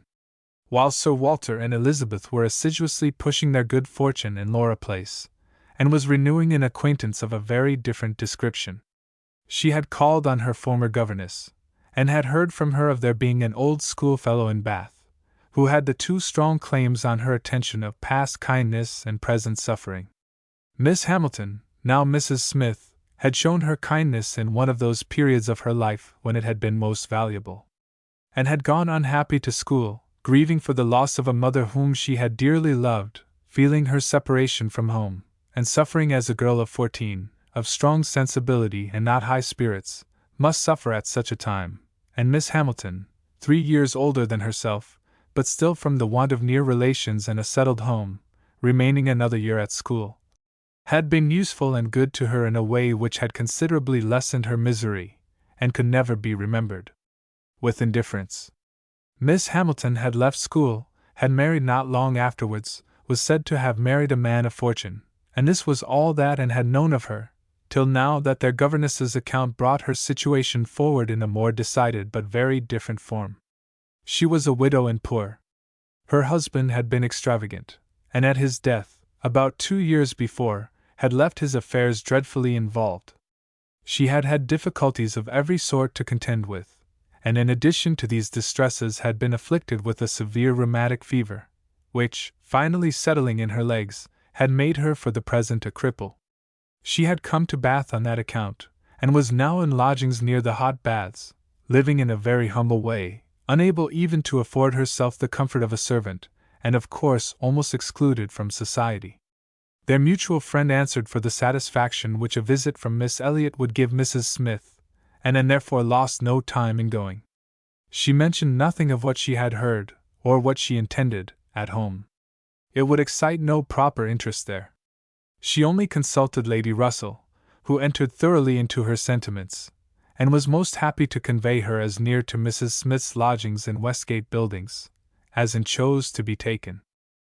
The visit was paid, their acquaintance re-established, their interest in each other more than rekindled. The first 10 minutes had its awkwardness and its emotion. 12 years were gone since they had parted, and each presented a somewhat different person from what the other had imagined. 12 years had changed Anne from the blooming, silent, unformed girl of 15, to the elegant little woman of 27, with every beauty except bloom, and with manners as consciously right as they were invariably gentle, and 12 years had transformed the fine-looking, well-grown Miss Hamilton, in all the glow of health and confidence of superiority, into a poor, infirm, helpless widow, receiving the visit of her former protégé as a favor, but all that was uncomfortable in the meeting had soon passed away, and left only the interesting charm of remembering former partialities and talking over old times, and found in Mrs. Smith the good sense and agreeable manners which she had almost ventured to depend on, and a disposition to converse and be cheerful beyond her expectation. Neither the dissipations of the past, and she had lived very much in the world, nor the restrictions of the present, neither sickness nor sorrow seemed to have closed her heart or ruined her spirits. In the course of a second visit she talked with great openness, and Anne's astonishment increased. She could scarcely imagine a more cheerless situation in itself than Mrs. Smith's. She had been very fond of her husband, she had buried him. She had been used to affluence, it was gone. She had no child to connect her with life and happiness again, no relations to assist in the arrangement of perplexed affairs, no health to make all the rest supportable. Her accommodations were limited to a noisy parlor, and a dark bedroom behind, with no possibility of moving from one to the other without assistance, which there was only one servant in the house to afford, and she never quitted the house but to be conveyed into the warm bath. Yet, in spite of all this, Anne had reason to believe that she had moments only of languor and depression, to hours of occupation and enjoyment. How could it be? She watched, observed, reflected, and finally determined that this was not a case of fortitude or of resignation only. A submissive spirit might be patient, a strong understanding would supply resolution, but here was something more. Here was that elasticity of mind, that disposition to be comforted, that power of turning readily from evil to good, and of finding employment which carried her out of herself, which was from nature alone. It was the choicest gift of heaven, and Anne viewed her friend as one of those instances in which, by a merciful appointment, it seems designed to counterbalance almost every other want. There had been a time, Mrs. Smith told her, when her spirits had nearly failed. She could not call herself an invalid now, compared with her state on first reaching Bath. Then she had, indeed, been a pitiable object, for she had caught cold on the journey, and had hardly taken possession of her lodgings before she was again confined to her bed and suffering under severe and constant pain, and all this among strangers, with the absolute necessity of having a regular nurse, and finances at that moment particularly unfit to meet any extraordinary expense. She had weathered it, however, and could truly say that it had done her good. It had increased her comforts by making her feel herself to be in good hands. She had seen too much of the world to expect sudden or disinterested attachment anywhere, but her illness had proved to her that her landlady had a character to preserve, and would not use her ill, and she had been particularly fortunate in her nurse, as a sister of her landlady, a nurse by profession, and who had always a home in that house when unemployed, chanced to be at liberty just in time to attend her. And she, said Mrs. Smith, besides nursing me most admirably, has really proved an invaluable acquaintance. As soon as I could use my hands she taught me to knit, which has been a great amusement, and she put me in the way of making these little thread cases, pincushions and card racks, which you always find me so busy about, and which supply me with the means of doing a little good to one or two very poor families in this neighborhood.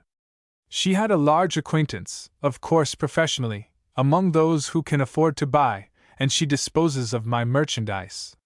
She always takes the right time for applying. Everybody's heart is open, you know, when they have recently escaped from severe pain, or are recovering the blessing of health, and Nurse Rook thoroughly understands when to speak. She is a shrewd, intelligent, sensible woman. Hers is a line for seeing human nature, and she has a fund of good sense and observation, which, as a companion, make her infinitely superior to thousands of those who, having only received the best education in the world, know nothing worth attending to.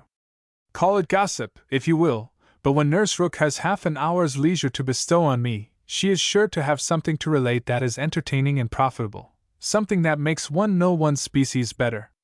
One likes to hear what is going on, to be au fait as to the newest modes of being trifling and silly. To me, who live so much alone, her conversation, I assure you, is a treat. And far from wishing to cavil at the pleasure, replied, I can easily believe it.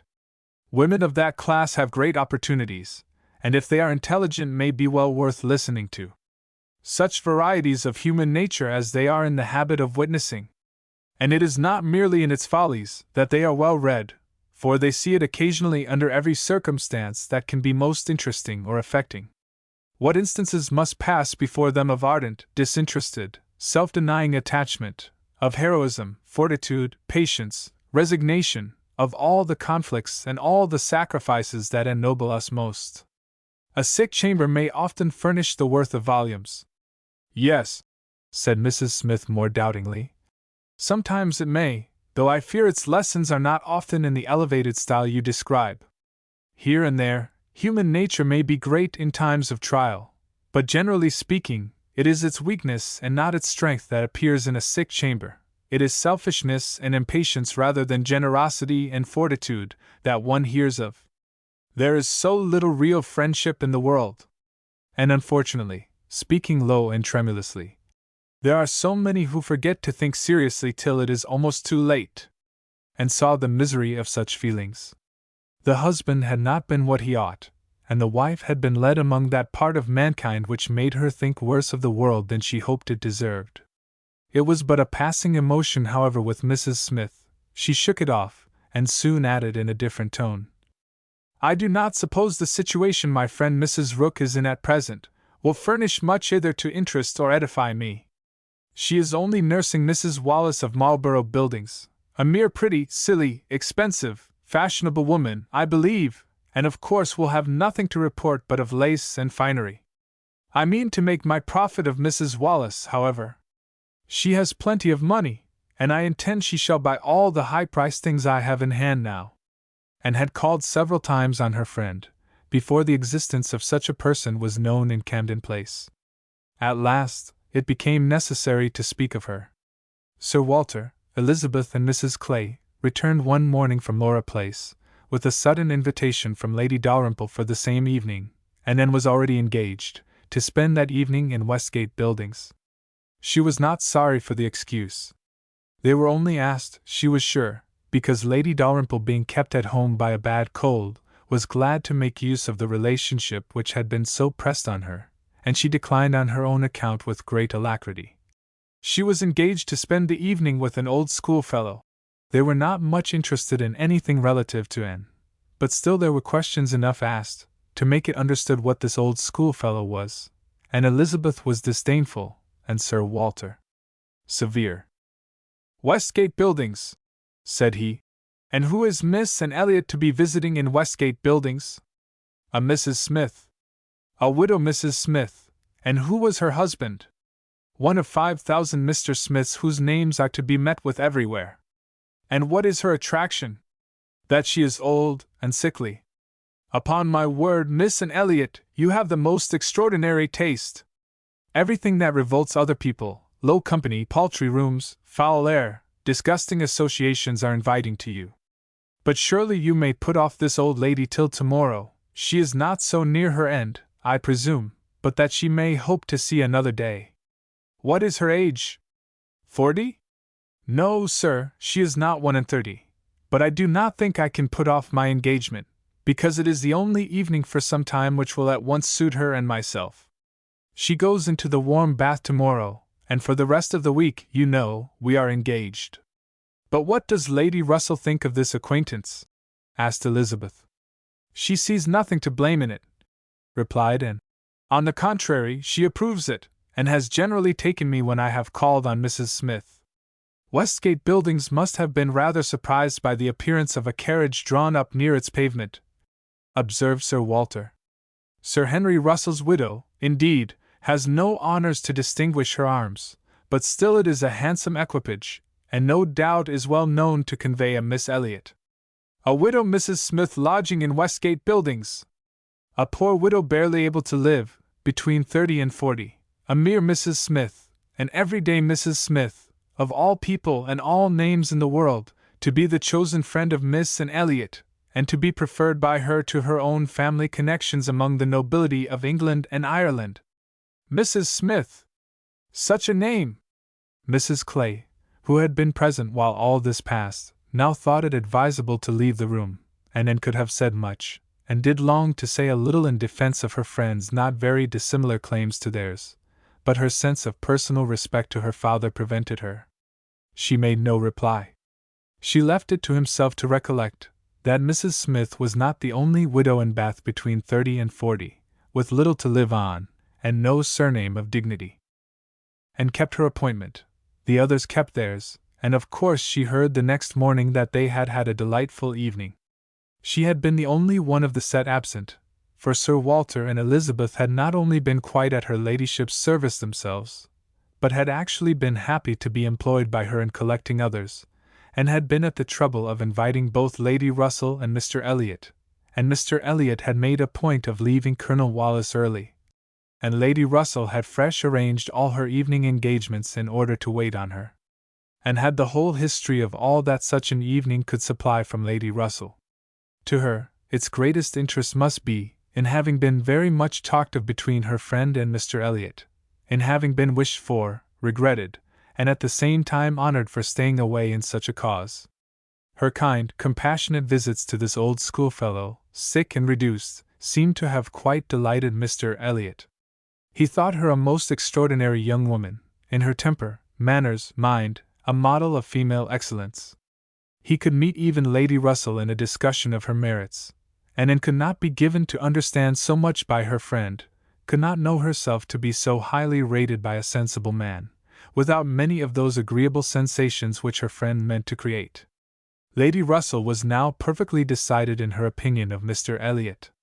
She was as much convinced of his meaning to gain, and in time, as of his deserving her, and was beginning to calculate the number of weeks which would free him from all the remaining restraints of widowhood, and leave him at liberty to exert his most open powers of pleasing. She would not speak to, and with half the certainty she felt on the subject, she would venture on little more than hints of what might be hereafter, of a possible attachment on his side, of the desirableness of the alliance, supposing such attachment to be real and returned. And heard her, and made no violent exclamations. She only smiled, blushed, and gently shook her head. "I am no matchmaker, as you well know," said Lady Russell, "being much too well aware of the uncertainty of all human events and calculations.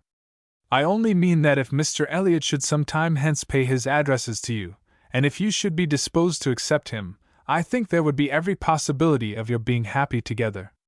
A most suitable connection, everybody must consider it, but I think it might be a very happy one. Mr. Elliot is an exceedingly agreeable man, and in many respects I think highly of him," said Anne, "but we should not suit." Lady Russell let this pass, and only said in rejoinder, I own that to be able to regard you as the future mistress of Kellynch, the future Lady Elliot, to look forward and see you occupying your dear mother's place, succeeding to all her rights, and all her popularity, as well as to all her virtues, would be the highest possible gratification to me. You are your mother's self and countenance and disposition, and if I might be allowed to fancy you such as she was, in situation and name, and home, presiding and blessing in the same spot, and only superior to her in being more highly valued. My dearest Anne, it would give me more delight than is often felt at my time of life. And was obliged to turn away, to rise, to walk to a distant table, and leaning there in pretended employment, try to subdue the feelings this picture excited. For a few moments her imagination and her heart were bewitched. The idea of becoming what her mother had been, of having the precious name of Lady Elliot first revived in herself, of being restored to Kellynch, calling it her home again, her home forever, was a charm which she could not immediately resist. Lady Russell said not another word, willing to leave the matter to its own operation, and believing that, could Mr. Elliot at that moment with propriety have spoken for himself, she believed, in short, what and did not believe. The same image of Mr. Elliot speaking for himself brought, and to composure again, the charm of Kellynch and of Lady Elliot, all faded away. She never could accept him. And it was not only that her feelings were still adverse to any man save one, her judgment, on a serious consideration of the possibilities of such a case, was against Mr. Elliot. Though they had now been acquainted a month, she could not be satisfied that she really knew his character. That he was a sensible man, an agreeable man, that he talked well, professed good opinions, seemed to judge properly and as a man of principle, this was all clear enough. He certainly knew what was right, nor could she fix on any one article of moral duty evidently transgressed. But yet she would have been afraid to answer for his conduct. She distrusted the past, if not the present. The names which occasionally dropped of former associates, the allusions to former practices and pursuits, suggested suspicions not favorable of what he had been. She saw that there had been bad habits, that Sunday traveling had been a common thing, that there had been a period of his life, and probably not a short one, when he had been, at least, careless in all serious matters, and though he might now think very differently, who could answer for the true sentiments of a clever, cautious man, grown old enough to appreciate a fair character? How could it ever be ascertained that his mind was truly cleansed? Mr. Elliot was rational, discreet, polished, but he was not open. There was never any burst of feeling, any warmth of indignation or delight, at the evil or good of others. This, to Anne, was a decided imperfection. Her early impressions were incurable. She prized the frank, the open-hearted, the eager character beyond all others. Warmth and enthusiasm did captivate her still. She felt that she could so much more depend upon the sincerity of those who sometimes looked or said a careless or a hasty thing, than of those whose presence of mind never varied, whose tongue never slipped. Mr. Elliot was too generally agreeable. Various as were the tempers in her father's house, he pleased them all. He endured too well, stood too well with everybody. He had spoken to her with some degree of openness of Mrs. Clay, had appeared completely to see what Mrs. Clay was about, and to hold her in contempt, and yet Mrs. Clay found him as agreeable as anybody. Lady Russell saw either less or more than her young friend, for she saw nothing to excite distrust. She could not imagine a man more exactly what he ought to be than Mr. Elliot, nor did she ever enjoy a sweeter feeling than the hope of seeing him receive the hand of her beloved and in Kellynch Church, in the course of the following autumn. Chapter 18. It was the beginning of February, and Anne, having been a month in Bath, was growing very eager for news from Uppercross and Lyme. She wanted to hear much more than Mary had communicated. It was 3 weeks since she had heard at all. She only knew that Henrietta was at home again, and that Louisa, though considered to be recovering fast, was still in Lyme, and she was thinking of them all very intently one evening, when a thicker letter than usual from Mary was delivered to her, and to quicken the pleasure and surprise, with Admiral and Mrs. Croft's compliments. The Crofts must be in Bath. A circumstance to interest her. They were people whom her heart turned to very naturally. "What is this?" cried Sir Walter. "The Crofts have arrived in Bath?" The Crofts who rent Kellynch? What have they brought you? A letter from Uppercross Cottage, sir. Oh, those letters are convenient passports. They secure an introduction. I should have visited Admiral Croft, however, at any rate. I know what is due to my tenant. And could listen no longer. She could not even have told how the poor Admiral's complexion escaped. Her letter engrossed her. It had been begun several days back. February 1st. My dear Anne, I make no apology for my silence, because I know how little people think of letters in such a place as Bath. You must be a great deal too happy to care for Uppercross, which, as you well know, affords little to write about. We have had a very dull Christmas. Mr. and Mrs. Musgrove have not had one dinner party all the holidays. I do not reckon the Hayters as anybody. The holidays, however, are over at last. I believe no children ever had such long ones. I am sure I had not. The house was cleared yesterday, except of the little Harvilles, but you will be surprised to hear they have never gone home. Mrs. Harville must be an odd mother to part with them so long. I do not understand it. They are not at all nice children, in my opinion, but Mrs. Musgrove seems to like them quite as well, if not better, than her grandchildren. What dreadful weather we have had! It may not be felt in Bath, with your nice pavements, but in the country it is of some consequence. I have not had a creature call on me since the second week in January, except Charles Hayter, who had been calling much oftener than was welcome. Between ourselves, I think it a great pity Henrietta did not remain at Lyme as long as Louisa. It would have kept her a little out of his way. The carriage is gone today, to bring Louisa and the Harvilles tomorrow.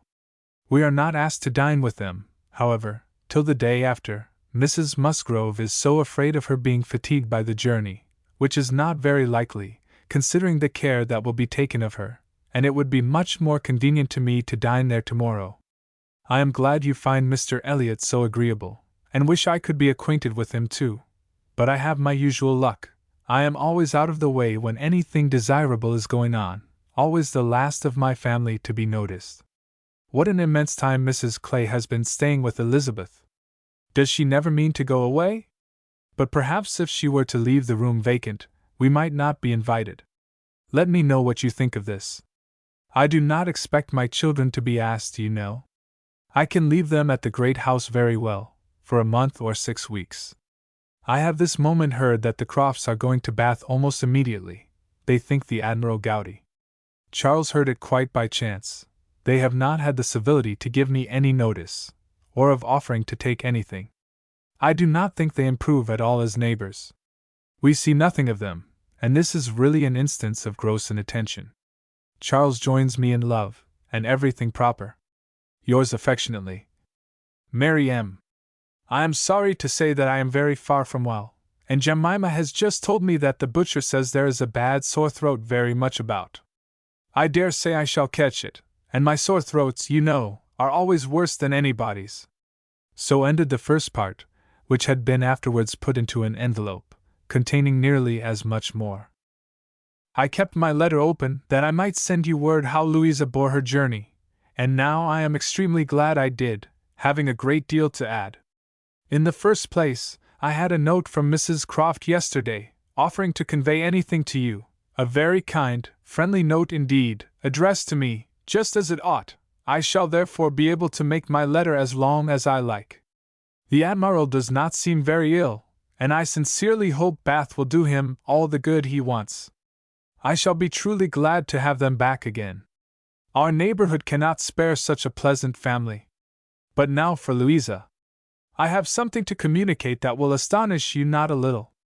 She and the Harvilles came on Tuesday very safely, and in the evening we went to ask her how she did, when we were rather surprised not to find Captain Benwick of the party, for he had been invited as well as the Harvilles. And what do you think was the reason? Neither more nor less than his being in love with Louisa, and not choosing to venture to Uppercross till he had had an answer from Mr. Musgrove, for it was all settled between him and her before she came away, and he had written to her father by Captain Harville. True, upon my honor! Are not you astonished? I shall be surprised at least if you ever received a hint of it, for I never did. Mrs. Musgrove protests solemnly that she knew nothing of the matter. We are all very well pleased, however, for though it is not equal to her marrying Captain Wentworth, it is infinitely better than Charles Hayter, and Mr. Musgrove has written his consent, and Captain Benwick is expected today. Mrs. Harville says her husband feels a good deal on his poor sister's account, but however, Louisa is a great favorite with both. Indeed, Mrs. Harville and I quite agree that we love her the better for having nursed her. Charles wonders what Captain Wentworth will say, but if you remember, I never thought him attached to Louisa. I never could see anything of it. And this is the end, you see, of Captain Benwick's being supposed to be an admirer of yours. How Charles could take such a thing into his head was always incomprehensible to me. I hope he will be more agreeable now. Certainly not a great match for Louisa Musgrove, but a million times better than marrying among the Hayters. Mary need not have feared her sister's being in any degree prepared for the news. She had never in her life been more astonished. Captain Benwick and Louisa Musgrove! It was almost too wonderful for belief, and it was with the greatest effort that she could remain in the room, preserve an air of calmness, and answer the common questions of the moment. Happily for her, they were not many. Sir Walter wanted to know whether the Crofts travelled with 4 horses, and whether they were likely to be situated in such a part of Bath as it might suit Miss Elliot and himself to visit in, but had little curiosity beyond. "How is Mary?" said Elizabeth, and without waiting for an answer. "And pray what brings the Crofts to Bath?" "They come on the Admiral's account. He is thought to be gouty." "Gout and decrepitude," said Sir Walter. "Poor old gentleman." "Have they any acquaintance here?" asked Elizabeth. "I do not know, but I can hardly suppose that, at Admiral Croft's time of life, and in his profession, he should not have many acquaintance in such a place as this. I suspect," said Sir Walter coolly, "that Admiral Croft will be best known in Bath as the renter of Kellynch Hall. Elizabeth, may we venture to present him and his wife in Laura Place?" "Oh, no! I think not. Situated as we are with Lady Dalrymple, cousins, we ought to be very careful not to embarrass her with acquaintance she might not approve. If we were not related, it would not signify, but as cousins, she would feel scrupulous as to any proposal of ours. We had better leave the Crofts to find their own level. There are several odd-looking men walking about here, who, I am told, are sailors. The Crofts will associate with them." This was Sir Walter and Elizabeth's share of interest in the letter, when Mrs. Clay had paid her tribute of more decent attention, in an inquiry after Mrs. Charles Musgrove, and her fine little boys, and was at liberty. In her own room, she tried to comprehend it. Well might Charles wonder how Captain Wentworth would feel. Perhaps he had quitted the field, had given Louisa up, had ceased to love, had found he did not love her. She could not endure the idea of treachery or levity, or anything akin to ill usage between him and his friend. She could not endure that such a friendship as theirs should be severed unfairly. Captain Benwick and Louisa Musgrove! The high-spirited, joyous-talking Louisa Musgrove, and the dejected, thinking, feeling, reading, Captain Benwick, seemed each of them everything that would not suit the other. Their minds most dissimilar. Where could have been the attraction? The answer soon presented itself. It had been in situation. They had been thrown together several weeks. They had been living in the same small family party. Since Henrietta's coming away, they must have been depending almost entirely on each other, and Louisa, just recovering from illness, had been in an interesting state, and Captain Benwick was not inconsolable. That was a point which Anne had not been able to avoid suspecting before, and instead of drawing the same conclusion as Mary, from the present course of events, they served only to confirm the idea of his having felt some dawning of tenderness toward herself. She did not mean, however, to derive much more from it to gratify her vanity than Mary might have allowed. She was persuaded that any tolerably pleasing young woman who had listened and seemed to feel for him would have received the same compliment. He had an affectionate heart. He must love somebody. She saw no reason against their being happy. Louisa had fine naval fervor to begin with, and they would soon grow more alike. He would gain cheerfulness, and she would learn to be an enthusiast for Scott and Lord Byron. Nay, that was probably learned already, Of course they had fallen in love over poetry. The idea of Louisa Musgrove turned into a person of literary taste, and sentimental reflection was amusing, but she had no doubt of its being so. The day at Lyme, the fall from the cob might influence her health, her nerves, her courage, her character to the end of her life, as thoroughly as it appeared to have influenced her fate. The conclusion of the whole was, that if the woman who had been sensible of Captain Wentworth's merits could be allowed to prefer another man, there was nothing in the engagement to excite lasting wonder, and if Captain Wentworth lost no friend by it, certainly nothing to be regretted. No, it was not regret which made Anne's heart beat in spite of herself, and brought the color into her cheeks when she thought of Captain Wentworth unshackled and free. She had some feelings which she was ashamed to investigate. They were too much like joy, senseless joy. She longed to see the Crofts, but when the meeting took place, it was evident that no rumor of the news had yet reached them. The visit of ceremony was paid and returned, and Louisa Musgrove was mentioned, and Captain Benwick, too, without even half a smile. The Crofts had placed themselves in lodgings in Gay Street, perfectly to Sir Walter's satisfaction. He was not at all ashamed of the acquaintance, and did, in fact, think and talk a great deal more about the Admiral than the Admiral ever thought or talked about him. The Crofts knew quite as many people in Bath as they wished for, and considered their intercourse with the Elliots as a mere matter of form, and not in the least likely to afford them any pleasure. They brought with them their country habit of being almost always together. He was ordered to walk to keep off the gout, and Mrs. Croft seemed to go shares with him in everything, and to walk for her life to do him good, and saw them wherever she went. Lady Russell took her out in her carriage almost every morning, and she never failed to think of them, and never failed to see them. Knowing their feelings as she did, it was a most attractive picture of happiness to her.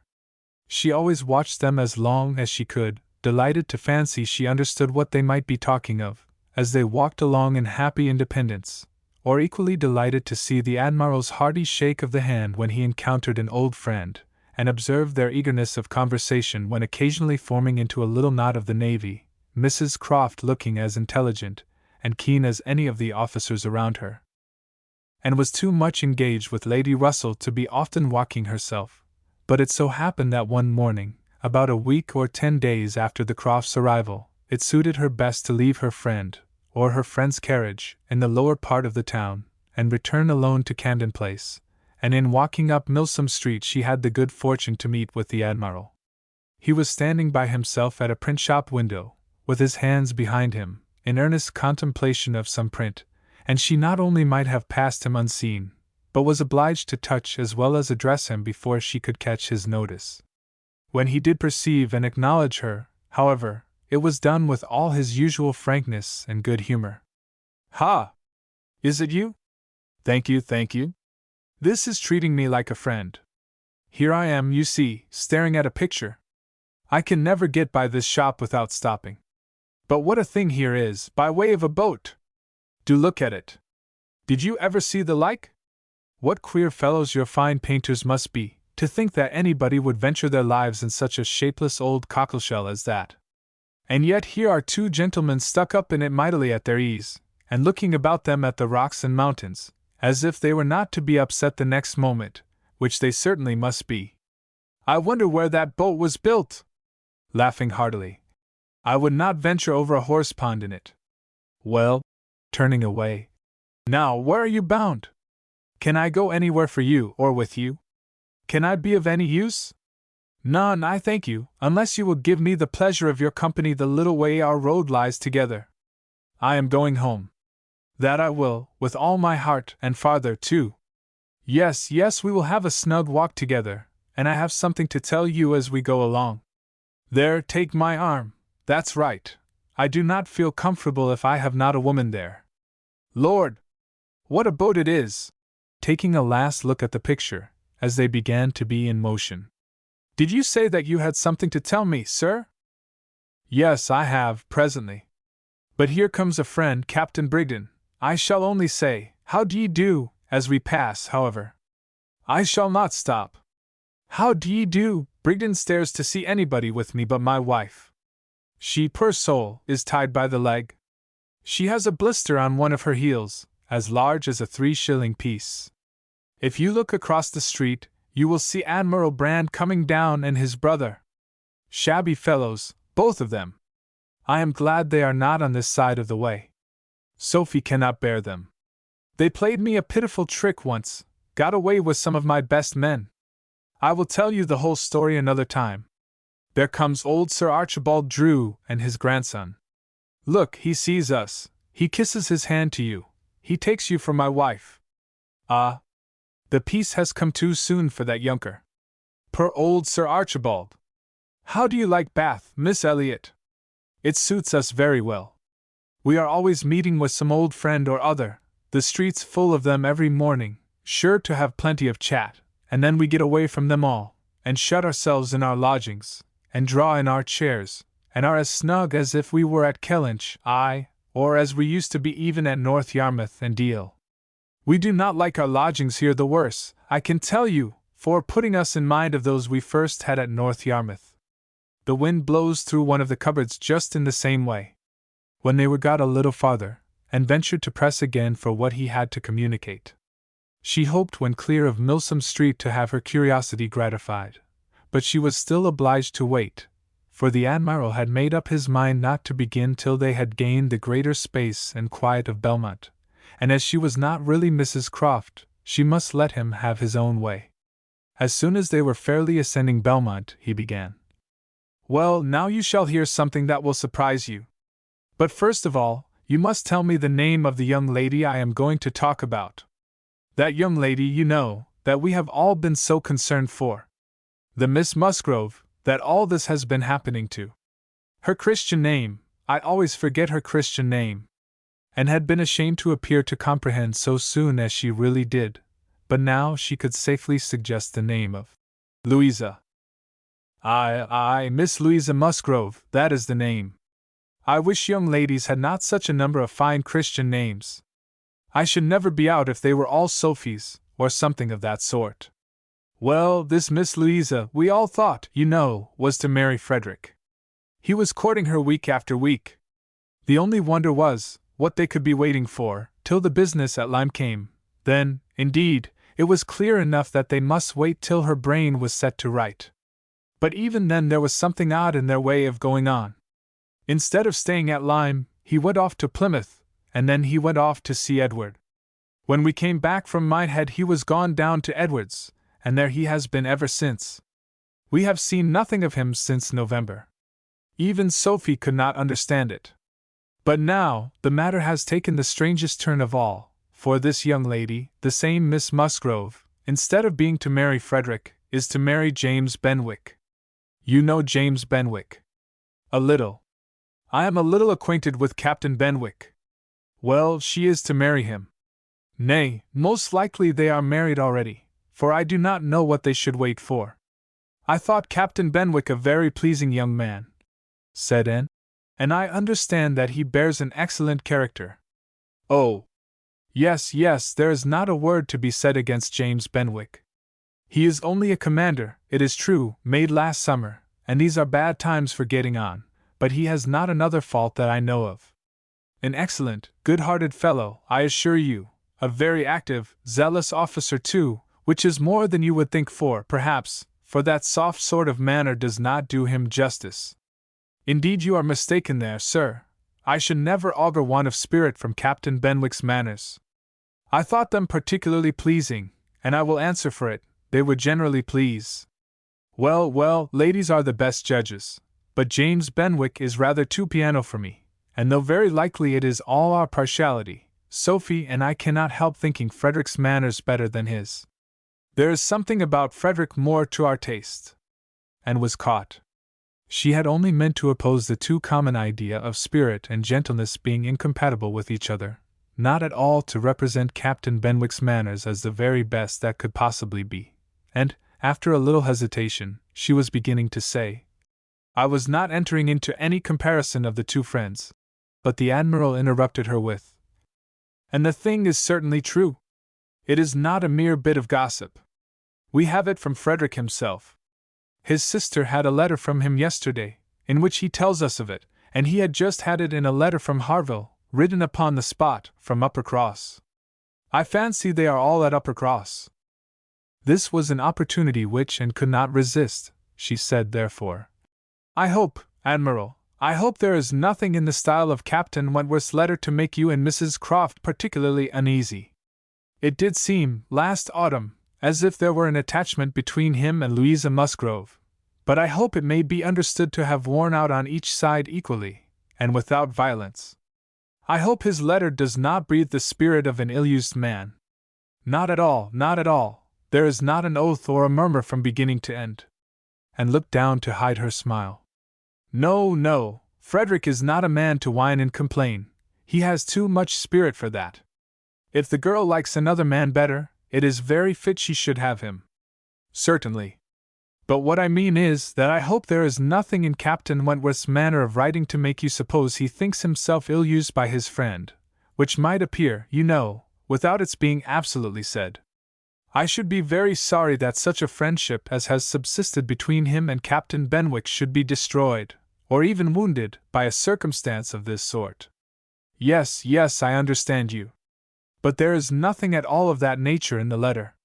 He does not give the least fling at Benwick, does not so much as say, I wonder at it, I have a reason of my own for wondering at it.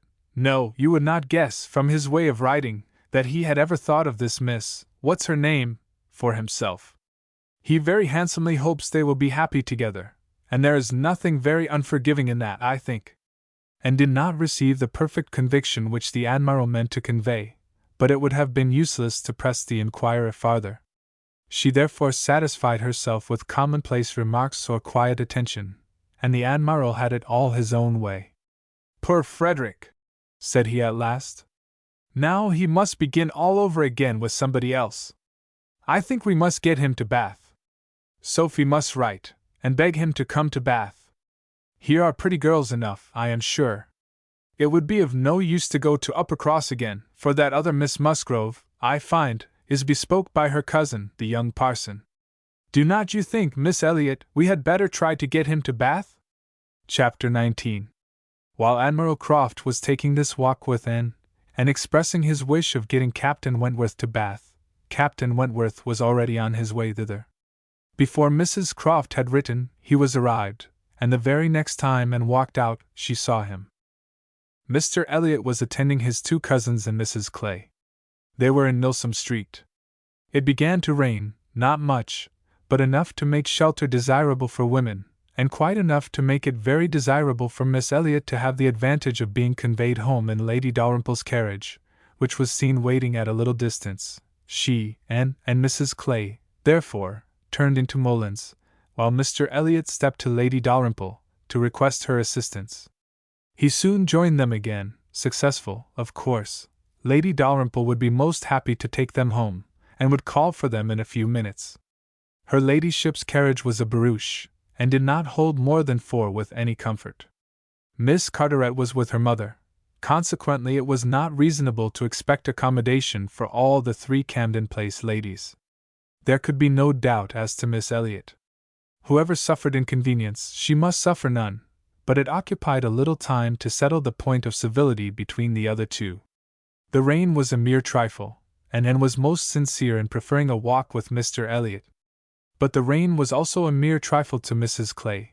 She would hardly allow it even to drop at all, and her boots were so thick, much thicker than Miss Anne's, and, in short, her civility rendered her quite as anxious to be left to walk with Mr. Elliot as Anne could be, and it was discussed between them with a generosity so polite and so determined that the others were obliged to settle it for them, Miss Elliot maintaining that Mrs. Clay had a little cold already, and Mr. Elliot deciding on appeal that his cousin Anne's boots were rather the thickest. It was fixed accordingly that Mrs. Clay should be of the party in the carriage, and they had just reached this point, when Anne, as she sat near the window, descried, most decidedly and distinctly, Captain Wentworth walking down the street. Her start was perceptible only to herself, but she instantly felt that she was the greatest simpleton in the world, the most unaccountable and absurd. For a few minutes she saw nothing before her, it was all confusion. She was lost, and when she had scolded back her senses, she found the others still waiting for the carriage, and Mr. Elliot, always obliging, just setting off for Union Street on a commission of Mrs. Clay's. She now felt a great inclination to go to the outer door. She wanted to see if it rained. Why was she to suspect herself of another motive? Captain Wentworth must be out of sight. She left her seat. She would go. One half of her should not be always so much wiser than the other half, or always suspecting the other of being worse than it was. She would see if it rained. She was sent back, however, in a moment by the entrance of Captain Wentworth himself, among a party of gentlemen and ladies, evidently his acquaintance, and whom he must have joined a little below Milsom Street. He was more obviously struck and confused by the sight of her than she had ever observed before. He looked quite red. For the first time, since their renewed acquaintance, she felt that she was betraying the least sensibility of the two.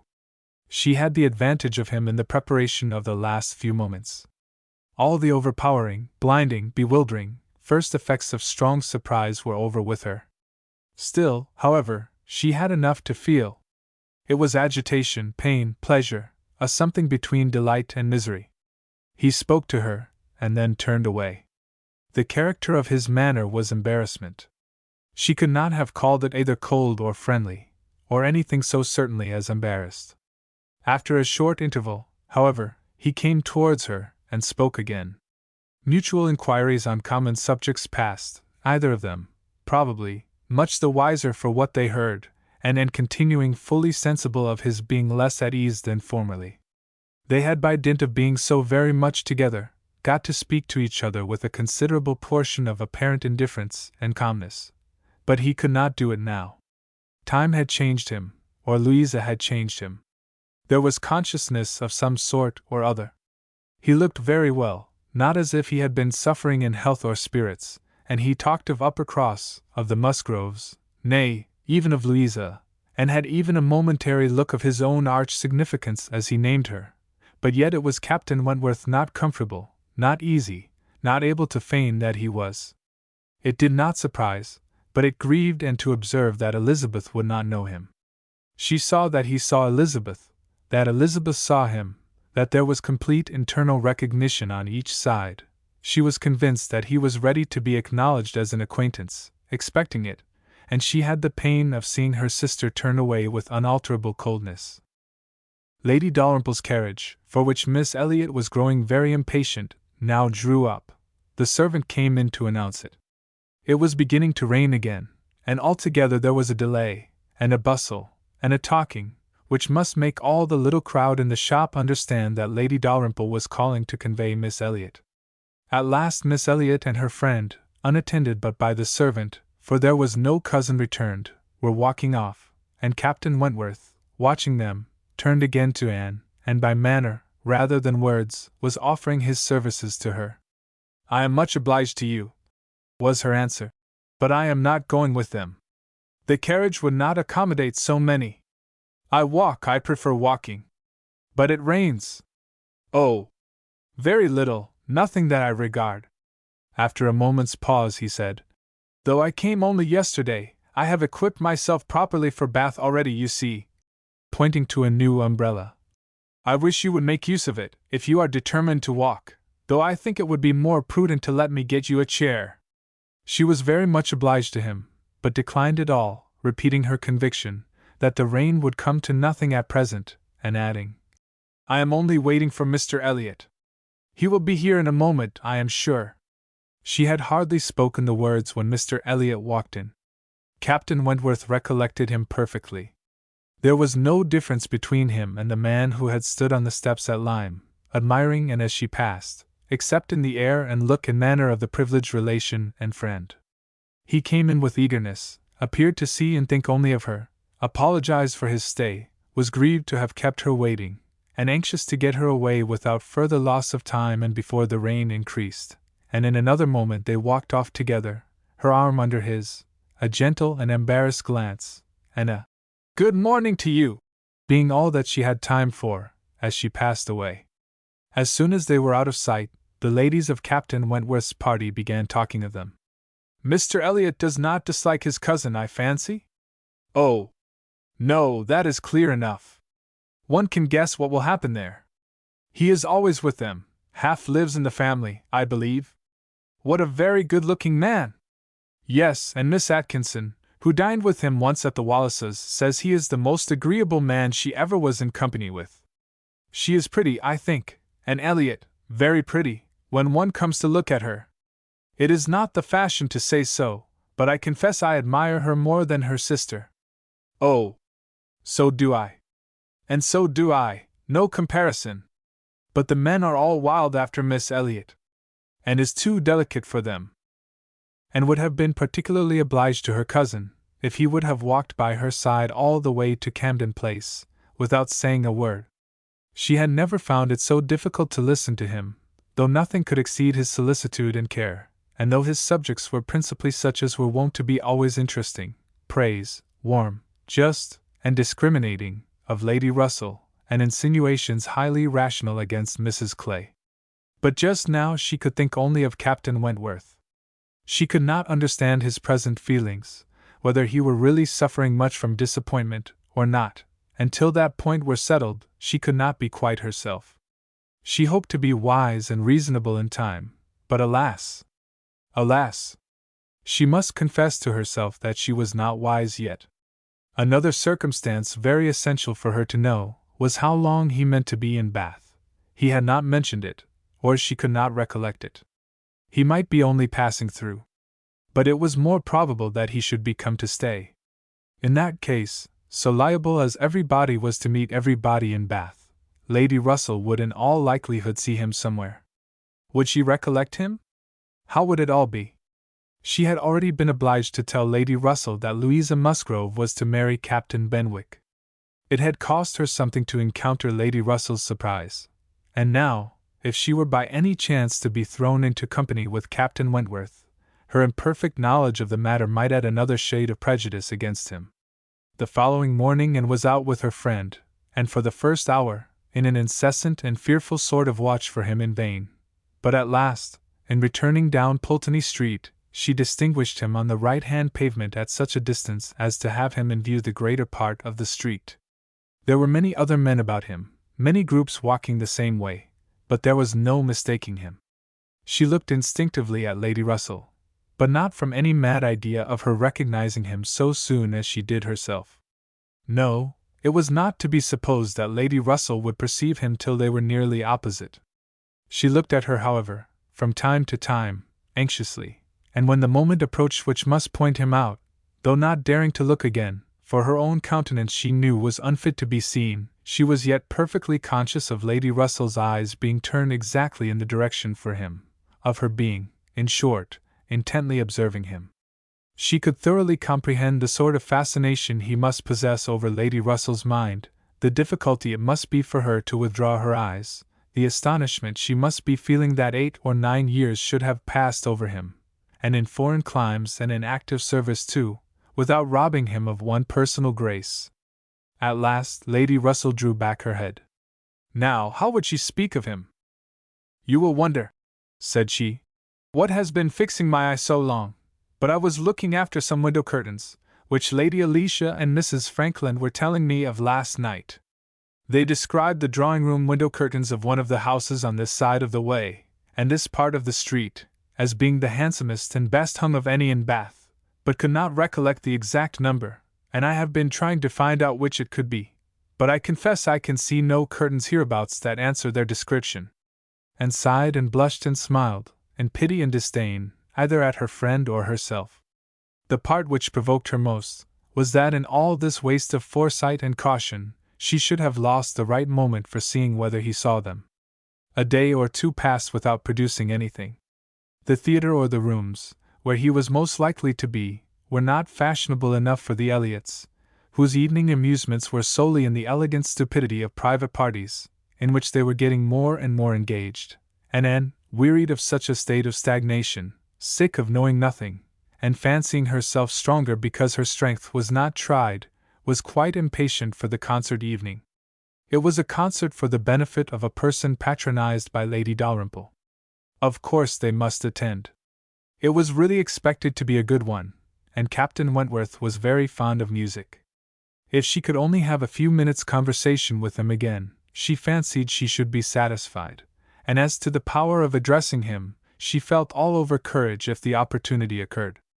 Elizabeth had turned from him. Lady Russell overlooked him. Her nerves were strengthened by these circumstances. She felt that she owed him attention. She had once partly promised Mrs. Smith to spend the evening with her, but in a short hurried call she excused herself and put it off, with the more decided promise of a longer visit on the morrow. Mrs. Smith gave a most good-humored acquiescence. "By all means," said she. "Only tell me all about it, when you do come. Who is your party?" And named them all. Mrs. Smith made no reply, but when she was leaving her said, and with an expression half serious, half arch, "Well, I heartily wish your concert may answer, and do not fail me tomorrow if you can come, for I begin to have a foreboding that I may not have many more visits from you," and was startled and confused, but after standing in a moment's suspense, was obliged, and not sorry to be obliged, to hurry away. Chapter 20. Sir Walter, his 2 daughters, and Mrs. Clay, were the earliest of all their party at the rooms in the evening, and as Lady Dalrymple must be waited for, they took their station by one of the fires in the octagon room. But hardly were they so settled, when the door opened again, and Captain Wentworth walked in alone. And was the nearest to him, and making yet a little advance, she instantly spoke.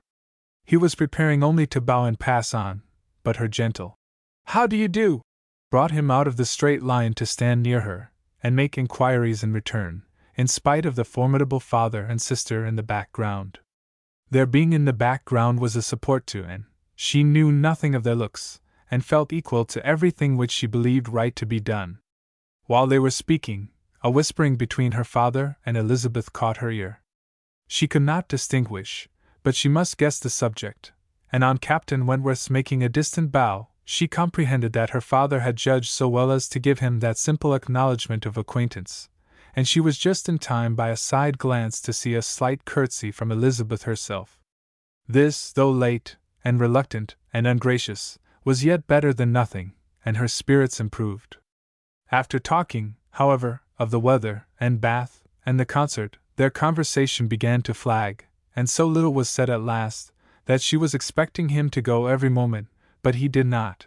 He seemed in no hurry to leave her, and presently with renewed spirit, with a little smile, a little glow, he said, "I have hardly seen you since our day at Lyme. I am afraid you must have suffered from the shock, and the more from its not overpowering you at the time." She assured him that she had not.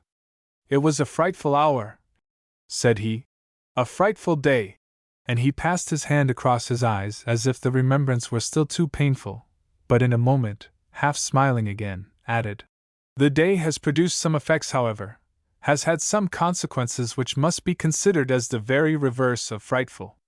When you had the presence of mind to suggest that Benwick would be the properest person to fetch a surgeon, you could have little idea of his being eventually one of those most concerned in her recovery. Certainly I could have none. But it appears I should hope it would be a very happy match. There are on both sides good principles and good temper." "Yes," said he, looking not exactly forward. "But there, I think, ends the resemblance. With all my soul I wish them happy, and rejoice over every circumstance in favor of it.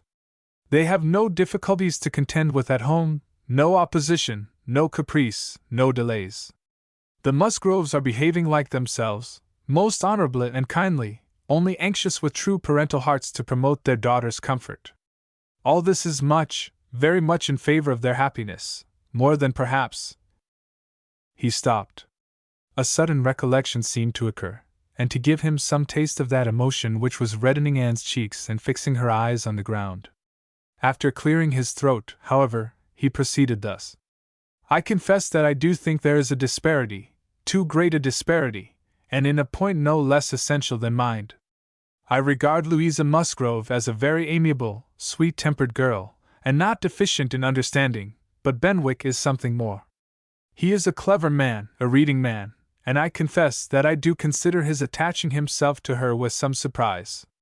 Had it been the effect of gratitude, had he learnt to love her, because he believed her to be preferring him, it would have been another thing. But I have no reason to suppose it so. It seems, on the contrary, to have been a perfectly spontaneous, untaught feeling on his side, and this surprises me. A man like him, in his situation, with a heart pierced, wounded, almost broken. Fanny Harville was a very superior creature, and his attachment to her was indeed attachment. A man does not recover from such a devotion of the heart to such a woman. He ought not, he does not. Either from the consciousness, however, that his friend had recovered, or from other consciousness, he went no farther, and who, in spite of the agitated voice in which the latter part had been uttered, and in spite of all the various noises of the room, the almost ceaseless slam of the door, and ceaseless buzz of persons walking through, had distinguished irresistible, and was all curiosity. She wondered, and questioned him eagerly, but in vain. He delighted in being asked, but he would not tell. No, some time or other perhaps, but not now. He would mention no names now, but such, he could assure her, had been the fact. He had many years ago received such a description of Miss Elliot as had inspired him with the highest idea of her merit, and excited the warmest curiosity to know her, and could think of no one so likely to have spoken with partiality of her many years ago as the Mr. Wentworth of Monkford, Captain Wentworth's brother. He might have been in Mr. Elliot's company, but she had not courage to ask the question. "The name of an Elliot," said he, "has long had an interesting sound to me. Very long has it possessed a charm over my fancy, and if I dared I would breathe my wishes that the name might never change." Such, she believed, were his words, but scarcely had she received their sound than her attention was caught by other sounds immediately behind her, which rendered everything else trivial. Her father and Lady Dalrymple were speaking. "A well-looking man," said Sir Walter. "A very well-looking man." "A very fine young man indeed," said Lady Dalrymple. "More air than one often sees in Bath. Irish, I dare say." "No, I just know his name." "A bowing acquaintance." "Wentworth, Captain Wentworth of the Navy. His sister married my tenant in Somersetshire, the Croft, who rents Kellynch." Before Sir Walter had reached this point, Anne's eyes had caught the right direction, and distinguished Captain Wentworth standing among a cluster of men at a little distance. As her eyes fell on him, his seemed to be withdrawn from her. It had that appearance. It seemed as if she had been one moment too late, and as long as she dared observe, he did not look again, but the performance was recommencing, and she was forced to seem to restore her attention to the orchestra and look straight forward. When she could give another glance, he had moved away. He could not have come nearer to her if he would, she was so surrounded and shut in, but she would rather have caught his eye. Mr. Elliot's speech, too, distressed her. She had no longer any inclination to talk to him. She wished him not so near her. The first act was over. Now she hoped for some beneficial change, and, after a period of nothing saying amongst the party, some of them did decide on going in quest of tea. And was one of the few who did not choose to move. She remained in her seat, and so did Lady Russell, but she had the pleasure of getting rid of Mr. Elliot, and she did not mean, whatever she might feel on Lady Russell's account, to shrink from conversation with Captain Wentworth, if he gave her the opportunity. She was persuaded by Lady Russell's countenance that she had seen him. He did not come, however, and sometimes fancied she discerned him at a distance, but he never came. The anxious interval wore away unproductively. The others returned, the room filled again, benches were reclaimed and repossessed, and another hour of pleasure or of penance was to be sat out, another hour of music was to give delight or the gapes, as real or affected taste for it prevailed. To Anne it chiefly wore the prospect of an hour of agitation. She could not quit that room in peace without seeing Captain Wentworth once more, without the interchange of one friendly look. In resettling themselves there were now many changes, the result of which was favorable for her.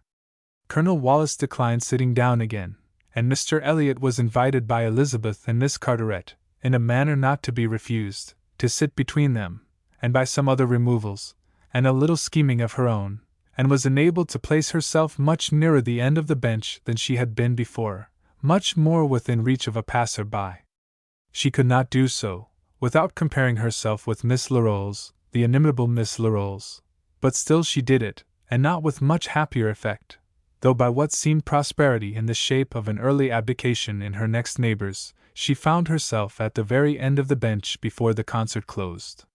Such was her situation, with a vacant space at hand, when Captain Wentworth was again in sight. She saw him not far off.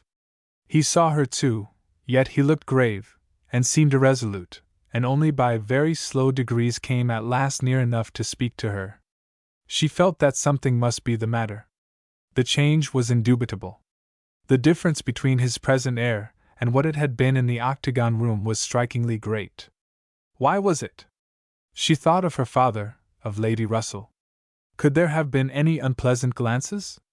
He began by speaking of the concert gravely, more like the Captain Wentworth of Uppercross, owned himself disappointed, had expected singing, and in short, must confess that he should not be sorry when it was over.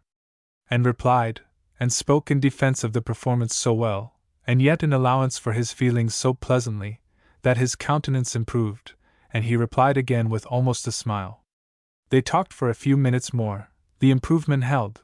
He even looked down towards the bench, as if he saw a place on it well worth occupying, when at that moment a touch on her shoulder obliged him to turn round. It came from Mr. Elliot. He begged her pardon, but she must be applied to explain Italian again. Miss Carteret was very anxious to have a general idea of what was next to be sung, and could not refuse, but never had she sacrificed to politeness with a more suffering spirit.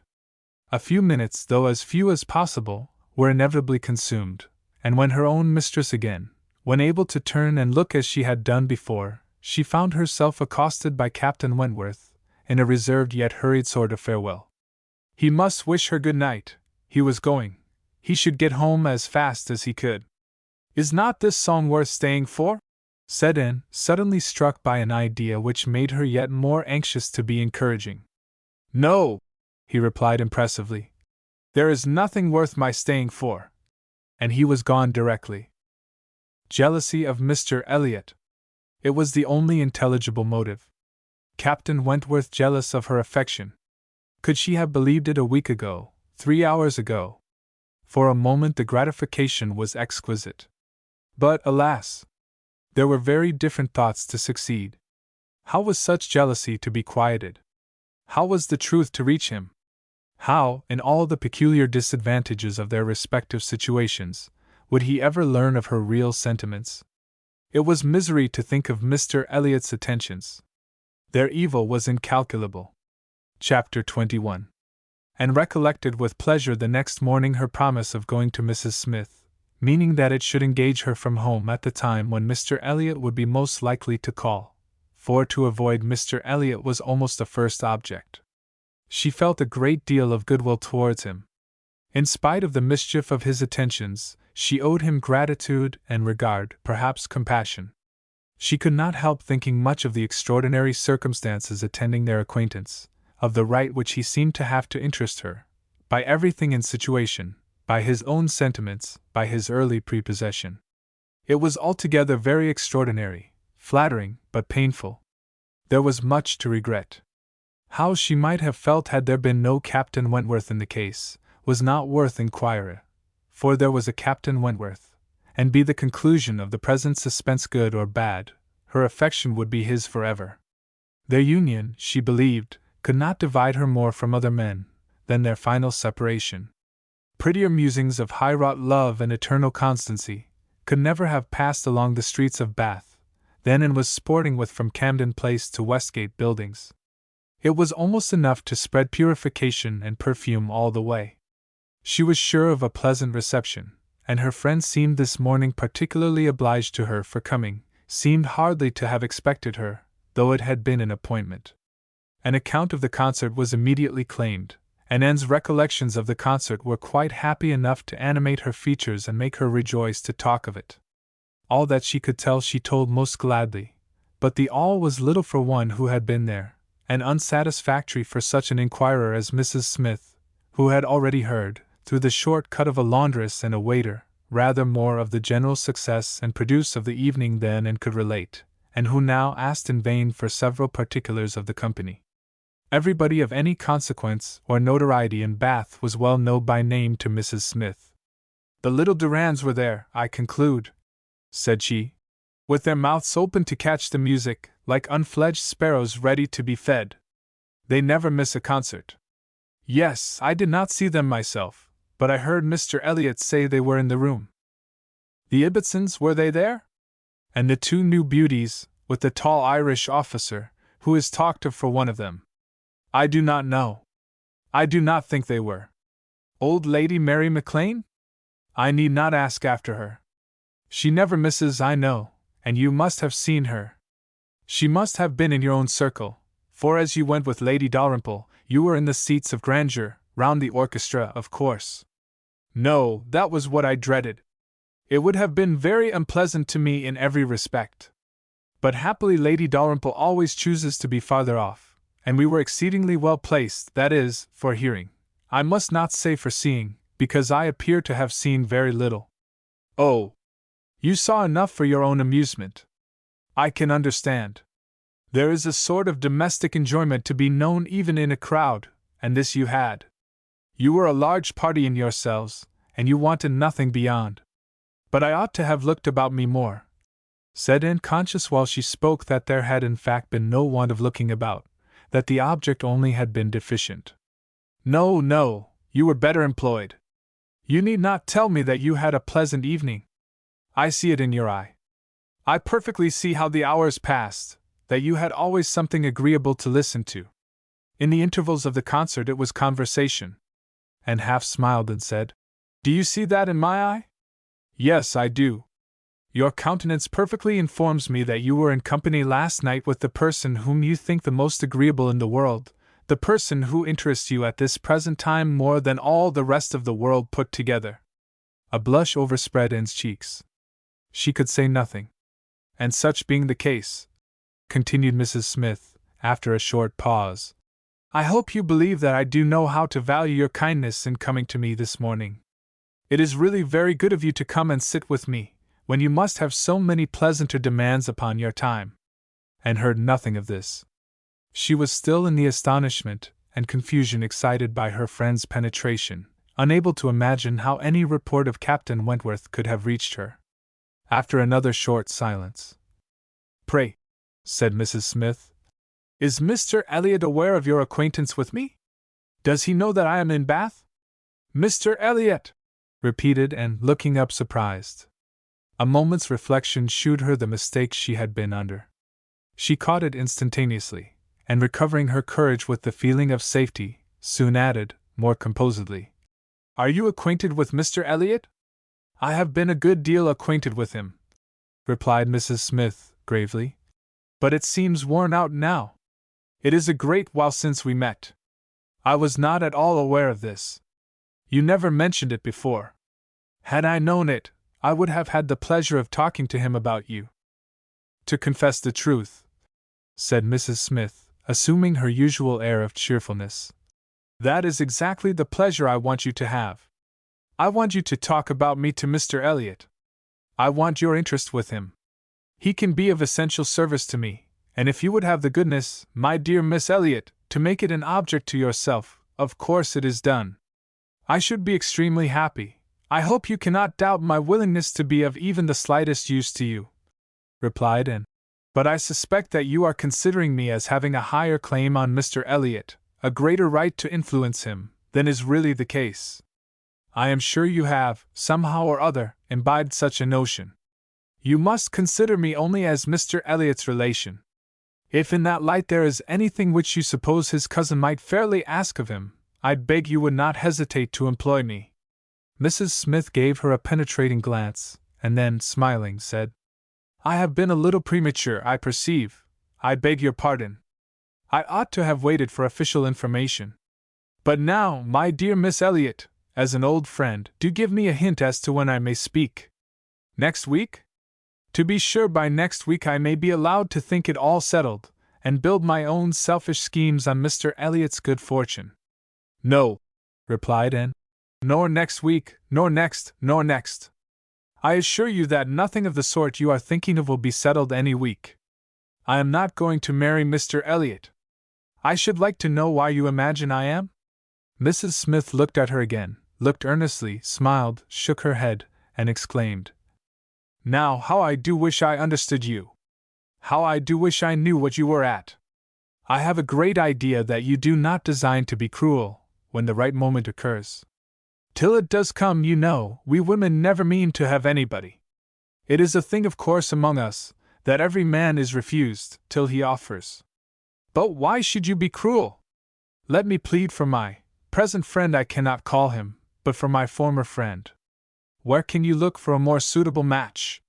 Where could you expect a more gentlemanlike, agreeable man?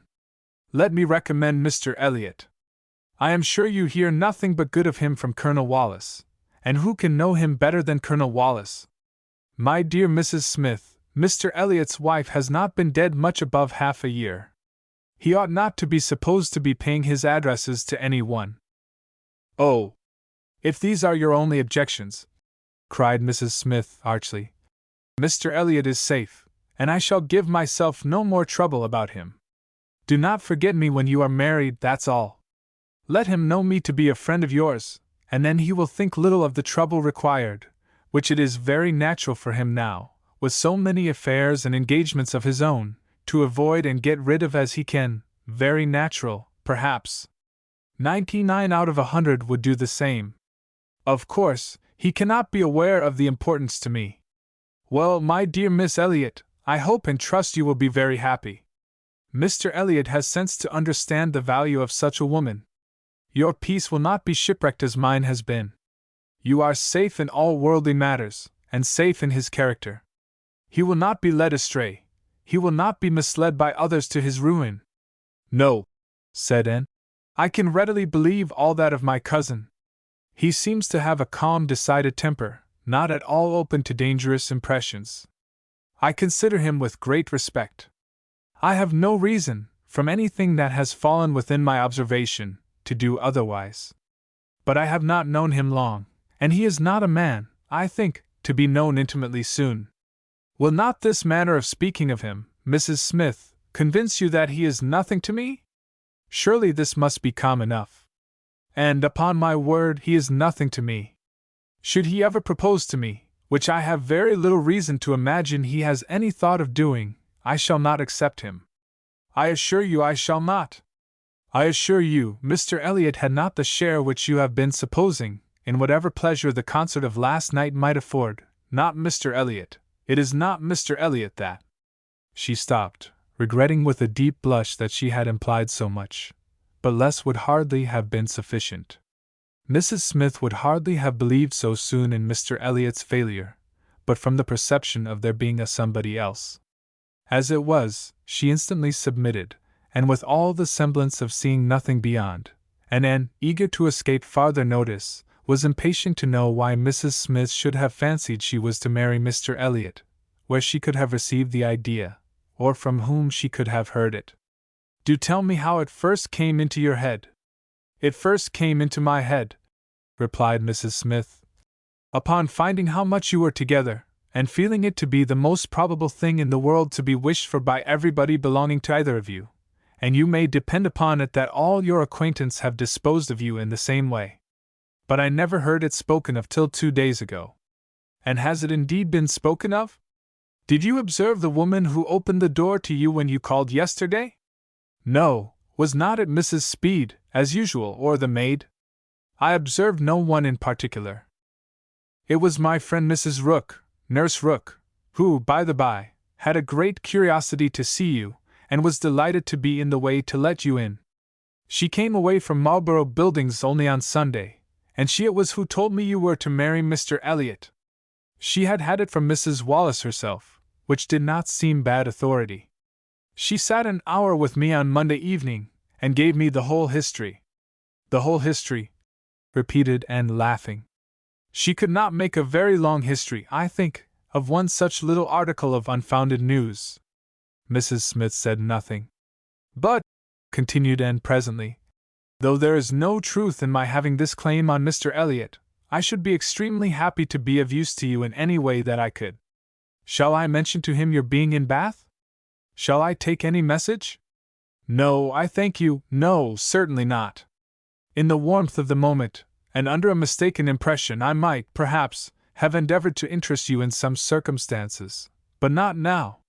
No, I thank you, I have nothing to trouble you with. I think you spoke of having known Mr. Elliot many years? I did. Not before he was married, I suppose? Yes, he was not married when I knew him first. And were you much acquainted? Intimately. Indeed? Then do tell me what he was at that time of life. I have a great curiosity to know what Mr. Elliot was as a very young man. Was he at all such as he appears now? I have not seen Mr. Elliot these 3 years, was Mrs. Smith's answer, given so gravely that it was impossible to pursue the subject farther, and Anne felt that she had gained nothing but an increase of curiosity.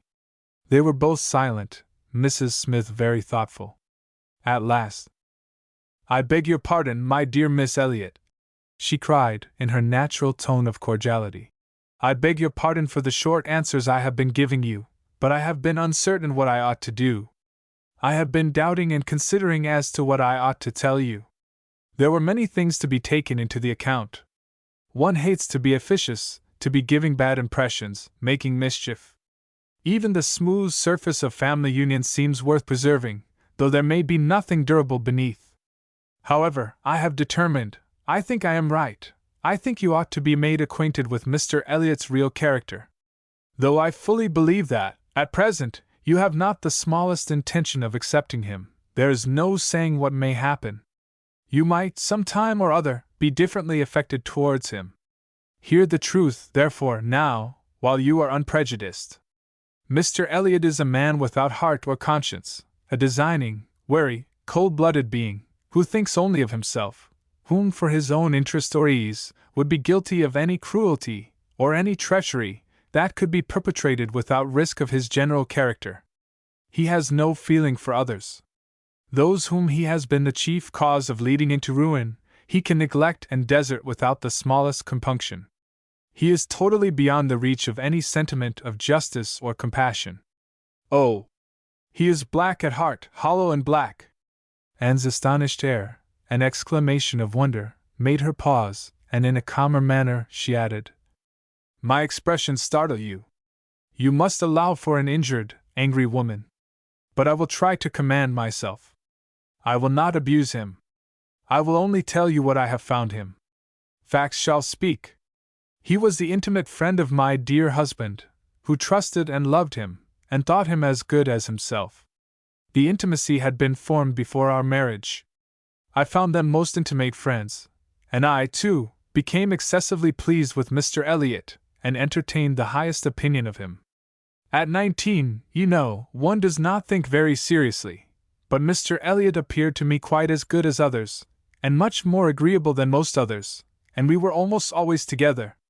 We were principally in town, living in very good style. He was then the inferior in circumstances, he was then the poor one. He had chambers in the Temple, and it was as much as he could do to support the appearance of a gentleman. He had always a home with us whenever he chose it. He was always welcome. He was like a brother. My poor Charles, who had the finest, most generous spirit in the world, would have divided his last farthing with him, and I know that his purse was open to him. I know that he often assisted him. This must have been about that very period of Mr. Elliot's life," said Anne, "which has always excited my particular curiosity. It must have been about the same time that he became known to my father and sister. I never knew him myself, I only heard of him, but there was a something in his conduct then, with regard to my father and sister, and afterwards in the circumstances of his marriage, which I never could quite reconcile with present times. It seemed to announce a different sort of man." "I know it all," cried Mrs. Smith. "He had been introduced to Sir Walter and your sister before I was acquainted with him, but I heard him speak of them forever. I know he was invited and encouraged, and I know he did not choose to go. I can satisfy you, perhaps, on points which you would little expect, and as to his marriage, I knew all about it at the time. I was privy to all the fors and againsts. I was the friend to whom he confided his hopes and plans, and though I did not know his wife previously, her inferior situation in society, indeed, rendered that impossible, Yet I knew her all her life afterwards, or at least till within the last 2 years of her life, and can answer any question you may wish to put. Nay, said Anne, I have no particular inquiry to make about her. I have always understood they were not a happy couple. But I should like to know why, at that time of his life, he should slight my father's acquaintance as he did. My father was certainly disposed to take very kind and proper notice of him. Why did Mr. Elliot draw back? Mr. Elliot, replied Mrs. Smith, at that period of his life, had one object in view, to make his fortune, and by a rather quicker process than the law. He was determined to make it by marriage. He was determined, at least, not to mar it by an imprudent marriage, and I know it was his belief, whether justly or not, of course I cannot decide, that your father and sister, in their civilities and invitations, were designing a match between the heir and the young lady, and it was impossible that such a match should have answered his ideas of wealth and independence. That was his motive for drawing back, I can assure you. He told me the whole story. He had no concealments with me. It was curious, that having just left you behind me in Bath, my first and principal acquaintance on marrying should be your cousin, and that, through him, I should be continually hearing of your father and sister. He described one Miss Elliot, and I thought very affectionately of the other. Perhaps, cried Anne, struck by a sudden idea, you sometimes spoke of me to Mr. Elliot? To be sure I did, very often. I used to boast of my own and Elliot, and vouch for your being a very different creature from. She checked herself just in time. This accounts for something which Mr. Elliot said last night, cried Anne. This explains it. I found he had been used to hear of me. I could not comprehend how. What wild imaginations one forms where dear self is concerned. How sure to be mistaken! But I beg your pardon, I have interrupted you. Mr. Elliot married then completely for money? The circumstances, probably, which first opened your eyes to his character. Mrs. Smith hesitated a little here. Oh, those things are too common. When one lives in the world, a man or woman's marrying for money is too common to strike one as it ought. I was very young, and associated only with the young, and we were a thoughtless, gay set, without any strict rules of conduct. We lived for enjoyment. I think differently now. Time and sickness and sorrow have given me other notions, but at that period I must own I saw nothing reprehensible in what Mr. Elliot was doing. To do the best for himself passed as a duty. But was not she a very low woman? Yes, which I objected to, but he would not regard. Money was all that he wanted. Her father was a grazier, her grandfather had been a butcher, but that was all nothing. She was a fine woman, had had a decent education, was brought forward by some cousins, thrown by chance into Mr. Elliot's company, and fell in love with him, and not a difficulty or a scruple was there on his side, with respect to her birth. All his caution was spent in being secured of the real amount of her fortune, before he committed himself. Depend upon it, whatever esteem Mr. Elliot may have for his own situation in life now, as a young man he had not the smallest value for it. His chance for the Kellynch estate was something, but all the honor of the family he held as cheap as dirt. I have often heard him declare that if baronetcies were saleable, anybody should have his for £50, arms and motto, name and livery included, but I will not pretend to repeat half that I used to hear him say on that subject. It would not be fair, and yet you ought to have proof, for what is all this but assertion, and you shall have proof. Indeed, my dear Mrs. Smith, I want none, cried Anne. You have asserted nothing contradictory to what Mr. Elliot appeared to be some years ago. This is all in confirmation, rather, of what we used to hear and believe. I am more curious to know why he should be so different now. But for my satisfaction, if you will have the goodness to ring for Mary, stay, I am sure you will have the still greater goodness of going yourself into my bedroom, and bringing me the small inlaid box which you will find on the upper shelf of the closet. And seeing her friend to be earnestly bent on it, did as she was desired. The box was brought and placed before her, and Mrs. Smith, sighing over it as she unlocked it, said, "This is full of papers belonging to him, to my husband, a small portion only of what I had to look over when I lost him. The letter I am looking for was one written by Mr. Elliot to him before our marriage, and happened to be saved. Why, one can hardly imagine. But he was careless and immethodical, like other men, about those things, and when I came to examine his papers I found it with others still more trivial, from different people scattered here and there, while many letters and memorandums of real importance had been destroyed. Here it is. I would not burn it, because being even then very little satisfied with Mr. Elliot, I was determined to preserve every document of former intimacy. I have now another motive for being glad that I can produce it. This was the letter directed to Charles Smith, Esq. Tunbridge Wells, and dated from London, as far back as July, 1803. Dear Smith, I have received yours. Your kindness almost overpowers me.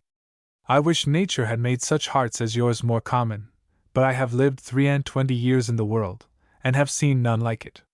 At present, believe me, I have no need of your services, being in cash again. Give me joy, I have got rid of Sir Walter and Miss. They are gone back to Kellynch, and almost made me swear to visit them this summer, but my first visit to Kellynch will be with a surveyor, to tell me how to bring it with best advantage to the hammer. The baronet, nevertheless, is not unlikely to marry again. He is quite fool enough. If he does, however, they will leave me in peace, which may be a decent equivalent for the reversion. He is worse than last year. I wish I had any name but Elliot. I am sick of it. The name of Walter I can drop, thank God! And I desire you will never insult me with my second W, again meaning, for the rest of my life, to be only yours truly, W.M. Eliot. Such a letter could not be read without putting in a glow, and Mrs. Smith, observing the high color in her face, said, "The language, I know, is highly disrespectful. Though I have forgot the exact terms, I have a perfect impression of the general meaning. But it shows you the man. Mark his professions to my poor husband. Can anything be stronger? And could not immediately get over the shock and mortification of finding such words applied to her father. She was obliged to recollect that her seeing the letter was a violation of the laws of honor, that no one ought to be judged or to be known by such testimonies, that no private correspondence could bear the eye of others, before she could recover calmness enough to return the letter which she had been meditating over, and say, "Thank you. This is full proof, undoubtedly, proof of everything you were saying. But why be acquainted with us now? I can explain this too," cried Mrs. Smith, smiling. "Can you really?" "Yes. I have shown you Mr. Elliot as he was a dozen years ago, and I will shew him as he is now. I cannot produce written proof again, but I can give as authentic oral testimony as you can desire, of what he is now wanting, and what he is now doing. He is no hypocrite now. He truly wants to marry you. His present attentions to your family are very sincere, quite from the heart. I will give you my authority, his friend Colonel Wallace." "Colonel Wallace! You are acquainted with him?" "No, it does not come to me in quite so direct a line as that. It takes a bend or two, but nothing of consequence. The stream is as good as at first. The little rubbish it collects in the turnings is easily moved away. Mr. Elliot talks unreservedly to Colonel Wallace of his views on you, which, said Colonel Wallace, I imagine to be, in himself, a sensible, careful, discerning sort of character. But Colonel Wallace has a very pretty silly wife, to whom he tells things which he had better not, and he repeats it all to her. She, in the overflowing spirits of her recovery, repeats it all to her nurse, and the nurse, knowing my acquaintance with you, very naturally brings it all to me. On Monday evening, my good friend Mrs. Rook let me thus much into the secrets of Marlborough Buildings. When I talked of a whole history, therefore, you see I was not romancing so much as you supposed. My dear Mrs. Smith, your authority is deficient. This will not do. Mr. Elliot's having any views on me will not in the least account for the efforts he made towards a reconciliation with my father. That was all prior to my coming to Bath. I found them on the most friendly terms when I arrived. I know you did, I know it all perfectly, but indeed, Mrs. Smith, we must not expect to get real information in such a line. Facts or opinions which are to pass through the hands of so many, to be misconceived by folly in one, and ignorance in another, can hardly have much truth left. Only give me a hearing. You will soon be able to judge of the general credit due, by listening to some particulars which you can yourself immediately contradict or confirm. Nobody supposes that you were his first inducement. He had seen you indeed, before he came to Bath, and admired you, but without knowing it to be you. So says my historian, at least. Is this true? Did he see you last summer or autumn, somewhere down in the west, to use her own words, without knowing it to be you? He certainly did. So far it is very true. At Lyme. I happened to be at Lyme. Well, continued Mrs. Smith, triumphantly, grant my friend the credit due to the establishment of the first point asserted. He saw you then at Lyme, and liked you so well as to be exceedingly pleased to meet with you again in Camden Place, as Miss and Elliot, and from that moment, I have no doubt, had a double motive in his visits there. But there was another, and an earlier, which I will now explain. If there is anything in my story which you know to be either false or improbable, stop me. My account states that your sister's friend, the lady now staying with you, whom I have heard you mention, came to Bath with Miss Elliot and Sir Walter as long ago as September, in short when they first came themselves, and has been staying there ever since, that she is a clever, insinuating, handsome woman, poor and plausible, and altogether such in situation and manner, as to give a general idea, among Sir Walter's acquaintance, of her meaning to be Lady Elliot, and as general a surprise. That Miss Elliot should be apparently blind to the danger. Here Mrs. Smith paused a moment, but had not a word to say, and she continued. This was the light in which it appeared to those who knew the family, long before you returned to it, and Colonel Wallace had his eye upon your father enough to be sensible of it, though he did not then visit in Camden Place.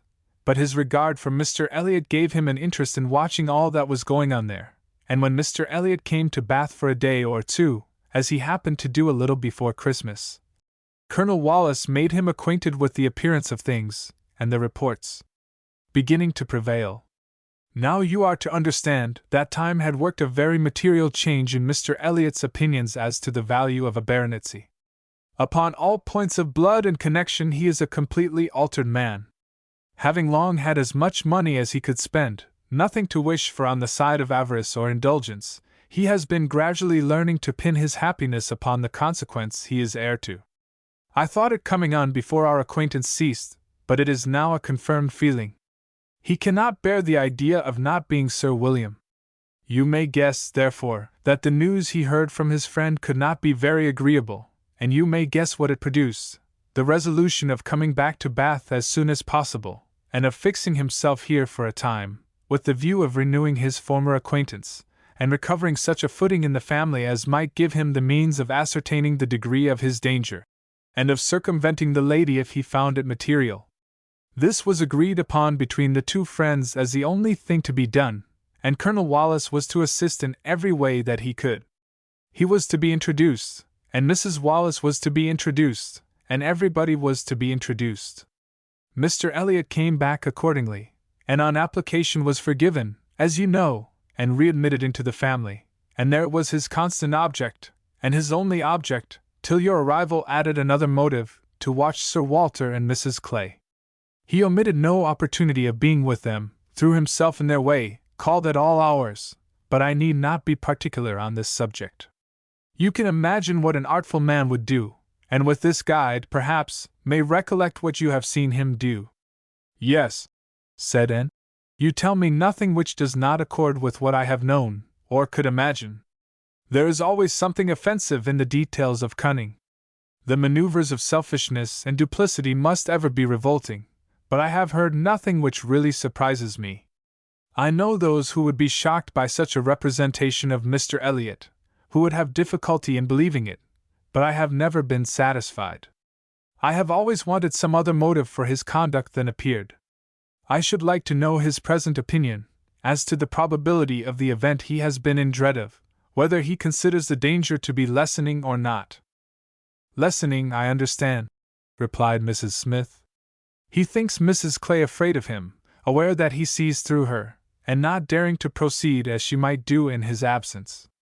But since he must be absent some time or other, I do not perceive how he can ever be secure while she holds her present influence. Mrs. Wallace has an amusing idea, as nurse tells me, that it is to be put into the marriage articles when you and Mr. Elliot marry, that your father is not to marry Mrs. Clay. A scheme, worthy of Mrs. Wallace's understanding, by all accounts, but my sensible nurse Rook sees the absurdity of it. Why, to be sure, ma'am, said she, it would not prevent his marrying anybody else, and indeed, to own the truth, I do not think nurse, in her heart, is a very strenuous opposer of Sir Walter's making a second match. She must be allowed to be a favor of matrimony, you know, and since self will intrude, who can say that she may not have some flying visions of attending the next Lady Elliot, through Mrs. Wallace's recommendation? I am very glad to know all this, said Anne, after a little thoughtfulness. It will be more painful to me in some respects to be in company with him, but I shall know better what to do. My line of conduct will be more direct.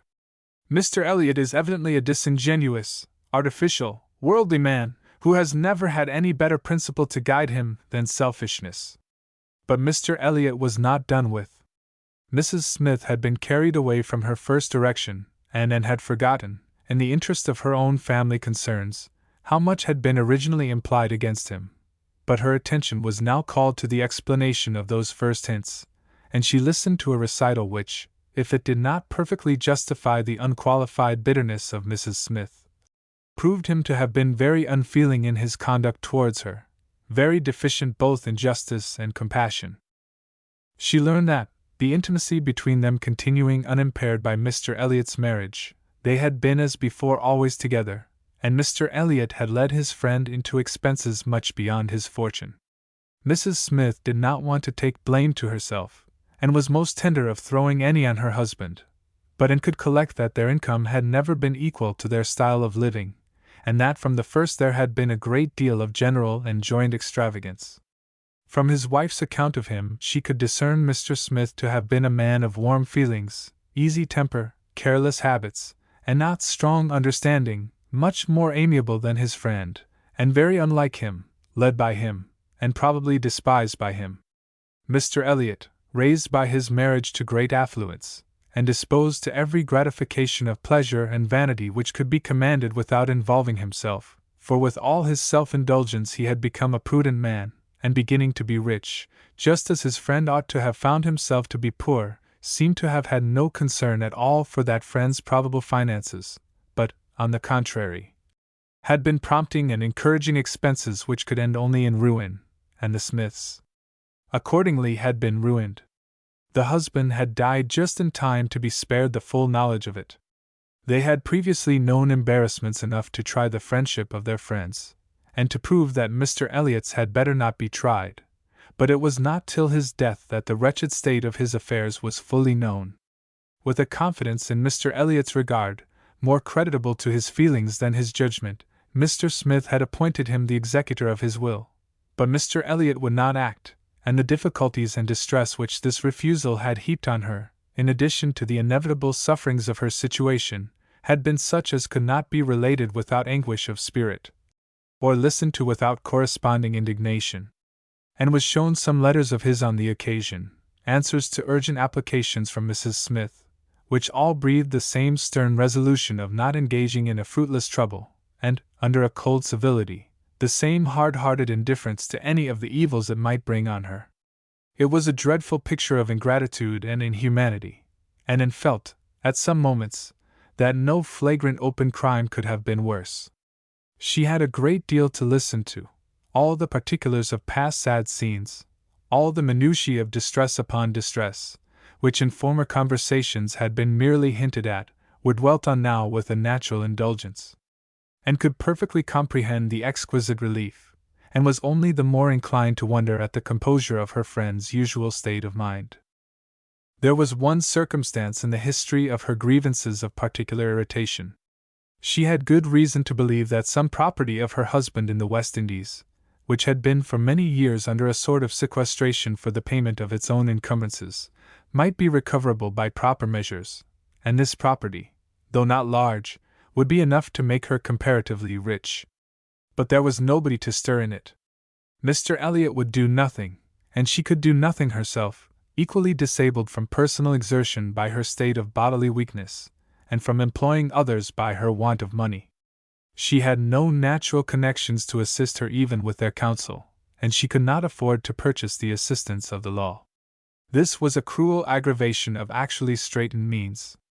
To feel that she ought to be in better circumstances, that a little trouble in the right place might do it, and to fear that delay might be even weakening her claims, was hard to bear. It was on this point that she had hoped to engage in good offices with Mr. Elliot. She had previously, in the anticipation of their marriage, been very apprehensive of losing her friend by it, but on being assured that he could have made no attempt of that nature, since he did not even know her to be in Bath, it immediately occurred that something might be done in her favor by the influence of the woman he loved, and she had been hastily preparing to interest Anne's feelings, as far as the observances due to Mr. Elliot's character would allow, when Anne's refutation of the supposed engagement changed the face of everything, and while it took from her the new-formed hope of succeeding in the object of her first anxiety, left her at least the comfort of telling the whole story her own way. After listening to this full description of Mr. Elliot, and could not but express some surprise at Mrs. Smith's having spoken of him so favorably in the beginning of their conversation. She had seemed to recommend and praise him. "My dear," was Mrs. Smith's reply, "there was nothing else to be done. I considered your marrying him as certain, though he might not yet have made the offer, and I could no more speak the truth of him than if he had been your husband. My heart bled for you, as I talked of happiness, and yet he is sensible, he is agreeable, and with such a woman as you, it was not absolutely hopeless. He was very unkind to his first wife. They were wretched together. But she was too ignorant and giddy for respect, and he had never loved her. I was willing to hope that you must fare better, and could just acknowledge within herself such a possibility of having been induced to marry him, as made her shudder at the idea of the misery which must have followed. It was just possible that she might have been persuaded by Lady Russell. And under such a supposition, which would have been most miserable, when time had disclosed all too late, it was very desirable that Lady Russell should be no longer deceived, and one of the concluding arrangements of this important conference, which carried them through the greater part of the morning, was that Anne had full liberty to communicate to her friend everything relative to Mrs. Smith, in which his conduct was involved. Chapter 22. And went home to think over all that she had heard. In one point, her feelings were relieved by this knowledge of Mr. Elliot. There was no longer anything of tenderness due to him. He stood as opposed to Captain Wentworth, in all his own unwelcome obtrusiveness, and the evil of his attentions last night, the irremediable mischief he might have done, was considered with sensations unqualified, unperplexed. Pity for him was all over. But this was the only point of relief.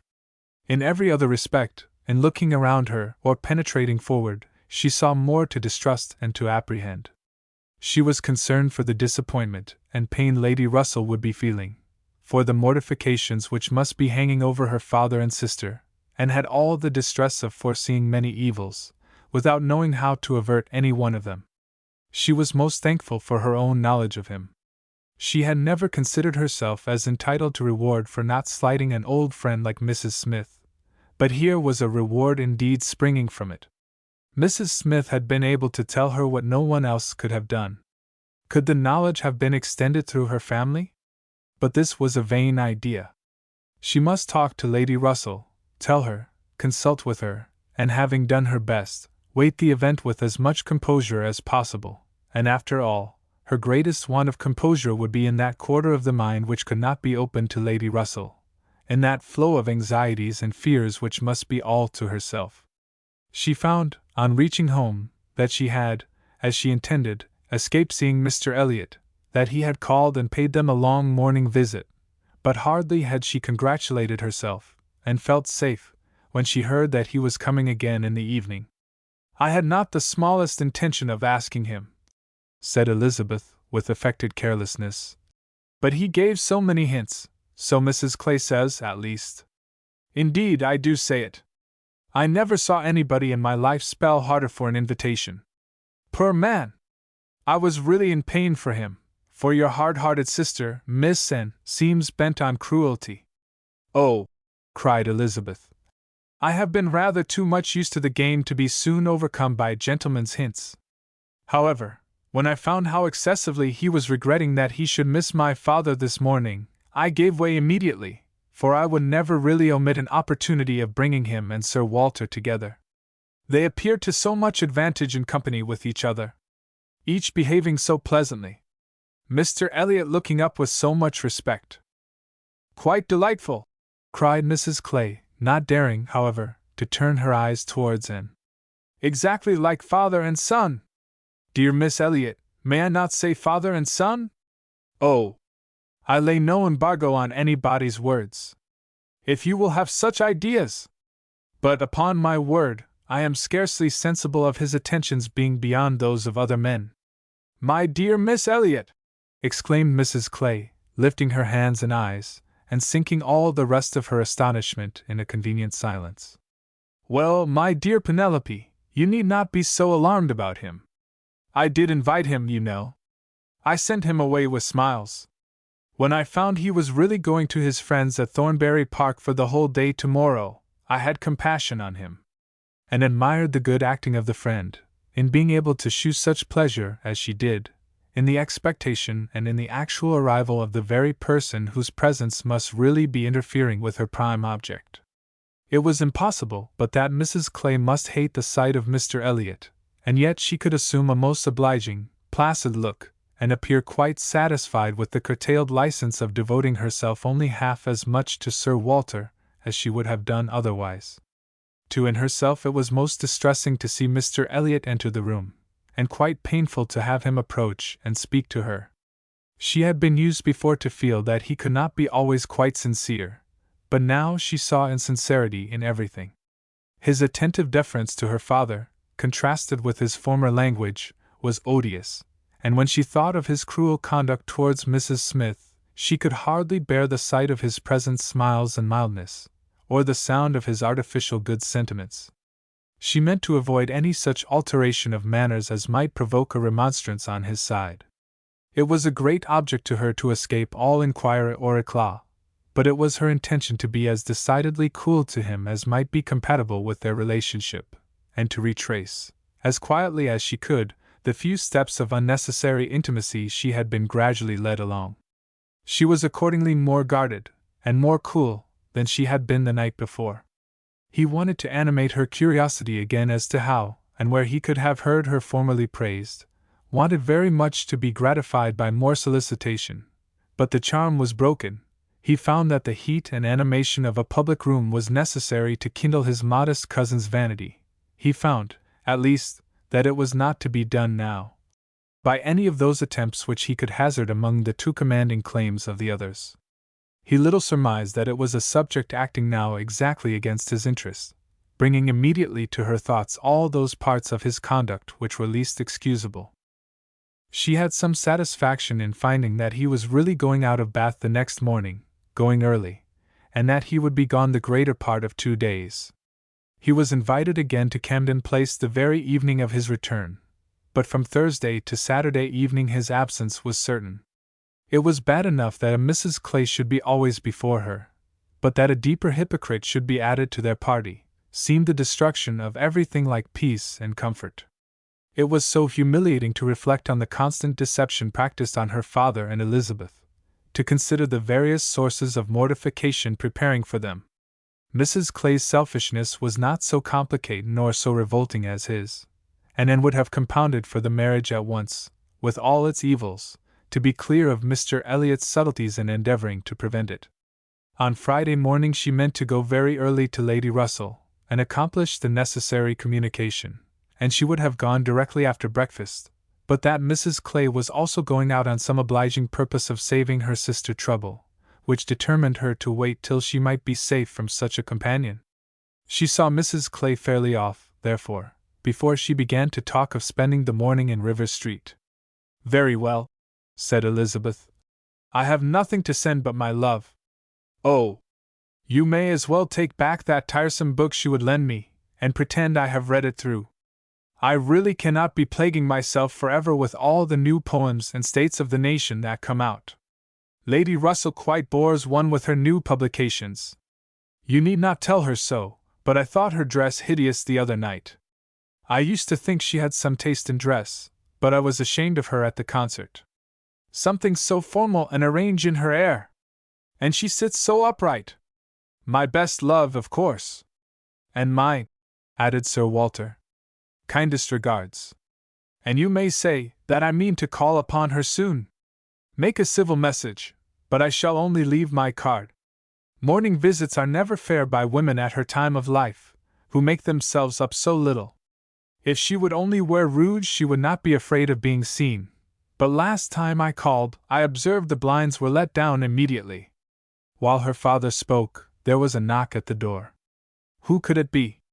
And, remembering the preconcerted visits, at all hours, of Mr. Elliot, would have expected him, but for his known engagements 7 miles off.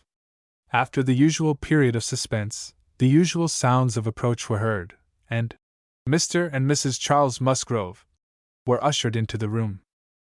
Surprise was the strongest emotion raised by their appearance, but Anne was really glad to see them, and the others were not so sorry but that they could put on a decent air of welcome, and as soon as it became clear that these, their nearest relations, were not arrived with any views of accommodation in that house, Sir Walter and Elizabeth were able to rise in cordiality, and do the honors of it very well. They were come to Bath for a few days with Mrs. Musgrove, and were at the White Hart. So much was pretty soon understood, but till Sir Walter and Elizabeth were walking Mary into the other drawing-room, and regaling themselves with her admiration, and could not draw upon Charles's brain for a regular history of their coming, or an explanation of some smiling hints of particular business, which had been ostentatiously dropped by Mary, as well as of some apparent confusion as to whom their party consisted of. She then found that it consisted of Mrs. Musgrove, Henrietta, and Captain Harville, beside their 2 selves. He gave her a very plain, intelligible account of the whole, a narration in which she saw a great deal of most characteristic proceeding. The scheme had received its first impulse by Captain Harville's wanting to come to Bath on business. He had begun to talk of it a week ago, and by way of doing something, as shooting was over, Charles had proposed coming with him, and Mrs. Harville had seemed to like the idea of it very much, as an advantage to her husband, but Mary could not bear to be left, and had made herself so unhappy about it, that for a day or 2 everything seemed to be in suspense, or at an end. But then, it had been taken up by his father and mother. His mother had some old friends in Bath whom she wanted to see. It was thought a good opportunity for Henrietta to come and buy wedding clothes for herself and her sister, and in short, it ended in being his mother's party, that everything might be comfortable and easy to Captain Harville, and he and Mary were included in it by way of general convenience. They had arrived late the night before. Mrs. Harville, her children, and Captain Benwick remained with Mr. Musgrove and Louisa at Uppercross. Anne's only surprise was, that affairs should be in forwardness enough for Henrietta's wedding clothes to be talked of. She had imagined such difficulties of fortune to exist there as must prevent the marriage from being near at hand, but she learned from Charles that, very recently, since Mary's last letter to herself, Charles Hayter had been applied to by a friend to hold a living for a youth who could not possibly claim it under many years, and that on the strength of his present income, with almost a certainty of something more permanent long before the term in question, the 2 families had consented to the young people's wishes, and that their marriage was likely to take place in a few months, quite as soon as Louisa's. And a very good living it was, Charles added, only 25 miles from Uppercross, and in a very fine country, fine part of Dorsetshire. In the centre of some of the best preserves in the kingdom, surrounded by 3 great proprietors, each more careful and jealous than the other, and to 2 of the 3 at least, Charles Hayter might get a special recommendation. Not that he will value it as he ought, he observed. Charles is too cool about sporting. That's the worst of him. I am extremely glad indeed, cried Anne, particularly glad that this should happen, and that of 2 sisters, who both deserve equally well, and who have always been such good friends, the pleasant prospect of one should not be dimming those of the other, that they should be so equal in their prosperity and comfort. I hope your father and mother are quite happy with regard to both. Oh, yes. My father would be well pleased if the gentleman were richer, but he has no other fault to find. Money, you know, coming down with money, 2 daughters at once, it cannot be a very agreeable operation, and it straightens him as to many things. However, I do not mean to say they have not a right to it. It is very fit they should have daughters' shares, and I am sure he has always been a very kind, liberal father to me. Mary does not above half like Henrietta's match. She never did, you know. But she does not do him justice, nor think enough about Winthrop. I cannot make her attend to the value of the property. It is a very fair match, as times go, and I have liked Charles Hayter all my life, and I shall not leave off now. Such excellent parents as Mr. and Mrs. Musgrove, exclaimed Anne, should be happy in their children's marriages. They do everything to confer happiness, I am sure. What a blessing to young people to be in such hands! Your father and mother seem so totally free from all those ambitious feelings which have led to so much misconduct and misery, both in young and old. I hope you think Louisa perfectly recovered now? He answered rather hesitatingly. Yes, I believe I do, very much recovered, but she is altered. There is no running or jumping about, no laughing or dancing, it is quite different. If one happens only to shut the door a little hard, she starts and wriggles like a young dabchick in the water, and Benwick sits at her elbow, reading verses, or whispering to her, all day long, and could not help laughing. That cannot be much to your taste, I know, said she. But I do believe him to be an excellent young man. To be sure he is. Nobody doubts it, and I hope you do not think I am so illiberal as to want every man to have the same objects and pleasures as myself. I have a great value for Benwick, and when one can but get him to talk, he has plenty to say.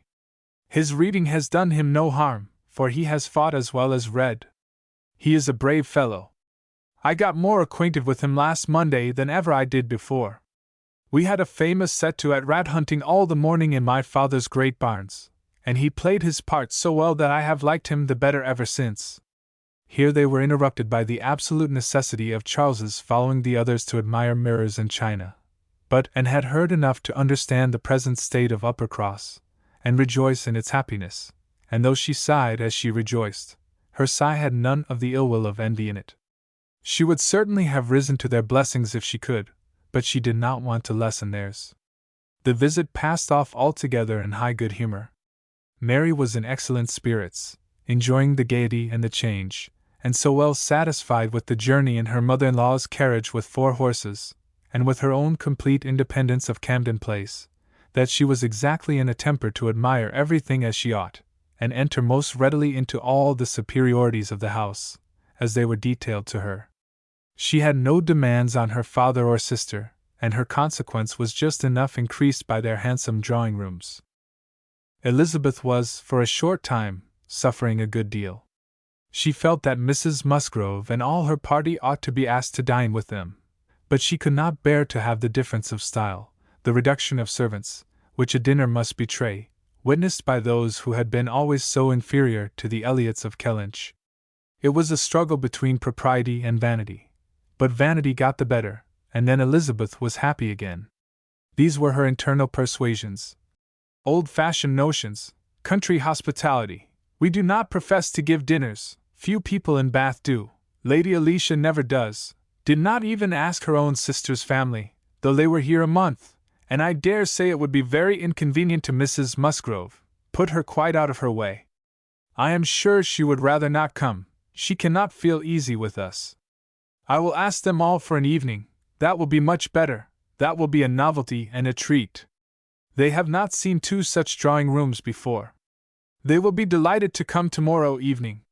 It shall be a regular party, small, but most elegant.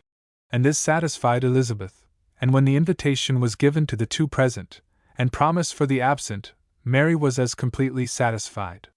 She was particularly asked to meet Mr. Elliot, and be introduced to Lady Dalrymple and Miss Carteret, who were fortunately already engaged to come, and she could not have received a more gratifying attention. Miss Elliot was to have the honor of calling on Mrs. Musgrove in the course of the morning, and then walked off with Charles and Mary, to go and see her and Henrietta directly. Her plan of sitting with Lady Russell must give way for the present.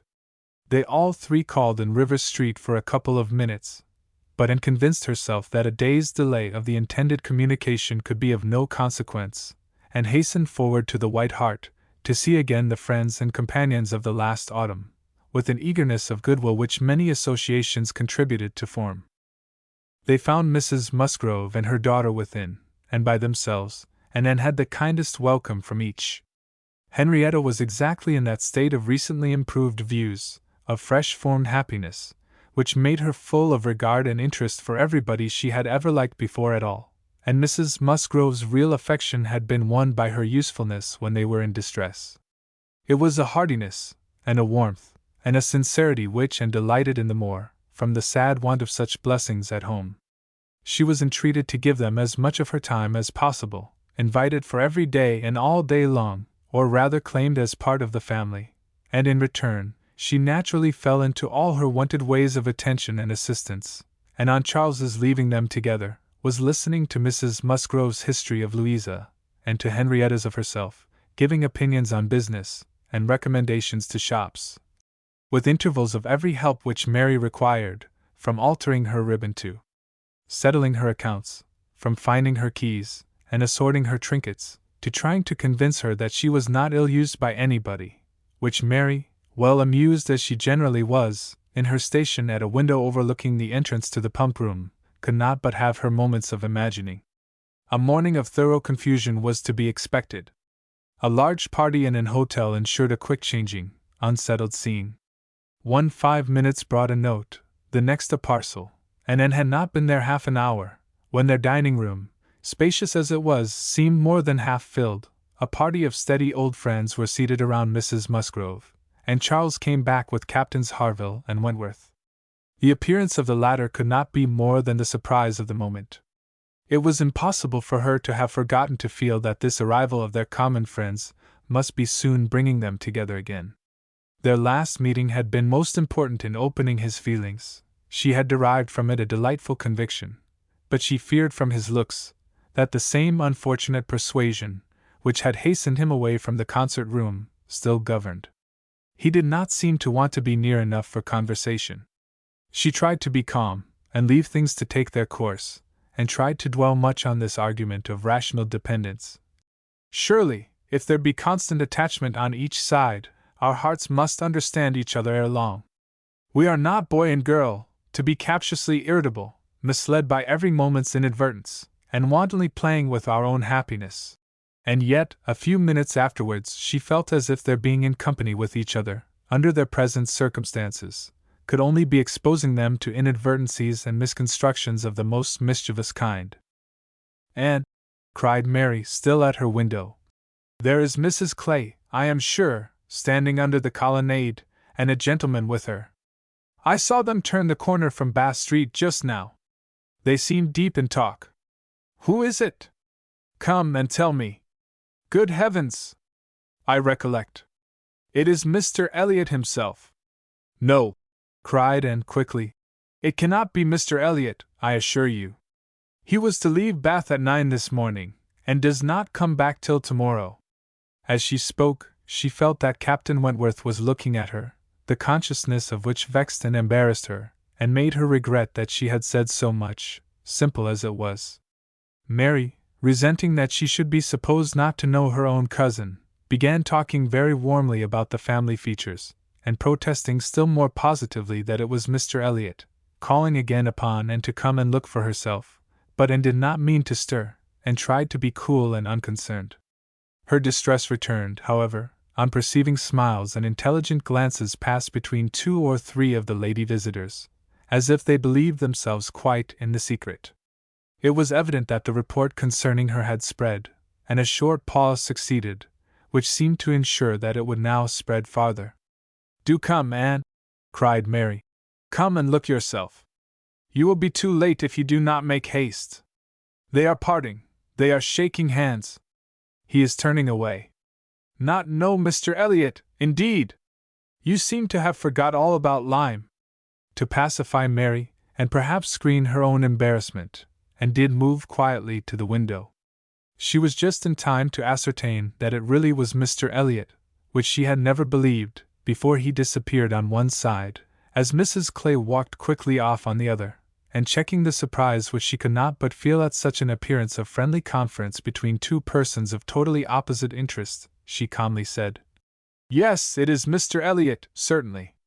He has changed his hour of going, I suppose, that is all, or I may be mistaken, I might not attend," and walked back to her chair, recomposed, and with the comfortable hope of having acquitted herself well.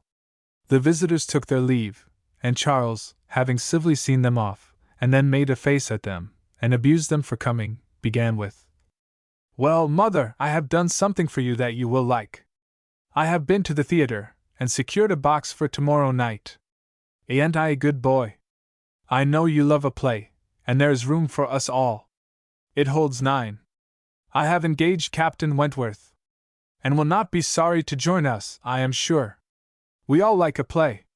Have not I done well, mother?" Mrs. Musgrove was good-humoredly beginning to express her perfect readiness for the play, if Henrietta and all the others liked it, when Mary eagerly interrupted her by exclaiming, "Good heavens, Charles! How can you think of such a thing? Take a box for tomorrow night!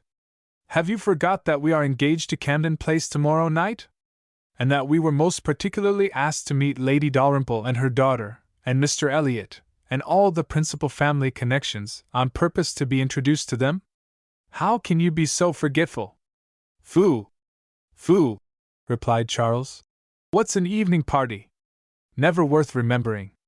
Your father might have asked us to dinner, I think, if he had wanted to see us. You may do as you like, but I shall go to the play."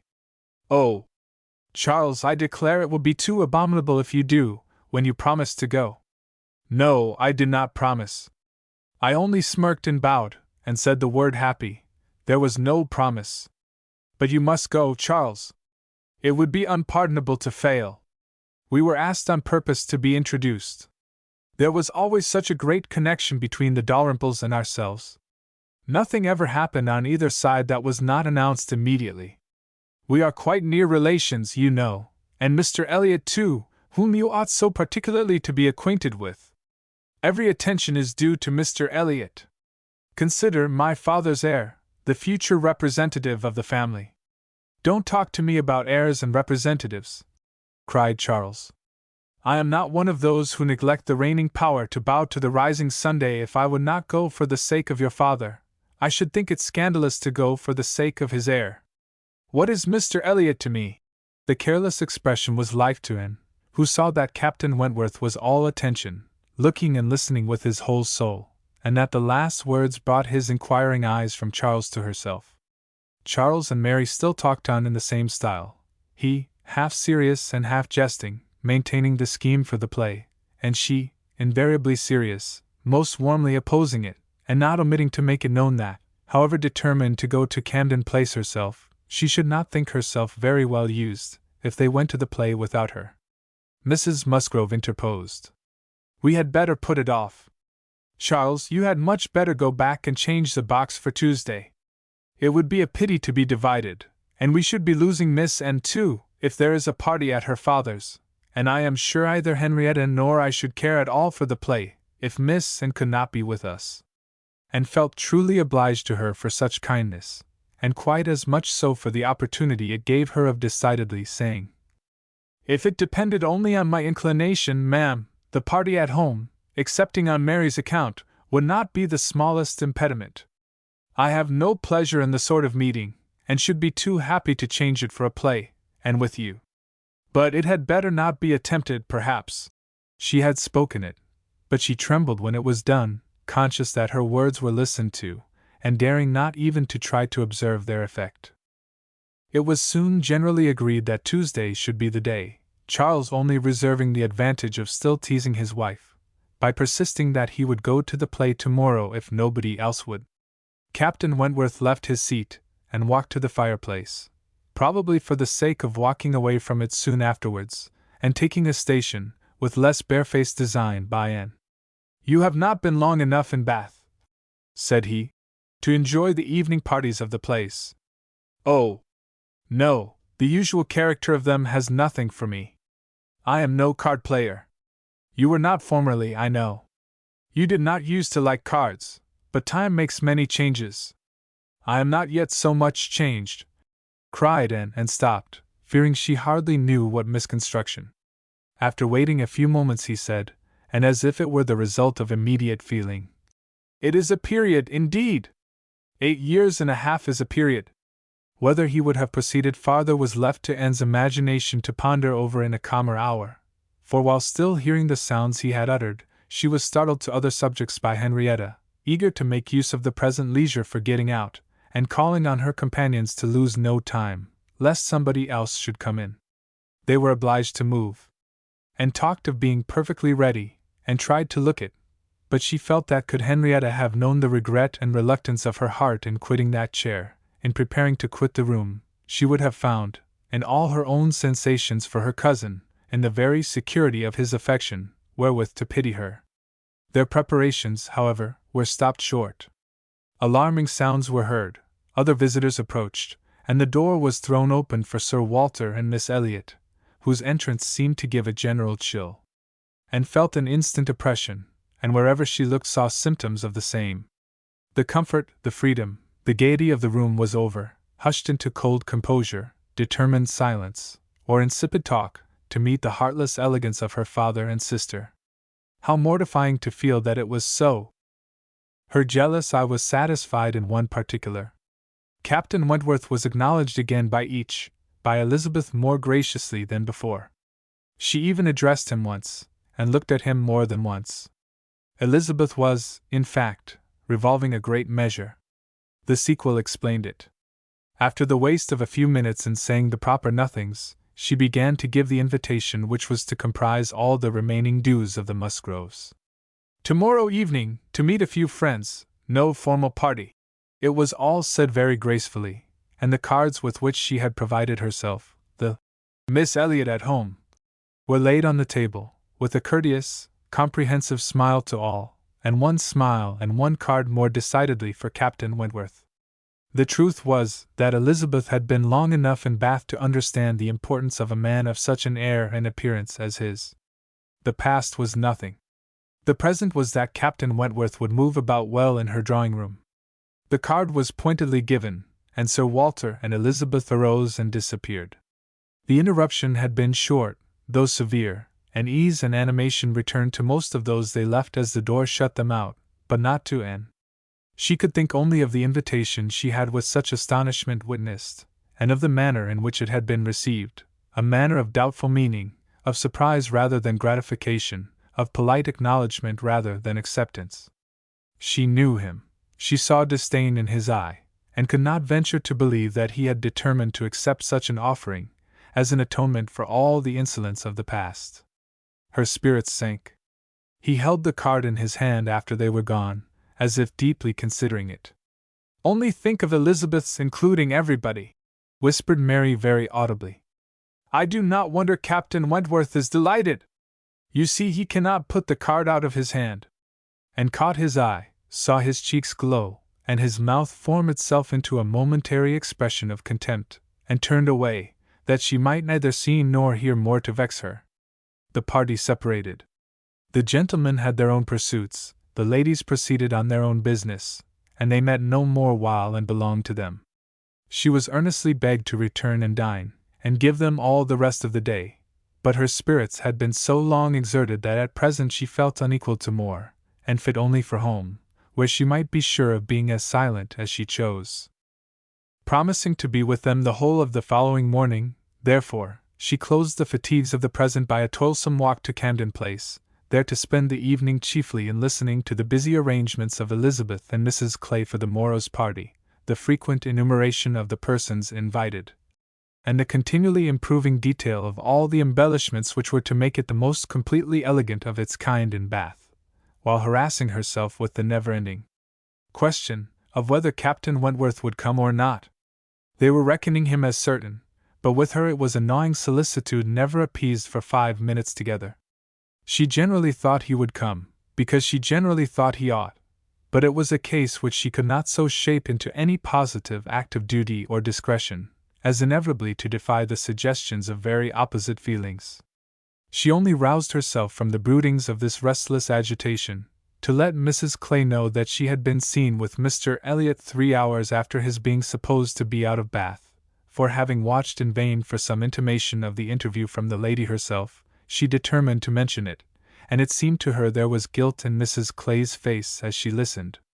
It was transient, cleared away in an instant, but Anne could imagine she read there the consciousness of having, by some complication of mutual trick, or some overbearing authority of his, been obliged to attend, perhaps for half an hour, to his lectures and restrictions on her designs on Sir Walter. She exclaimed, however, with a very tolerable imitation of nature, "Oh, dear! Very true. Only think, Miss Elliot, to my great surprise I met with Mr. Elliot in Bath Street. I was never more astonished. He turned back and walked with me to the pump yard. He had been prevented setting off for Thornbury, but I really forget by what, for I was in a hurry, and could not much attend, and I can only answer for his being determined not to be delayed in his return. He wanted to know how early he might be admitted tomorrow. He was full of tomorrow, and it is very evident that I have been full of it too, ever since I entered the house, and learnt the extension of your plan and all that had happened, or my seeing him could never have gone so entirely out of my head." Chapter 23.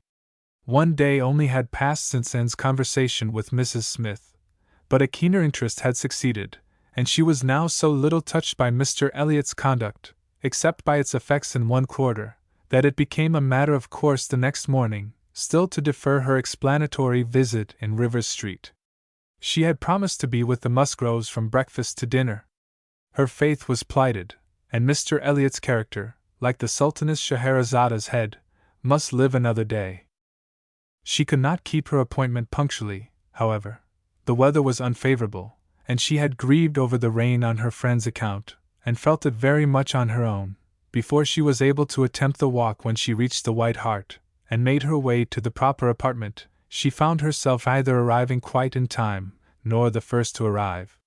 The party before her were Mrs. Musgrove, talking to Mrs. Croft, and Captain Harville to Captain Wentworth, and she immediately heard that Mary and Henrietta, too impatient to wait, had gone out the moment it had cleared, but would be back again soon, and that the strictest injunctions had been left with Mrs. Musgrove to keep her there till they returned. She had only to submit, sit down, be outwardly composed, and feel herself plunged at once in all the agitations which she had merely laid her account of tasting a little before the morning closed. There was no delay, no waste of time. She was deep in the happiness of such misery, or the misery of such happiness, instantly. 2 minutes after her entering the room, Captain Wentworth said, "We will write the letter we were talking of, Harville, now, if you will give me materials." Materials were at hand, on a separate table. He went to it, and nearly turning his back to them all, was engrossed by writing. Mrs. Musgrove was giving Mrs. Croft the history of her eldest daughter's engagement, and just in that inconvenient tone of voice which was perfectly audible, while it pretended to be a whisper. And felt that she did not belong to the conversation, and yet, as Captain Harville seemed thoughtful and not disposed to talk, she could not avoid hearing many undesirable particulars, such as how Mr. Musgrove and my brother Hayter had met again and again to talk it over, what my brother Hayter had said one day, and what Mr. Musgrove had proposed the next, and what had occurred to my sister Hayter, and what the young people had wished, and what I said at first I never could consent to, but was afterwards persuaded to think might do very well, and a great deal in the same style of open-hearted communication, minutiae which, even with every advantage of taste and delicacy, which good Mrs. Musgrove could not give, could be properly interesting only to the principals. Mrs. Croft was attending with great good humor, and whenever she spoke at all, it was very sensibly, and hoped the gentlemen might each be too much self-occupied to hear. "And so, ma'am, all these things considered," said Mrs. Musgrove, in her powerful whisper, "though we could have wished it different, yet, altogether, we did not think it fair to stand out any longer, for Charles Hayter was quite wild about it, and Henrietta was pretty near as bad, and so we thought they had better marry at once, and make the best of it, as many others have done before them. At any rate, said I, it will be better than a long engagement." "That is precisely what I was going to observe," cried Mrs. Croft. I would rather have young people settle on a small income at once, and have to struggle with a few difficulties together, than be involved in a long engagement. I always think that no mutual. Oh, dear Mrs. Croft, cried Mrs. Musgrove, unable to let her finish her speech. There is nothing I so abominate for young people as a long engagement. It is what I always protested against for my children. It is all very well, I used to say, for young people to be engaged, if there is a certainty of their being able to marry in 6 months, or even in 12, but a long engagement. Yes, dear ma'am, said Mrs. Croft. Or an uncertain engagement, an engagement which may be long. To begin without knowing that at such a time there will be the means of marrying, I hold to be very unsafe and unwise, and what I think all parents should prevent as far as they can. And found an unexpected interest here. She felt its application to herself, felt it in a nervous thrill all over her, and at the same moment that her eyes instinctively glanced towards the distant table, Captain Wentworth's pen ceased to move, his head was raised, pausing, listening, and he turned round the next instant to give a look, one quick, conscious look at her. The two ladies continued to talk, to reurge the same admitted truths, and enforce them with such examples of the ill effect of a contrary practice as had fallen within their observation, but and heard nothing distinctly. It was only a buzz of words in her ear. Her mind was in confusion. Captain Harville, who had in truth been hearing none of it, now left his seat, and moved to a window, and in seeming to watch him, though it was from thorough absence of mind, became gradually sensible that he was inviting her to join him where he stood.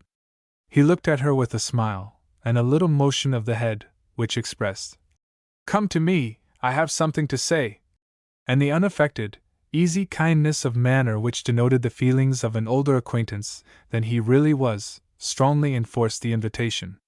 She roused herself and went to him. The window at which he stood was at the other end of the room from where the two ladies were sitting, and though nearer to Captain Wentworth's table, not very near. As she joined him, Captain Harville's countenance reassumed the serious, thoughtful expression which seemed its natural character. "Look here," said he, unfolding a parcel in his hand, and displaying a small miniature painting. "Do you know who that is?" "Certainly, Captain Benwick." "Yes, and you may guess who it is for." "But," in a deep tone, "it was not done for her. Miss Elliot, do you remember our walking together at Lyme, and grieving for him? I little thought then, but no matter. This was drawn at the Cape. He met with a clever young German artist at the Cape, and in compliance with a promise to my poor sister, sat to him, and was bringing it home for her, and I have now the charge of getting it properly set for another. It was a commission to me. But who else was there to employ? I hope I can allow for him. I am not sorry, indeed, to make it over to another. He undertakes it," looking towards Captain Wentworth. "He is writing about it now," and with a quivering lip he wound up the whole by adding, "Poor Fanny! She would not have forgotten him so soon." "No," replied Anne in a low, feeling voice. "That I can easily believe. It was not in her nature. She doted on him.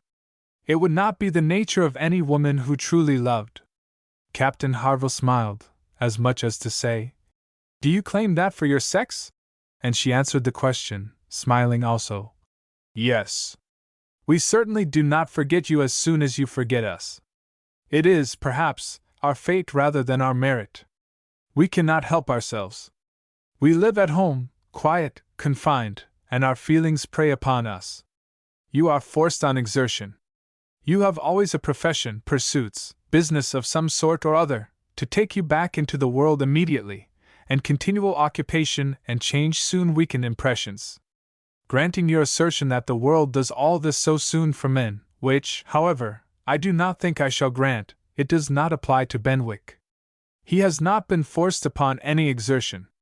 The peace turned him on shore at the very moment, and he has been living with us, in our little family circle, ever since." "True," said Anne.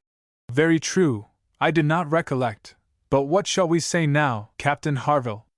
If the change be not from outward circumstances, it must be from within. It must be nature, man's nature, which has done the business for Captain Benwick." "No, no, it is not man's nature.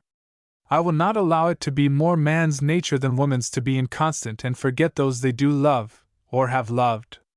I believe the reverse. I believe in a true analogy between our bodily frames and our mental, and that as our bodies are the strongest, so are our feelings, capable of bearing most rough usage, and riding out the heaviest weather. Your feelings may be the strongest, replied Anne, but the same spirit of analogy will authorize me to assert that ours are the most tender. Man is more robust than woman, but he is not longer lived, which exactly explains my view of the nature of their attachments. Nay, it would be too hard upon you, if it were otherwise.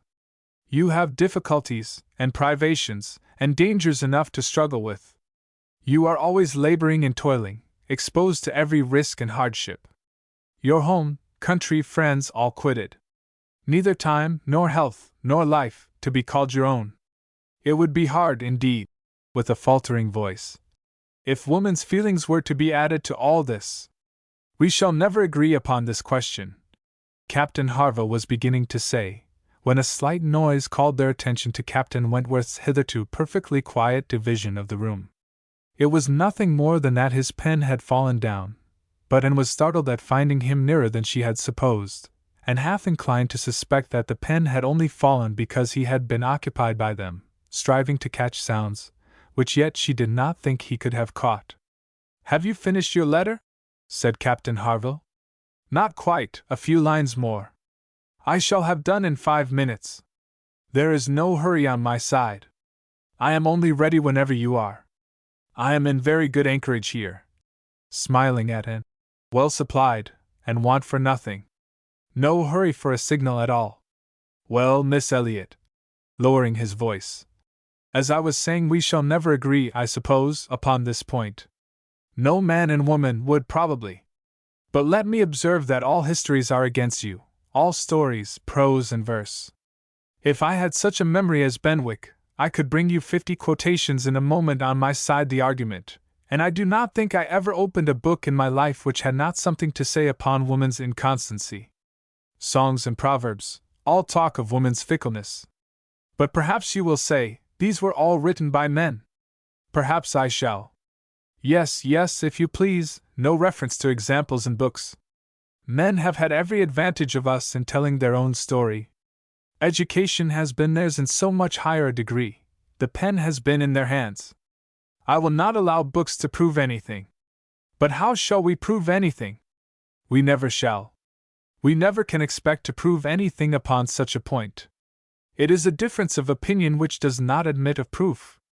We each begin, probably, with a little bias towards our own sex, and upon that bias build every circumstance in favor of it which has occurred within our own circle, many of which circumstances, perhaps those very cases which strike us the most, may be precisely such as cannot be brought forward without betraying a confidence, or in some respect saying what should not be said. "Ah!" cried Captain Harville, in a tone of strong feeling. "If I could but make you comprehend what a man suffers when he takes a last look at his wife and children, and watches the boat that he has sent them off in, as long as it is in sight, and then turns away and says, 'God knows whether we ever meet again,' and then, if I could convey to you the glow of his soul when he does see them again, when, coming back after a 12-month's absence, perhaps, and obliged to put into another port, he calculates how soon it be possible to get them there, pretending to deceive himself, and saying, 'They cannot be here till such a day,' but all the while hoping for them 12 hours sooner, and seeing them arrive at last, as if heaven had given them wings, by many hours sooner still. If I could explain to you all this, and all that a man can bear and do, and glories to do, for the sake of these treasures of his existence. I speak, you know, only of such men as have hearts," pressing his own with emotion. "Oh!" cried Anne eagerly. "I hope I do justice to all that is felt by you, and by those who resemble you. God forbid that I should undervalue the warm and faithful feelings of any of my fellow creatures. I should deserve utter contempt if I dared to suppose that true attachment and constancy were known only by women. No, I believe you capable of everything great and good in your married lives. I believe you equal to every important exertion, and to every domestic forbearance, so long as, if I may be allowed the expression, so long as you have an object. I mean, while the woman you love lives, and lives for you. All the privilege I claim for my own sex, it is not a very enviable one, you need not covet it, is that of loving longest, when existence or when hope is gone. She could not immediately have uttered another sentence. Her heart was too full, her breath too much oppressed. You are a good soul, cried Captain Harville, putting his hand on her arm, quite affectionately. There is no quarreling with you. And when I think of Benwick, my tongue is tied. Their attention was called towards the others. Mrs. Croft was taking leave. Here, Frederick, you and I part company, I believe, said she. I am going home, and you have an engagement with your friend. Tonight we may have the pleasure of all meeting again at your party. Turning to Anne.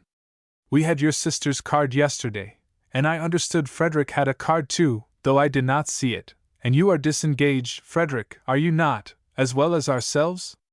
Captain Wentworth was folding up a letter in great haste, and either could not or would not answer fully. Yes, said he. Very true, here we separate, but Harville and I shall soon be after you.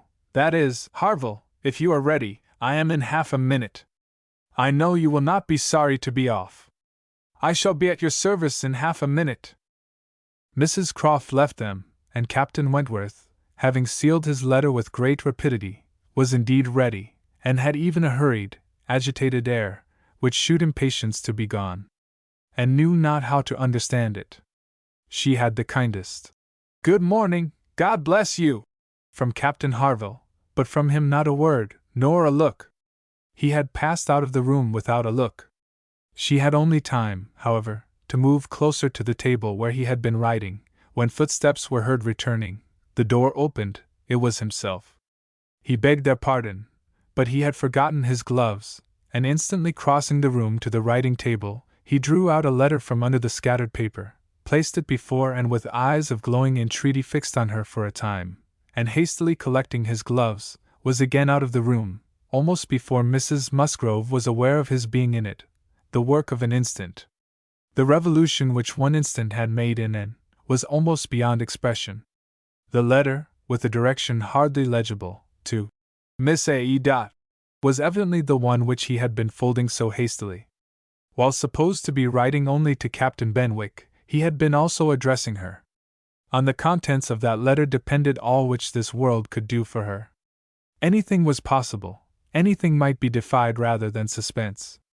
Mrs. Musgrove had little arrangements of her own at her own table.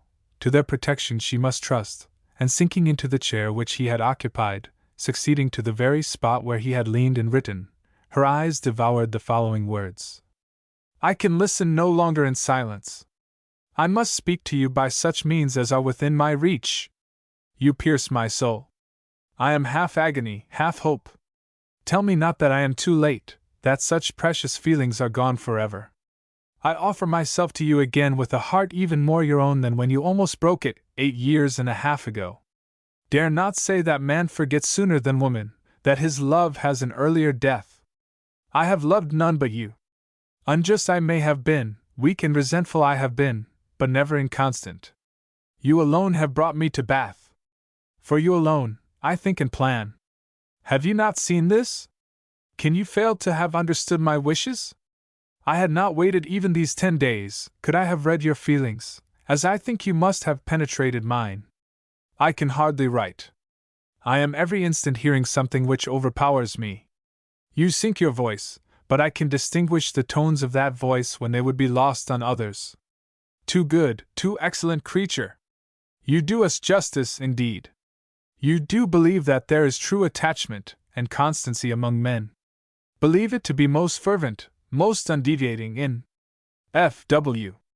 I must go, uncertain of my fate, but I shall return hither, or follow your party, as soon as possible. A word, a look, will be enough to decide whether I enter your father's house this evening or never. Such a letter was not to be soon recovered from. Half an hour's solitude and reflection might have tranquilized her, but the 10 minutes only which now passed before she was interrupted, with all the restraints of her situation, could do nothing towards tranquillity. Every moment rather brought fresh agitation. It was overpowering happiness. And before she was beyond the first stage of full sensation, Charles, Mary, and Henrietta all came in. The absolute necessity of seeming like herself produced then an immediate struggle, but after a while she could do no more. She began not to understand a word they said, and was obliged to plead indisposition and excuse herself. They could then see that she looked very ill, were shocked and concerned, and would not stir without her for the world. This was dreadful. Would they only have gone away, and left her in the quiet possession of that room, it would have been her cure. But to have them all standing or waiting around her was distracting, and in desperation, she said she would go home. "By all means, my dear," cried Mrs. Musgrove. "Go home directly, and take care of yourself, that you may be fit for the evening. I wish Sarah was here to doctor you, but I am no doctor myself. Charles, ring and order a chair. She must not walk." But the chair would never do. Worse than all, to lose the possibility of speaking 2 words to Captain Wentworth in the course of her quiet, solitary progress up the town, and she felt almost certain of meeting him, could not be borne. The chair was earnestly protested against, and Mrs. Musgrove, who thought only of one sort of illness, having assured herself with some anxiety that there had been no fall in the case, that and had not at any time lately slipped down and got a blow on her head, that she was perfectly convinced of having had no fall, could part with her cheerfully, and depend on finding her better at night. Anxious to omit no possible precaution, and struggled, and said, "I am afraid, ma'am, that it is not perfectly understood. Pray be so good as to mention to the other gentlemen that we hope to see your whole party this evening. I am afraid there had been some mistake, and I wish you particularly to assure Captain Harville and Captain Wentworth that we hope to see them both." "Oh, my dear, it is quite understood, I give you my word. Captain Harville has no thought but of going." "Do you think so? But I am afraid, and I should be so very sorry. Will you promise me to mention it, when you see them again? You will see them both this morning, I dare say. Do promise me." "To be sure I will, if you wish it. Charles, if you see Captain Harville anywhere, remember to give Miss N's message. But indeed, my dear, you need not be uneasy. Captain Harville holds himself quite engaged, I'll answer for it, and Captain Wentworth the same, I dare say." And could do no more. But her heart prophesied some mischance to damp the perfection of her felicity. It could not be very lasting, however. Even if he did not come to Camden Place himself, it would be in her power to send an intelligible sentence by Captain Harville. Another momentary vexation occurred. Charles, in his real concern and good nature, would go home with her. There was no preventing him. This was almost cruel. But she could not be long ungrateful. He was sacrificing an engagement at a gunsmith's, to be of use to her, and she set off with him, with no feeling but gratitude apparent. They were on Union Street, when a quicker step behind, a something of familiar sound, gave her 2 moments' preparation for the sight of Captain Wentworth. He joined them, but, as if irresolute whether to join or to pass on, said nothing, only looked. And could command herself enough to receive that look, and not repulsively. The cheeks which had been pale now glowed, and the movements which had hesitated were decided. He walked by her side. Presently, struck by a sudden thought, Charles said, "Captain Wentworth, which way are you going? Only to Gay Street, or farther up the town?" "I hardly know," replied Captain Wentworth, surprised. "Are you going as high as Belmont? Are you going near Camden Place? Because if you are, I shall have no scruple in asking you to take my place, and give in your arm to her father's door. She is rather done for this morning, and must not go so far without help, and I ought to be at that fellow's in the market-place. He promised me the sight of a capital gun he is just going to send off, said he would keep it unpacked to the last possible moment, that I might see it, and if I do not turn back now, I have no chance. By his description, a good deal like the second-sized double barrel of mine, which you shot with one day round Winthrop." There could not be an objection. There could be only the most proper alacrity, a most obliging compliance for public view, and smiles reigned in and spirits dancing in private rapture. In half a minute Charles was at the bottom of Union Street again, and the other 2 proceeding together, and soon words enough had passed between them to decide their direction towards the comparatively quiet and retired gravel walk, where the power of conversation would make the present hour a blessing indeed, and prepare it for all the immortality which the happiest recollections of their own future lives could bestow. There they exchanged again those feelings and those promises which had once before seemed to secure everything, but which had been followed by so many, many years of division and estrangement. There they returned again into the past, more exquisitely happy, perhaps, in their reunion, than when it had been first projected, more tender, more tried, more fixed in a knowledge of each other's character, truth, and attachment, more equal to act, more justified in acting. And there, as they slowly paced the gradual ascent, heedless of every group around them, seeing neither sauntering politicians, bustling housekeepers, flirting girls, nor nursery maids and children, they could indulge in those retrospections and acknowledgments, and especially in those explanations of what had directly preceded the present moment, which were so poignant and so ceaseless in interest. All the little variations of the last week were gone through, and of yesterday and today there could scarcely be an end. She had not mistaken him. Jealousy of Mr. Elliot had been the retarding weight, the doubt, the torment. That had begun to operate in the very hour of first meeting her in Bath. That had returned, after a short suspension, to ruin the concert, and that had influenced him in everything he had said and done, or omitted to say and do, in the last 24 hours. It had been gradually yielding to the better hopes which her looks, or words, or actions occasionally encouraged. It had been vanquished at last by those sentiments and those tones which had reached him while she talked with Captain Harville, and under the irresistible governance of which he had seized a sheet of paper and poured out his feelings. Of what he had then written, nothing was to be retracted or qualified. He persisted in having loved none but her. She had never been supplanted. He never even believed himself to see her equal. Thus much indeed he was obliged to acknowledge, that he had been constant unconsciously, nay unintentionally, that he had meant to forget her, and believed it to be done. He had imagined himself indifferent, when he had only been angry, and he had been unjust to her merits, because he had been a sufferer from them. Her character was now fixed on his mind as perfection itself, maintaining the loveliest medium of fortitude and gentleness. But he was obliged to acknowledge that only at Uppercross had he learned to do her justice, and only at Lyme had he begun to understand himself. At Lyme, he had received lessons of more than one sort. The passing admiration of Mr. Elliot had at least roused him, and the scenes on the Cobb and at Captain Harville's had fixed her superiority.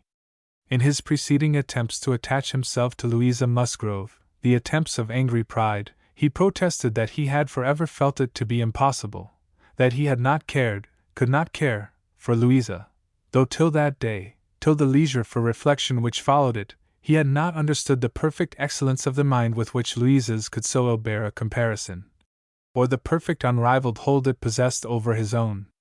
There, he had learned to distinguish between the steadiness of principle and the obstinacy of self-will, between the darings of heedlessness and the resolution of a collected mind. There he had seen everything to exalt in his estimation the woman he had lost, and there begun to deplore the pride, the folly, the madness of resentment, which had kept him from trying to regain her when thrown in his way. From that period his penance had become severe. He had no sooner been free from the horror and remorse attending the first few days of Louisa's accident, no sooner begun to feel himself alive again, than he had begun to feel himself, though alive, not at liberty. "I found," said he, "that I was considered by Harville an engaged man, that neither Harville nor his wife entertained a doubt of our mutual attachment. I was startled and shocked. To a degree, I could contradict this instantly. But when I began to reflect that others might have felt the same, her own family, nay, perhaps herself, I was no longer at my own disposal. I was hers in honor if she wished it. I had been unguarded. I had not thought seriously on this subject before. I had not considered that my excessive intimacy must have its danger of ill consequence in many ways, and that I had no right to be trying whether I could attach myself to either of the girls, at the risk of raising even an unpleasant report, were there no other ill effects. I had been grossly wrong, and must abide the consequences." He found too late, in short, that he had entangled himself, and that precisely as he became fully satisfied of his not caring for Louisa at all, he must regard himself as bound to her, if her sentiments for him were what the Harvilles supposed. It determined him to leave Lyme, and await her complete recovery elsewhere. He would gladly weaken, by any fair means, whatever feelings or speculations concerning him might exist, and he went, therefore, to his brother's, meaning after a while to return to Kellynch, and act as circumstances might require. "I was 6 weeks with Edward," said he, "and saw him happy. I could have no other pleasure. I deserved none. He inquired after you very particularly, asked even if you were personally altered, little suspecting that to my eye you could never alter, and smiled and let it pass. It was too pleasing a blunder for a reproach. It is something for a woman to be assured, in her 28th year, that she has not lost one charm of earlier youth, but the value of such homage was inexpressibly increased to Anne, by comparing it with former words, and feeling it to be the result, not the cause of a revival of his warm attachment. He had remained in Shropshire, lamenting the blindness of his own pride, and the blunders of his own calculations, till at once released from Louisa by the astonishing and felicitous intelligence of her engagement with Benwick.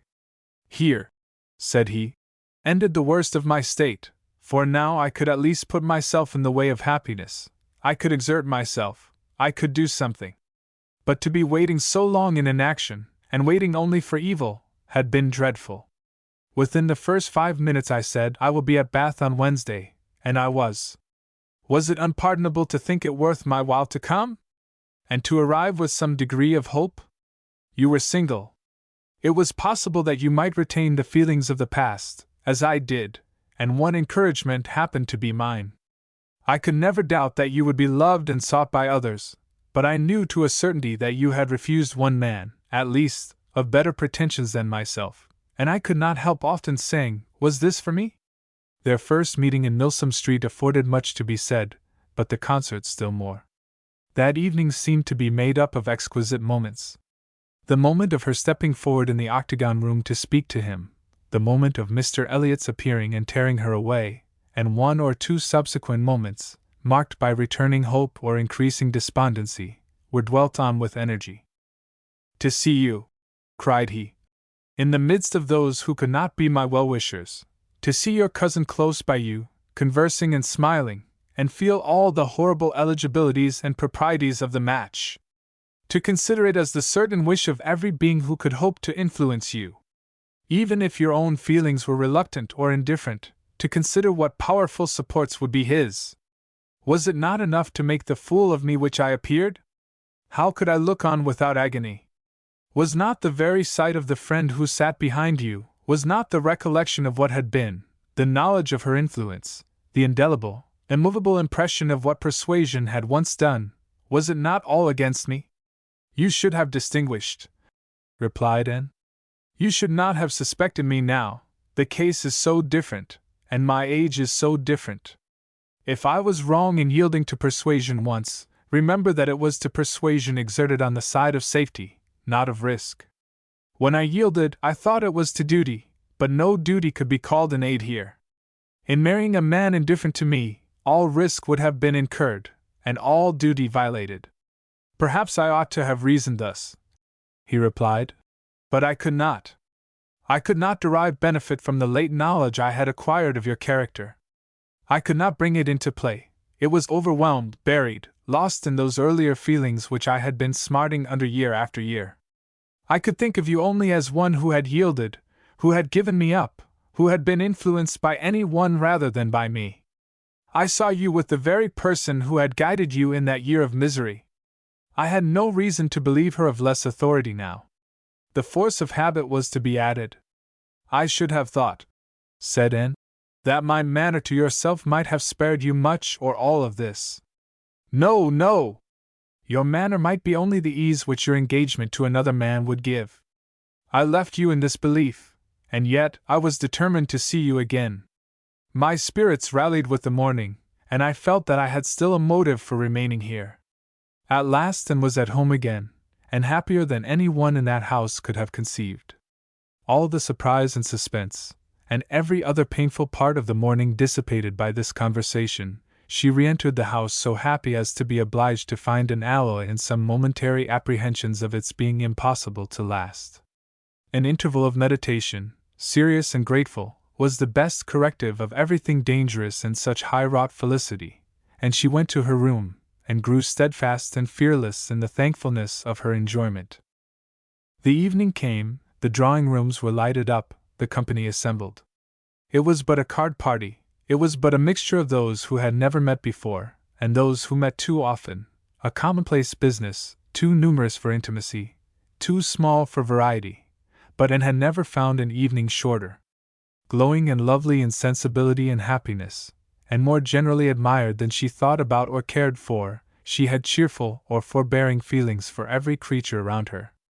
Mr. Elliot was there, she avoided, but she could pity him. The Wallaces, she had amusement in understanding them. Lady Dalrymple and Miss Carteret, they would soon be obnoxious cousins to her. She cared not for Mrs. Clay, and had nothing to blush for in the public manners of her father and sister.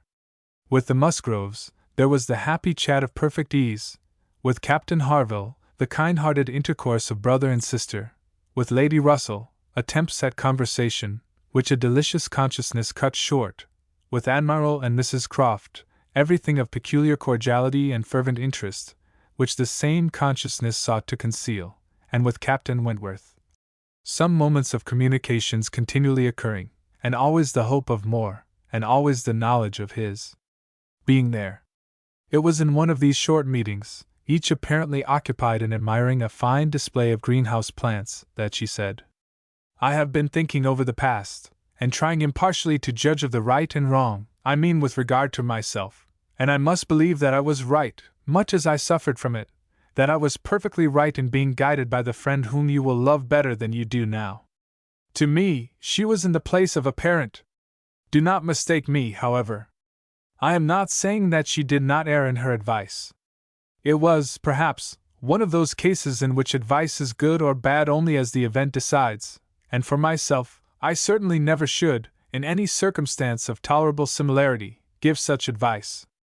But I mean that I was right in submitting to her, and that if I had done otherwise I should have suffered more in continuing the engagement than I did even in giving it up, because I should have suffered in my conscience. I have now, as far as such a sentiment is allowable in human nature, nothing to reproach myself with, and if I mistake not, a strong sense of duty is no bad part of a woman's portion." He looked at her, looked at Lady Russell, and looking again at her, replied, as if in cool deliberation, "Not yet. But there are hopes of her being forgiven in time. I trust to being in charity with her soon. But I too have been thinking over the past, and a question has suggested itself, whether there may not have been one person more my enemy even than that lady? My own self. Tell me if, when I returned to England in the year 8, with a few £1,000, and was posted into the Laconia, if I had then written to you, would you have answered my letter? Would you, in short, have renewed the engagement then? Would I? Was all her answer, but the accent was decisive enough. Good God! He cried. You would! It is not that I did not think of it, or desire it, as what could alone crown all my other success, but I was proud, too proud to ask again. I did not understand you. I shut my eyes, and would not understand you, or do you justice. This is a recollection which ought to make me forgive every one sooner than myself. 6 years of separation and suffering might have been spared. It is a sort of pain, too, which is new to me. I have been used to the gratification of believing myself to earn every blessing that I enjoyed. I have valued myself on honorable toils and just rewards. Like other great men under reverses," he added, with a smile, "I must endeavor to subdue my mind to my fortune. I must learn to brook being happier than I deserve." Chapter 24.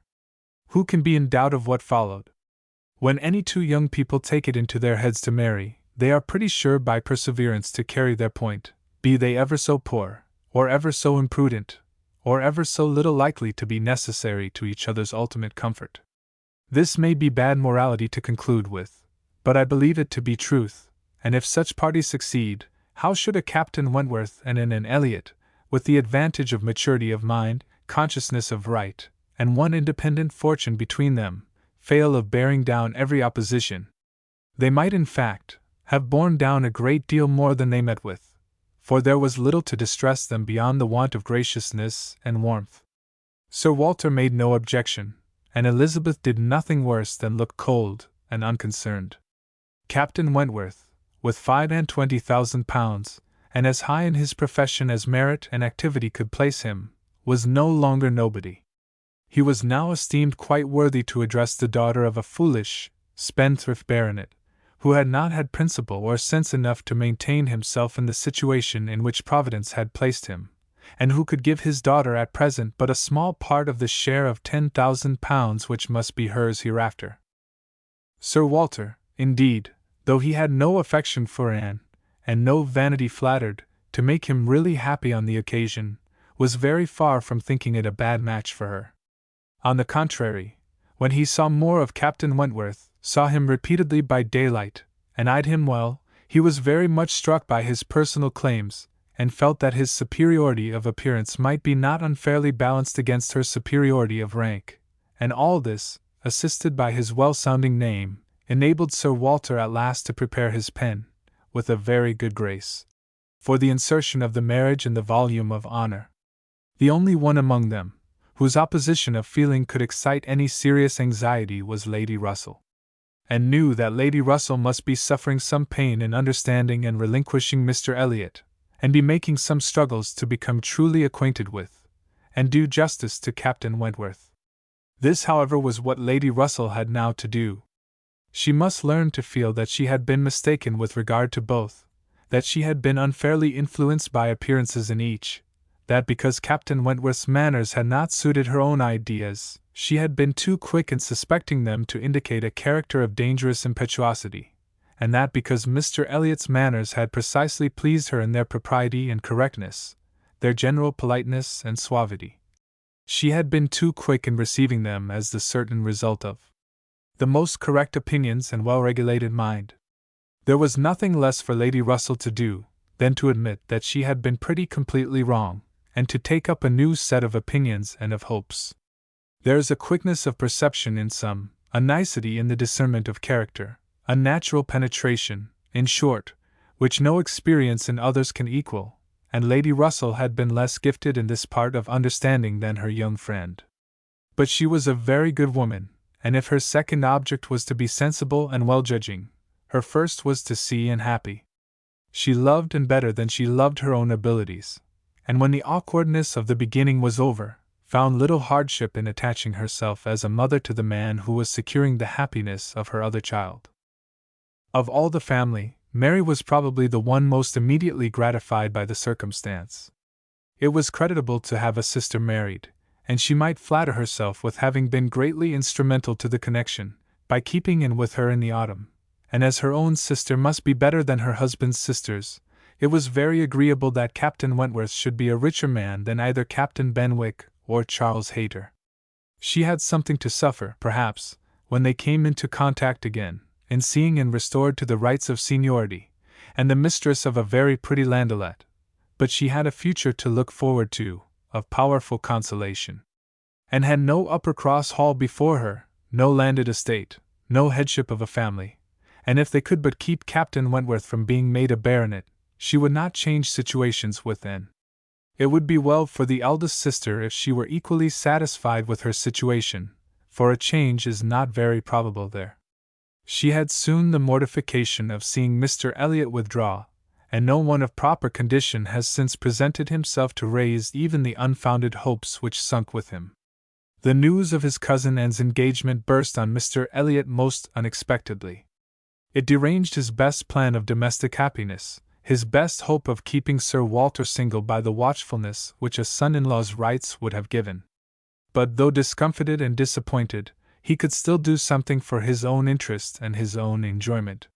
He soon quitted Bath, and on Mrs. Clay's quitting it soon afterwards, and being next heard of as established under his protection in London, it was evident how double a game he had been playing, and how determined he was to save himself from being cut out by one artful woman, at least. Mrs. Clay's affections had overpowered her interest, and she had sacrificed, for the young man's sake, the possibility of scheming longer for Sir Walter. She has abilities, however, as well as affections, and it is now a doubtful point whether his cunning, or hers, may finally carry the day, whether, after preventing her from being the wife of Sir Walter, he may not be wheedled and caressed at last into making her the wife of Sir William. It cannot be doubted that Sir Walter and Elizabeth were shocked and mortified by the loss of their companion, and the discovery of their deception in her. They had their great cousins, to be sure, to resort to for comfort, but they must long feel that to flatter and follow others, without being flattered and followed in turn, is but a state of half-enjoyment. And, satisfied at a very early period of Lady Russell's meaning to love Captain Wentworth as she ought, had no other ally to the happiness of her prospects than what arose from the consciousness of having no relations to bestow on him which a man of sense could value. There she felt her own inferiority very keenly.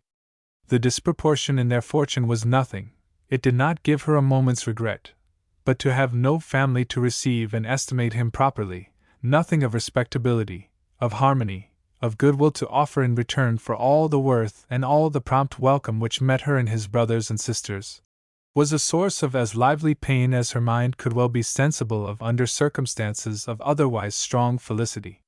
She had but two friends in the world to add to his list, Lady Russell and Mrs. Smith. To those, however, he was very well disposed to attach himself. Lady Russell, in spite of all her former transgressions, he could now value from his heart.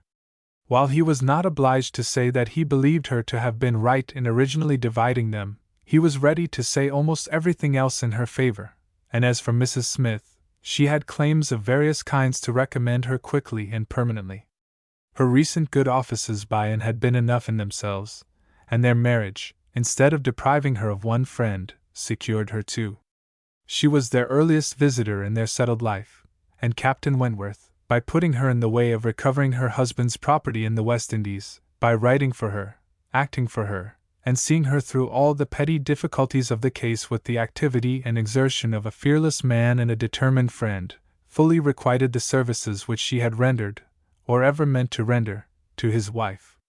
Mrs. Smith's enjoyments were not spoiled by this improvement of income, with some improvement of health, and the acquisition of such friends to be often with, for her cheerfulness and mental alacrity did not fail her, and while these prime supplies of good remained, she might have bid defiance even to greater accessions of worldly prosperity. She might have been absolutely rich and perfectly healthy, and yet be happy. Her spring of felicity was in the glow of her spirits, as her friend Anne's was in the warmth of her heart. And was tenderness itself, and she had the full worth of it in Captain Wentworth's affection. His profession was all that could ever make her friends wish that tenderness less, the dread of a future war all that could dim her sunshine. She gloried in being a sailor's wife, but she must pay the tax of quick alarm for belonging to that profession which is, if possible, more distinguished in its domestic virtues than in its national importance.